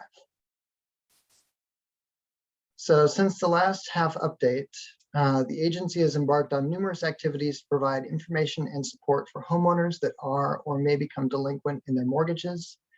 This includes a statewide media campaign that began in July and coincides with Phase 3 of HAF.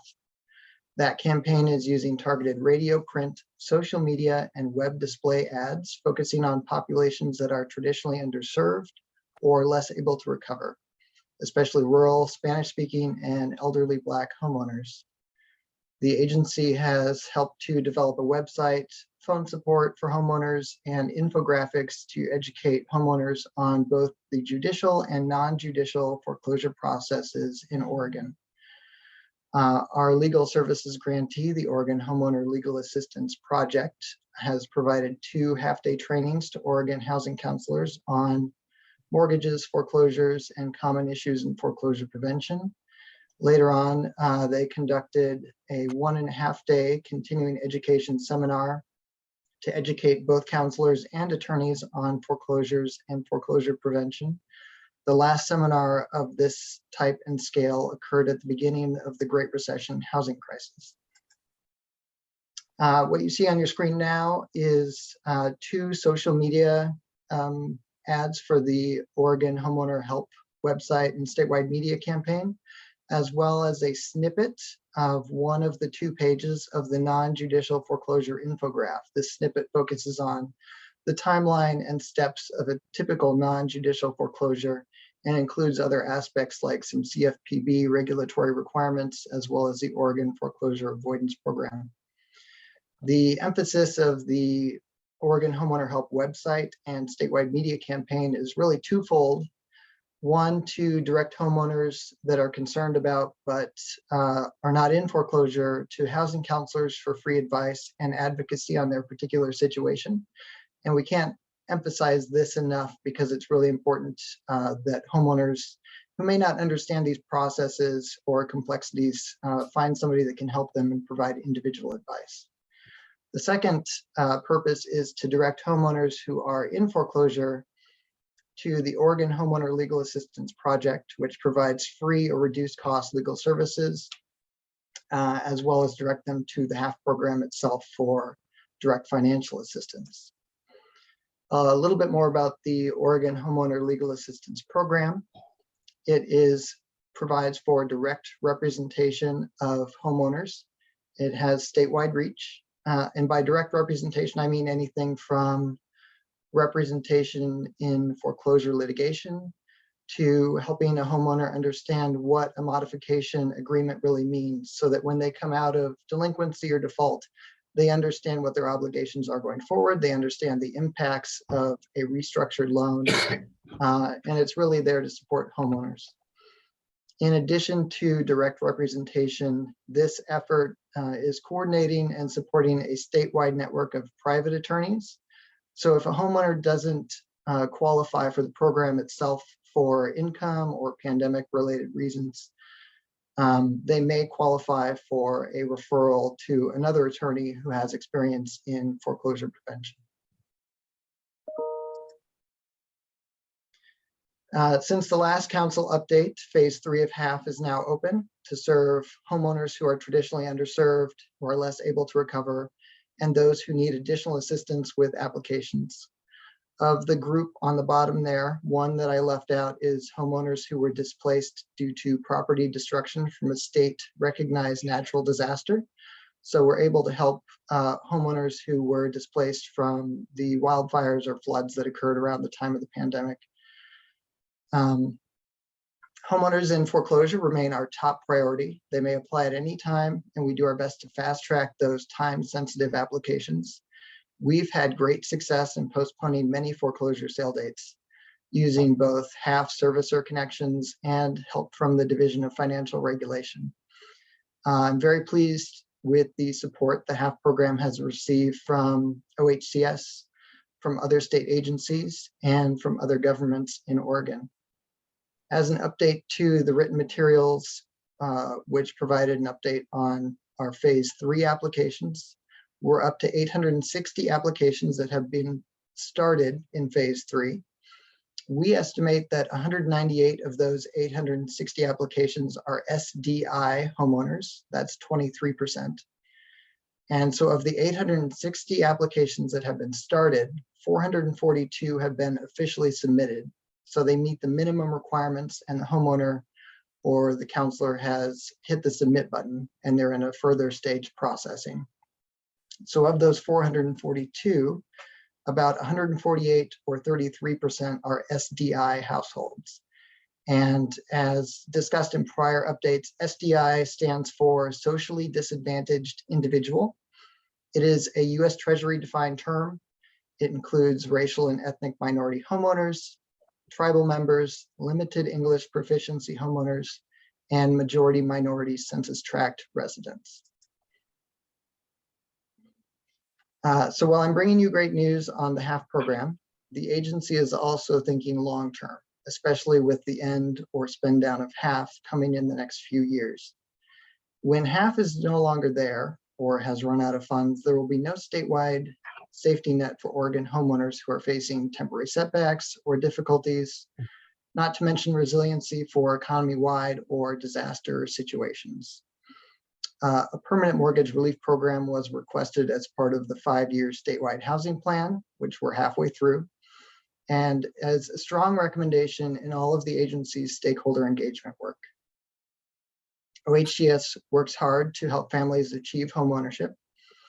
first-time homebuyers, first-generation homebuyers, veterans, BIPOC households, helping to make progress in closing the homeownership gap. Supporting these and all homeowners to retain homeownership provides stability, and it furthers the agency's mission and vision. In order to support homeowners when they're vulnerable, especially with the expectation that half will be ending or sunsetting around the same time, OHCS plans to request general funds for the next biennium to set up a state mortgage relief program. So before I talk a bit about that, I want to highlight how we know that a homeowner support or mortgage relief programs work. For the past 10 years, OHSI, which was HAF's predecessor, supported Oregon homeowners. This program was created in the Great Recession to respond to the housing crisis, but it did so much more because it was there for 10 years. It was a structure that lasted for 10 years. It was responsive to layoffs in multiple communities. It was responsive to homeowner-specific situations and setbacks. And because it was in existence at the start of the pandemic, it was able to be responsive to homeowners before HAF was even set up. And HAF was the program that was designed to be responsive to the pandemic. OHSI supported over 17,000 families with $373 million of assistance. Oregon has greatly benefited from this substantial safety net. And we know that 2 years after receiving OHSI assistance, 96% of those homeowners were still in their home. So that's 16,500 families that retained their home because Oregon had the benefit of a mortgage relief program. With that in mind, the agency plans to ask for the 2023 to 2025 biennium for $13 million in general funds for homeowner support plus administrative costs. That support would help homeowners who are on fixed incomes and who have lost their jobs, including seniors and homeowners with disabilities. It would support traditional and reverse mortgages, property taxes, HOAs, insurance, and other housing costs. It would help close gaps in the HAF program and Oregon's property tax deferral program. So for example, the assistance would not be tied to a pandemic-related financial hardship like HAF is. This may be key at a time of rising housing costs, high inflation, economic uncertainty. There's also a few gaps in the Department of Revenue's senior and disabled tax deferral programs. The first is a 5-year requirement for ownership or residency. This proposal would help span that gap, and it would be key alignment if a homeowner, senior or disabled homeowner, is near that benchmark, but suffers a temporary setback and would otherwise lose their home. The Department of Revenue's program is also not available for most reverse mortgages, and this program could support those homeowners. Lastly, this program would create that stable structure that I was talking about earlier that would be able to support homeowners without relying on setting up or winding down temporary federal emergency relief programs. It would provide that stability in a program that could provide stability to homeowners going forward biennium to biennium. I will conclude with an update on equity and inclusion for the Homeowner Assistance Fund program. There are more statistics on our pilot broken down on page 192 of your packet. In the pilot of 45 approved applications, 24% were BIPOC households, 13% were Hispanic or Latinx. I have actually just learned that we have now approved 47 applications. 20 of those are SDI homeowners, so 42% of our approved pilot applications are SDI. We've gone over phase 3. We're also doing a targeted statewide media campaign. Our homeowner portal for the application itself is in static and English and Spanish translation. We are working on Russian, simplified Chinese, and Vietnamese for static translations, and hope to have those in place in about a month and a half. We've completed a series of bilingual Facebook Live events to engage the community and educate them on general foreclosure prevention, housing counseling, legal assistance, spotting mortgage scams, and the HAF program itself. We have completed and will continue to complete outreach clinics and direct community outreach, both as the agency and to support our partners when they're doing that. And if there are any questions, I'm happy to take those at this time. Questions from any of the council?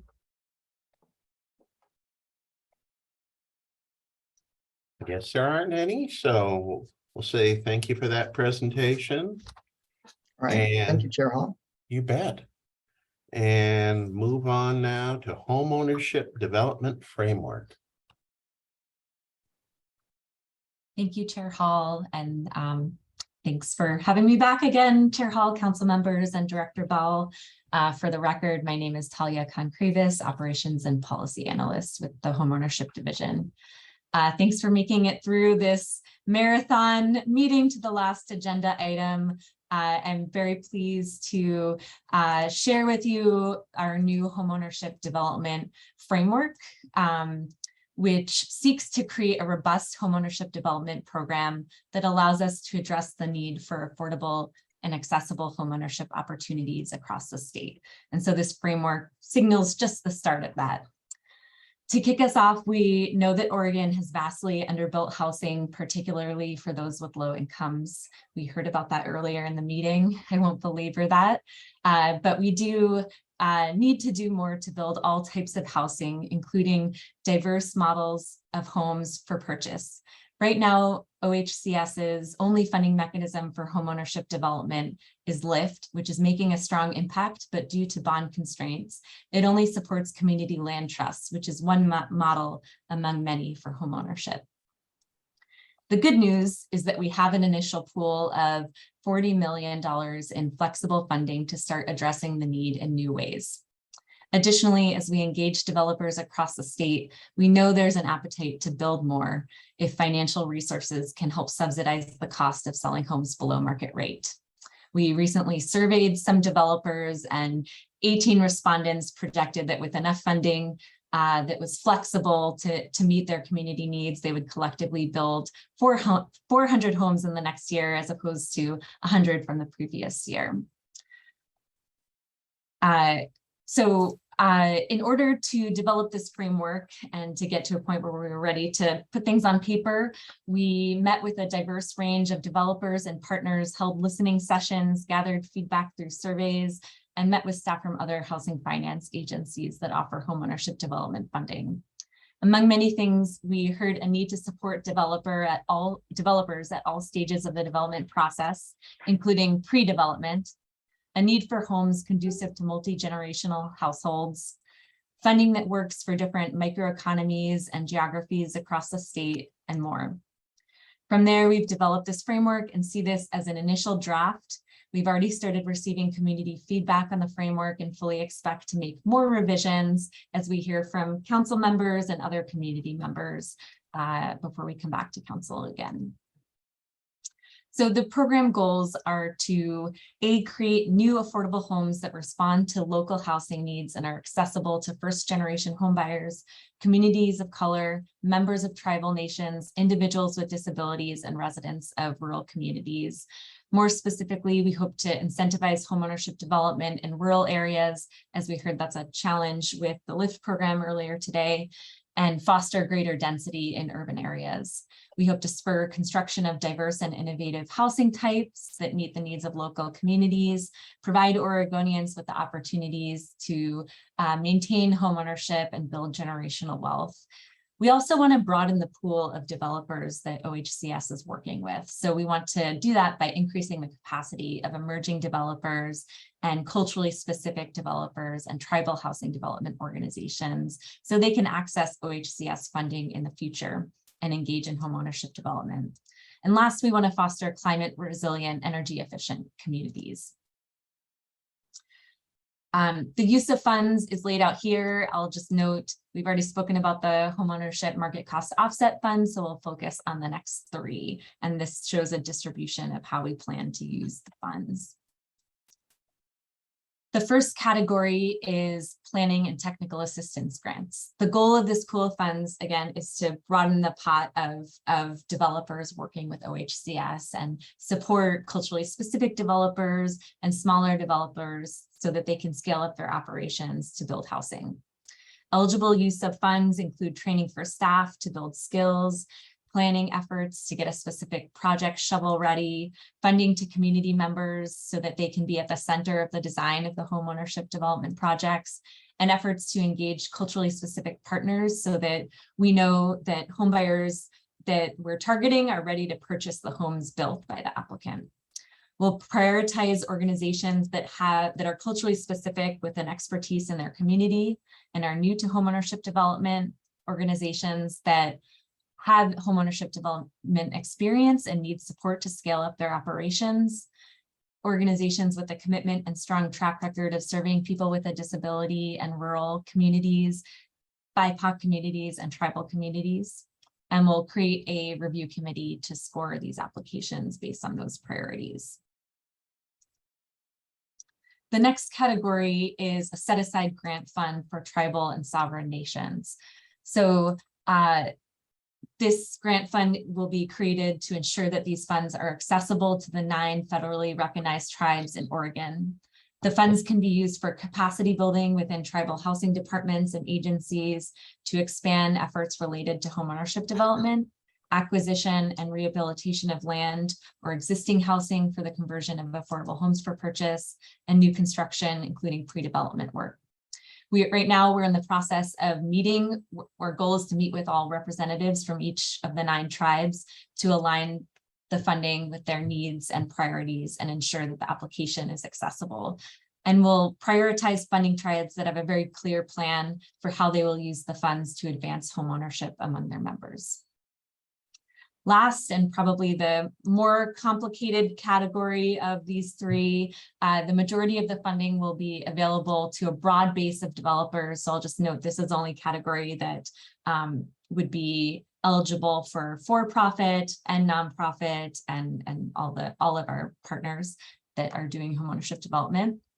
And it would be used for the development of new homes for purchase. The funds can be used for many of the things I mentioned in the last category. So acquisition and rehabilitation, new construction, including pre-development, scattered site projects. And this isn't in the memo, but I also want to include here that this would be used as a supplement to LIFT projects.